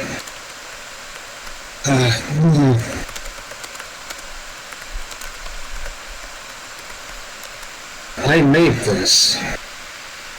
Yeah. What does it do? Okay. I invented this. You invented a flower? I gene spliced it. Okay. When I was an apprentice of the... You're not going to tell us it's a drug, are you? No, I made this as a medicine for the war. Oh! What You does see, it do? Okay. he looks at you and he goes,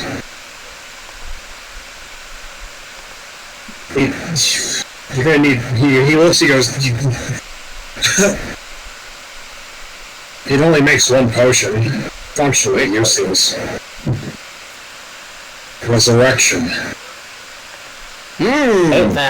Okay. Oh. He says, he looks, he goes, it's not true resurrection. I couldn't get it perfected. Wow. Well, sometimes that is better. Resurrection's better than nothing. Somebody will have to teach you how to make it. Yep. Unfortunately, there's only two people that knew how to make that potion. One of them is me. One of them was my master. Old Morty. But I'm fairly certain that the White Wolf is dead. That's what you think. We have no reason to dispute that at this But time. he goes, thank the gods. Well, he looks at you and he goes, and me. How interesting. Yeah. Well, So, how long does it take for you to make this? No. How about yes? How about you go fuck yourself? Okay. Okay. Because he says, you know what? Resurrection. He looks at you and he goes, he looks at you and he goes, you know what? He goes, I tried. You know, for all the shitty things I did as a god, I did plenty. But you know what? You know what I did to attain godhood? He basically holds his hand out, and he goes, I made this. And you see this weird amalgam of magic appear. I made this to re-green the planet after everybody poisoned the shit out of me. And you know what I did when I became God? Became a god?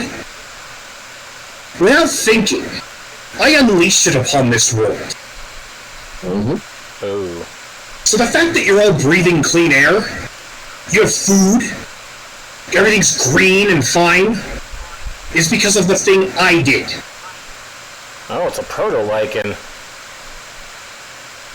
I quite literally spent my entire apprenticeship listening to that fucker. Because he wanted me to make poisons. He wanted me to make weapons. And I made something to try and fix the mess. So as far as I'm concerned, yes, I did a lot of shitty things, and your family suffered at my hands. And I can't take that back. I cannot bring your family back. Yep. And neither can you. What, you think I'm honestly going to be doing this to bring my family back at that point? No. But you know what? I'm glad this thing never got used. Because you know why they wanted this? Because that fucking White Wolf was so obsessed with necromancy, he wanted to find every avenue around it.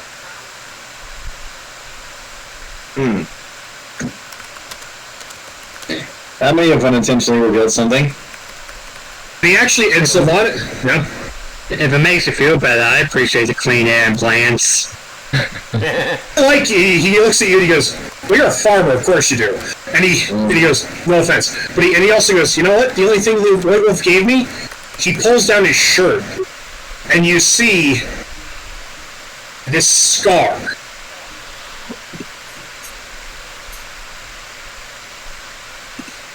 First time I told him I could heal myself with plants, he stabbed me and said, prove it. Mordecai's pretty just, hey, what if he did, what if it was a hypothesis? Jeez. Look. Yeah, no. Yeah, yes. Yeah, you're not the only one who had a hard life. So is that, You know, it could have been better. Yeah? You know what? Yeah, you know. Yeah, it could have been better. One good thing. at this point. How about you do this, and then I'll try to be nicer to you and forget all the stuff that you've done. No. For me, I'm doing this for somebody else. Oh, that makes you better? Yes, that does make me better than you. You're just like me. No, I'm better than you. Oh, really? No, Elaina, I think he's actually right. You stay out of this! Have I kidnapped any fucking children, Jojo? Have I grabbed anyone? Have I massacred families? Sentient families. He looks at you and he goes, I don't know. Was your mother a whore? Who got used and abused and died in the back streets of the Feywild? Gee. Because she OD'd she overdosed on a drug that his people peddled, and he points at Typhon. Jeez, what the fuck? The Fae had drug trade? What the hell? Yes. I mean, are you really surprised? Look at everything they can do. Of course, there's a and Typhon. You used to see Typhon. Typhon is looking away. He goes, yeah. Because you know what? My sister told me. My sister who raised me. Who basically encouraged me to pursue my craft. My sister, who, you know, I don't know if she was my sister. Because I don't like to think that a 13-year-old girl gave birth to me. I mean, John Lennon would like to disagree. But I don't know. Because, you know,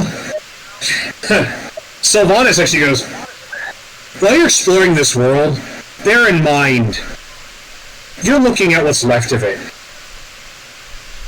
I had to live through it. So you know what? Mm-hmm. I will teach you this on one condition, Elaina. Don't use it. Do something for your party and earn it. Like what? Have I not done? So save it for us? You know, actually, You think I'm a taker? you've been making potions for them. That's not exactly ignoble. Yeah, helping them, promising to help them out on any traditional problems that they have. Okay, fine. You have to do something for me. I will teach you how to make this potion, and you owe me a favor. What sort of favor? A favor of my choosing when I feel like it. No, I need to know exactly what sort of favor you're gonna pull. That's a good. Alright, fine.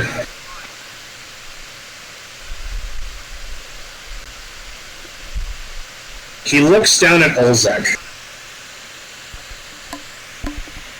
Huh? I want you to help me seduce him. No. He looks down at Yeah, he looks down at... I want you to help me get a date with him. No. He looks down at Olzec. Wait, you're talking... He's like 7 feet. Oh, 7 feet. You got this 5'10". And he looks really angry. Yeah, but I can curl Sylvanas' hands. He actually goes, no. Hey, Typhon. I want you to tell Elaina about my sister. He pulls at his collar. More importantly, I want you to tell Elaina about your family. I mean, I think we know at this point that Typhon's family are all mass murderers. Apparently, yeah. Drug trafficking kingpin. Now you know the horrible truth about Typhon. Well, now I found out that he's uber cool, so... But he goes... You're the type of person to go, yeah, Walter White did nothing wrong. He goes. Walter was just trying to help his family. Well, actually, he goes, Typhon, you tell them about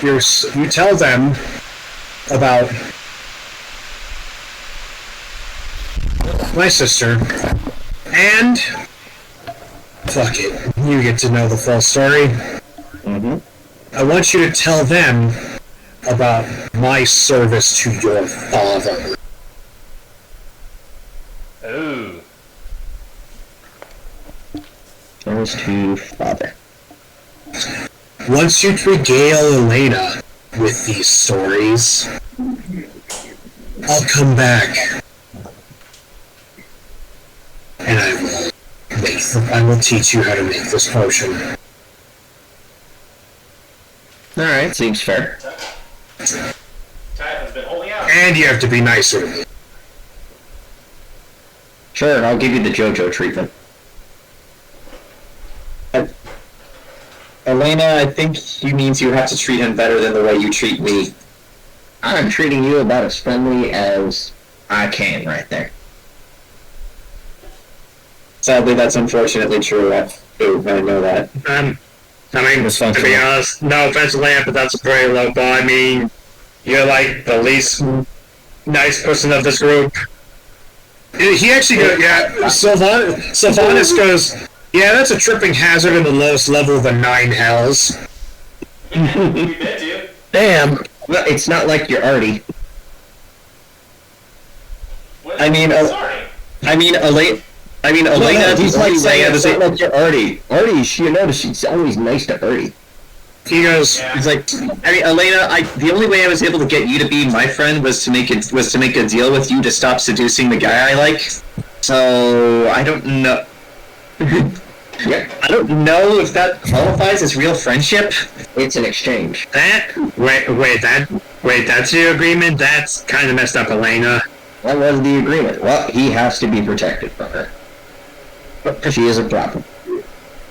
We'll discuss that later. But right now, the point stands. Sylvanas goes, I see Sylvanas. But wait, doesn't Jim, whoever the fuck his name is, like, doesn't he get a say in this? Apparently not. You see Sylvanas go, say, but he doesn't know anymore. He's too young. You see Sylvanas go. What? Sometimes I miss the war. Wow. Because at least I knew where to stand. I feel Not for nothing, bud, but from what I understood, there was even that was shaky ground. Look, the only place to stand in that war was on whatever side the White Wolf found himself on that day of the week. So, the White Wolf overall, which was what, the White Wolf or Typhon's family? To you. Use that as a bar for why I treat you the way I treat you the way I do. And think about that, and that's why I treat you the way I do. I don't know, Typhon. Here he is. I don't know. The White Wolf never called me by a number. What? Oh. His expression drop, looked at him and go, what? You see Typhon. You see Typhon go. You see Typhon is like trying to dissolve into himself. He goes, oh yeah. He goes, Typhon was one of the better ones. Typhon at least acknowledged I was a person. But according to Oberon, King of the Fae, I was number 370. Was he? Did he have camps and shit? Did he have this tattooed on him? What the fuck? I'd half expected to be on his fucking, like, back or something. Oh no, he actually goes, Does he got like a Jewish tattoo? do you ask him that in character? Number? No, I bet Artie does. Artie doesn't know what the Holocaust is, so he wouldn't be able to ask that. Oh my god. Yeah. But then he goes, you're gonna need to demonstrate it. Yeah, Sylvanas goes, yeah. We went, like, I had a name. My sister gave me a name. You know why we found ourselves in the service of his family? Because it was a way to get a meal and a roof. So we didn't mind when you dropped a plate you didn't eat that night. Or you suddenly found yourself hoping to God you weren't going, that wasn't a loose tooth after getting backhanded by one of the nobles.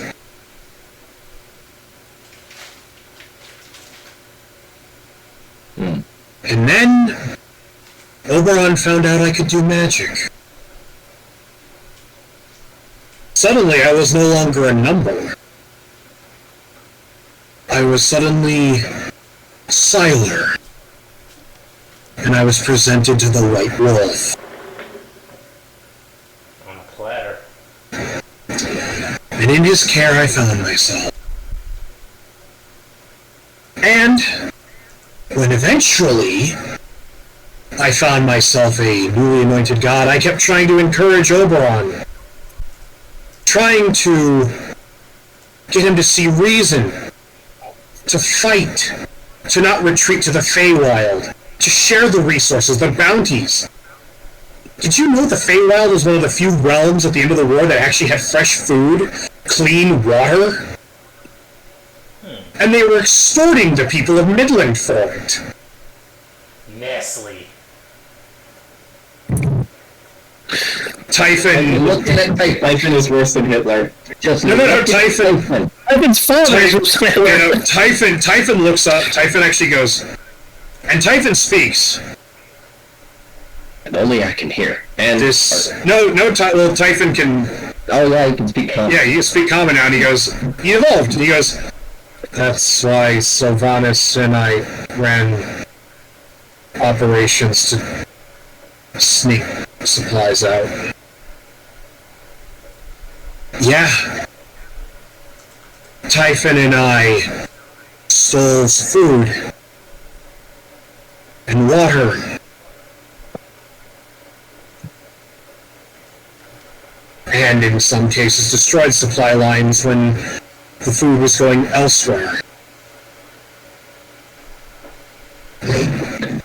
No, I'm gonna ask Archibald how to build the railroad, but that comes later. He goes, and all the while I kept pressing Oberon, please do something, keep joining, don't retreat, don't pull back your forces. And you know what he told me? Just because I was a god doesn't mean I was equal. I was new god. He was an old god.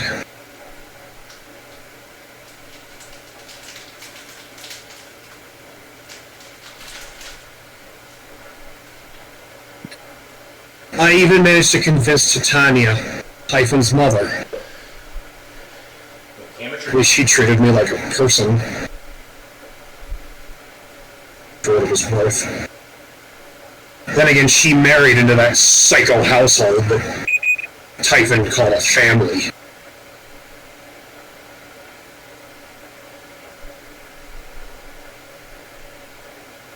I had a crew. They were great.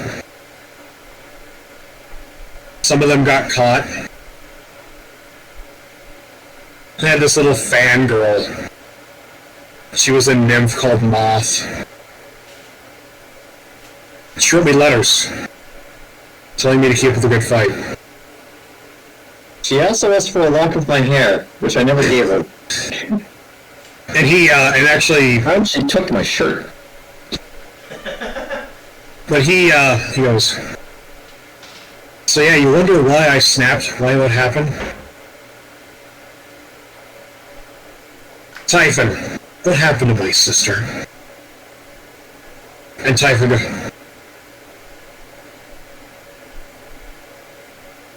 there was the Dark Wolf made a play for the Gate of Elysium. He intended to take the throne of God. I took my personal forces and we fortified the location with the remaining forces on Midland.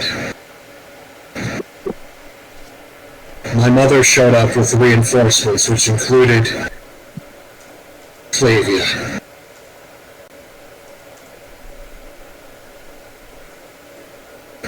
And a sniper put a bullet in her head. Yeah, my sister died. And looks at Typhon in his arms. I lost my sister. And Typhon adds, and I lost my wife. Oh. Oh. Why would that guess not already there?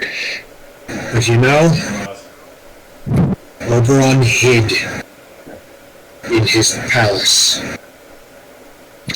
Oh, what the fuck? So I seized the chance. No. No, actually it was that fucking mechanical dragon. It turned into a... No. He goes, no. I saw the son of a bitch that did it. Mm-hmm. He had a laughing wolf skull mask. That could be anybody. We called him the Hunter. A hunter must... Oh, that musical. Cue musical effect. Yep. Cue the theme of the hunter from Dark Crystal. And he... Yeah. Damn it. And then... I retreated to the Feywild. And I hunted down... And you know what happened? I killed all the deer foxes. And I put Oberon... I captured Oberon. I wrapped him up in barbed wire and I lit him on fire and I laughed. Sylvanas is starting to cry. And laughed. I got my revenge. And the madness took me. You know, for the first time... You know the first time I actually thought clear? Was when my godhood was taken. And suddenly I realized I could feel again. Because that's the thing about being a god, they don't tell you. You don't need to eat. You don't need to sleep. I was awake for so long.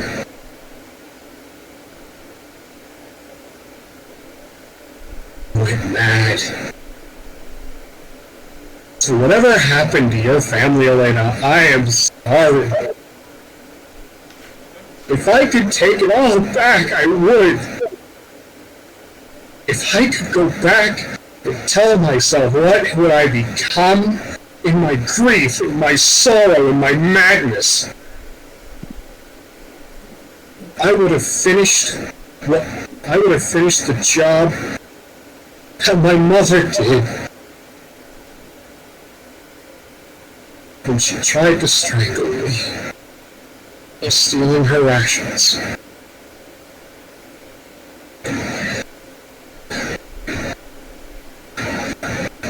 How much emotional damage does Elaina take? Knife in the ribs! Knife in the ribs! Like, responded at all in this point. And he goes, he looks up at you. Okay, you take 19 emotional damage. But it's not like she's looking like stone-faced at Oh yeah, no, she's like, yeah, I know. And she looks at you and he goes. She doesn't have a response.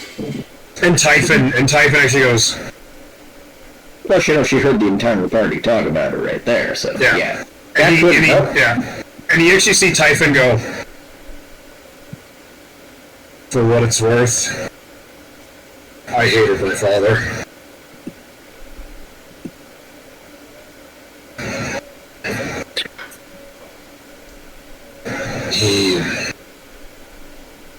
Flavia was the best thing in my life.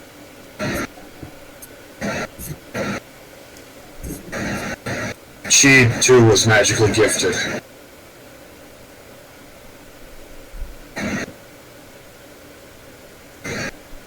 Always the one.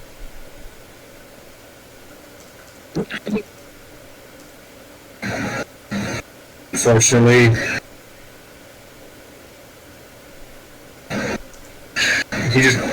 War took a lot of things from all of us. This world you're so fascinated with, all of you. The glorious past that some people think was never existed.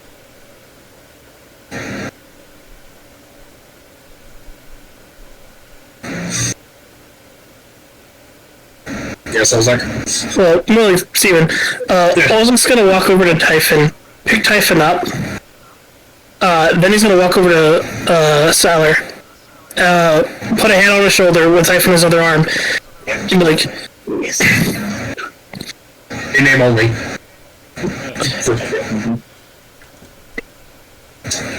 now that you're not a god anymore, and you can feel again, I'm going to show you a feeling that's very powerful. And with the Typhon in my arm, I hug Salar. And I basically kind of encourage Typhon to hug him as well. As best as he can with his little deer fox body. Yeah. And basically, I pull, Salar down to me. Yeah.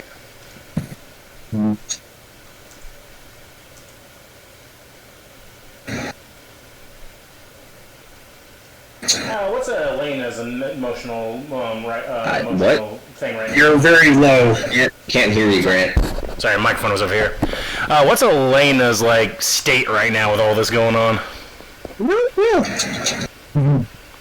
Is that visible, or are you trying to hide it? No, she's not hiding it really at all. I don't think you could hide it. No. Archie will place a hand on your shoulder. Jojo will put a hand on your other shoulder as well, because she feels for you. Riken Read from time to... and Archie, because you're kind of away from this a little bit. What's your vote to roll perception? Something's going on in the background. Uh-oh. Guidance Artie.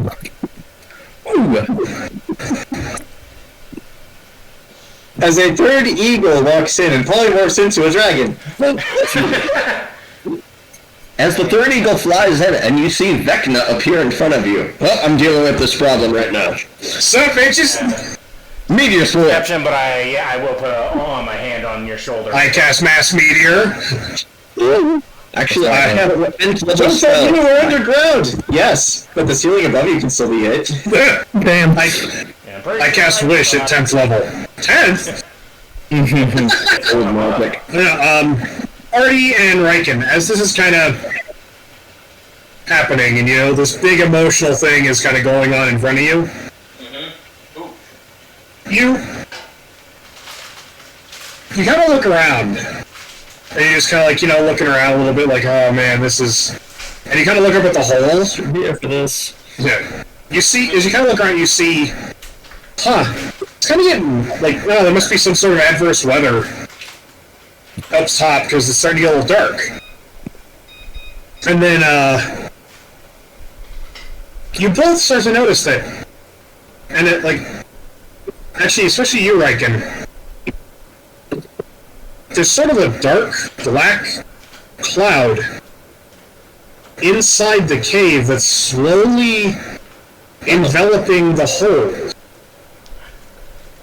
That's not good.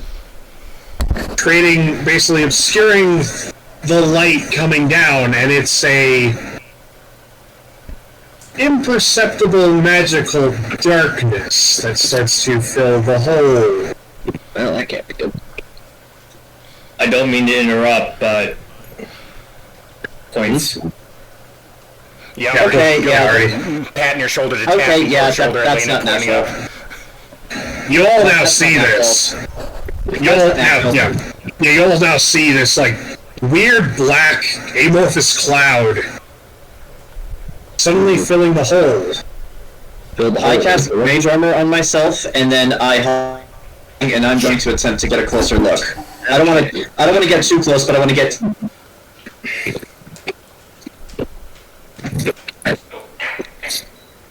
You start to fly up.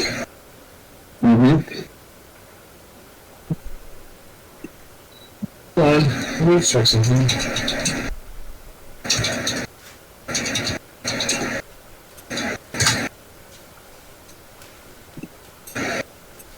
about that. The pot of water was boiling over.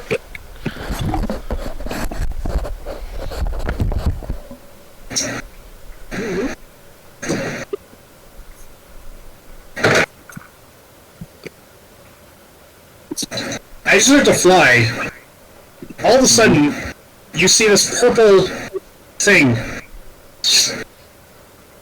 smack your broom as it dispels the fly spell in the broom. You're high up. You are falling from 50 feet in the air. Is she? She's 50 feet up. I know that. Thankfully, my broom of flying has an additional ability where if I fall off of it, I can cast Featherfall once a day. There you go. Yeah, as soon as you're away from whatever it hit it with, so yeah, get out of its field. Zach's like, damn it. You got no. Where did you get It comes with the broom. Oh, that's it's one. Yeah, better than the regular broom of flying. Nice bit of insurance. Yeah, that's because Jen enchanted this broom, so she knew what would happen. Yeah. So once per day, if I fall off of this broom, I can cast Featherfall. Did we see what hit her? Also, broom? according to this, there is a command to make the broom return to my hands, but we'll worry about that later. No, shit, I didn't make those tokens, but Yeah, all of a sudden, broom. yeah, you all saw this purple light hit her broom, and as she falls and does featherfall, the broom clatters against the ground.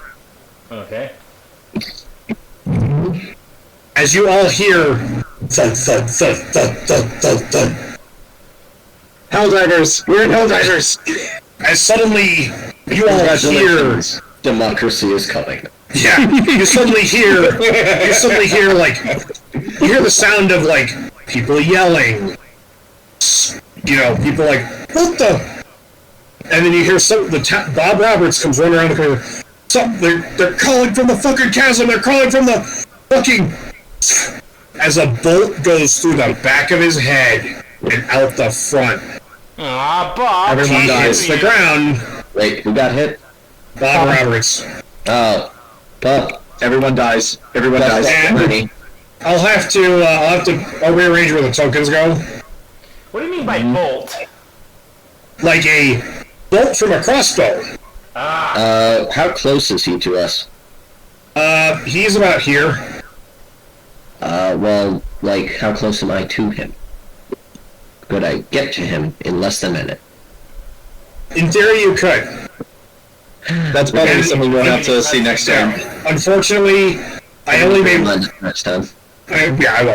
I only made one token. I thought I made these tokens, but apparently not. As you see, a bunch of kobolds and lizard folk suddenly start filling into the square, and I actually have art for. I have art for those things. Scaly pirates. You have art, but you don't have tokens. Alright. Yeah. Unfortunately, I thought I made tokens, but apparently not. I mean, just the art's fine. I think it seems like we're getting to the end. Holy shit. Oh! A raid. This is a raid. That's like Dark Souls, like kobolds and lizard people. And, this is a raid from above. And you see, as he said, they were calling from the chasm, and then you see this like cloaked figure crawl up on top of it. You see like these weird mechanical legs pulling itself up on top of the thing. The upper half is lizard folk. The bottom half is looks like spider legs. It's like climbs up. It's got a fucking staff in hand, and it starts talking.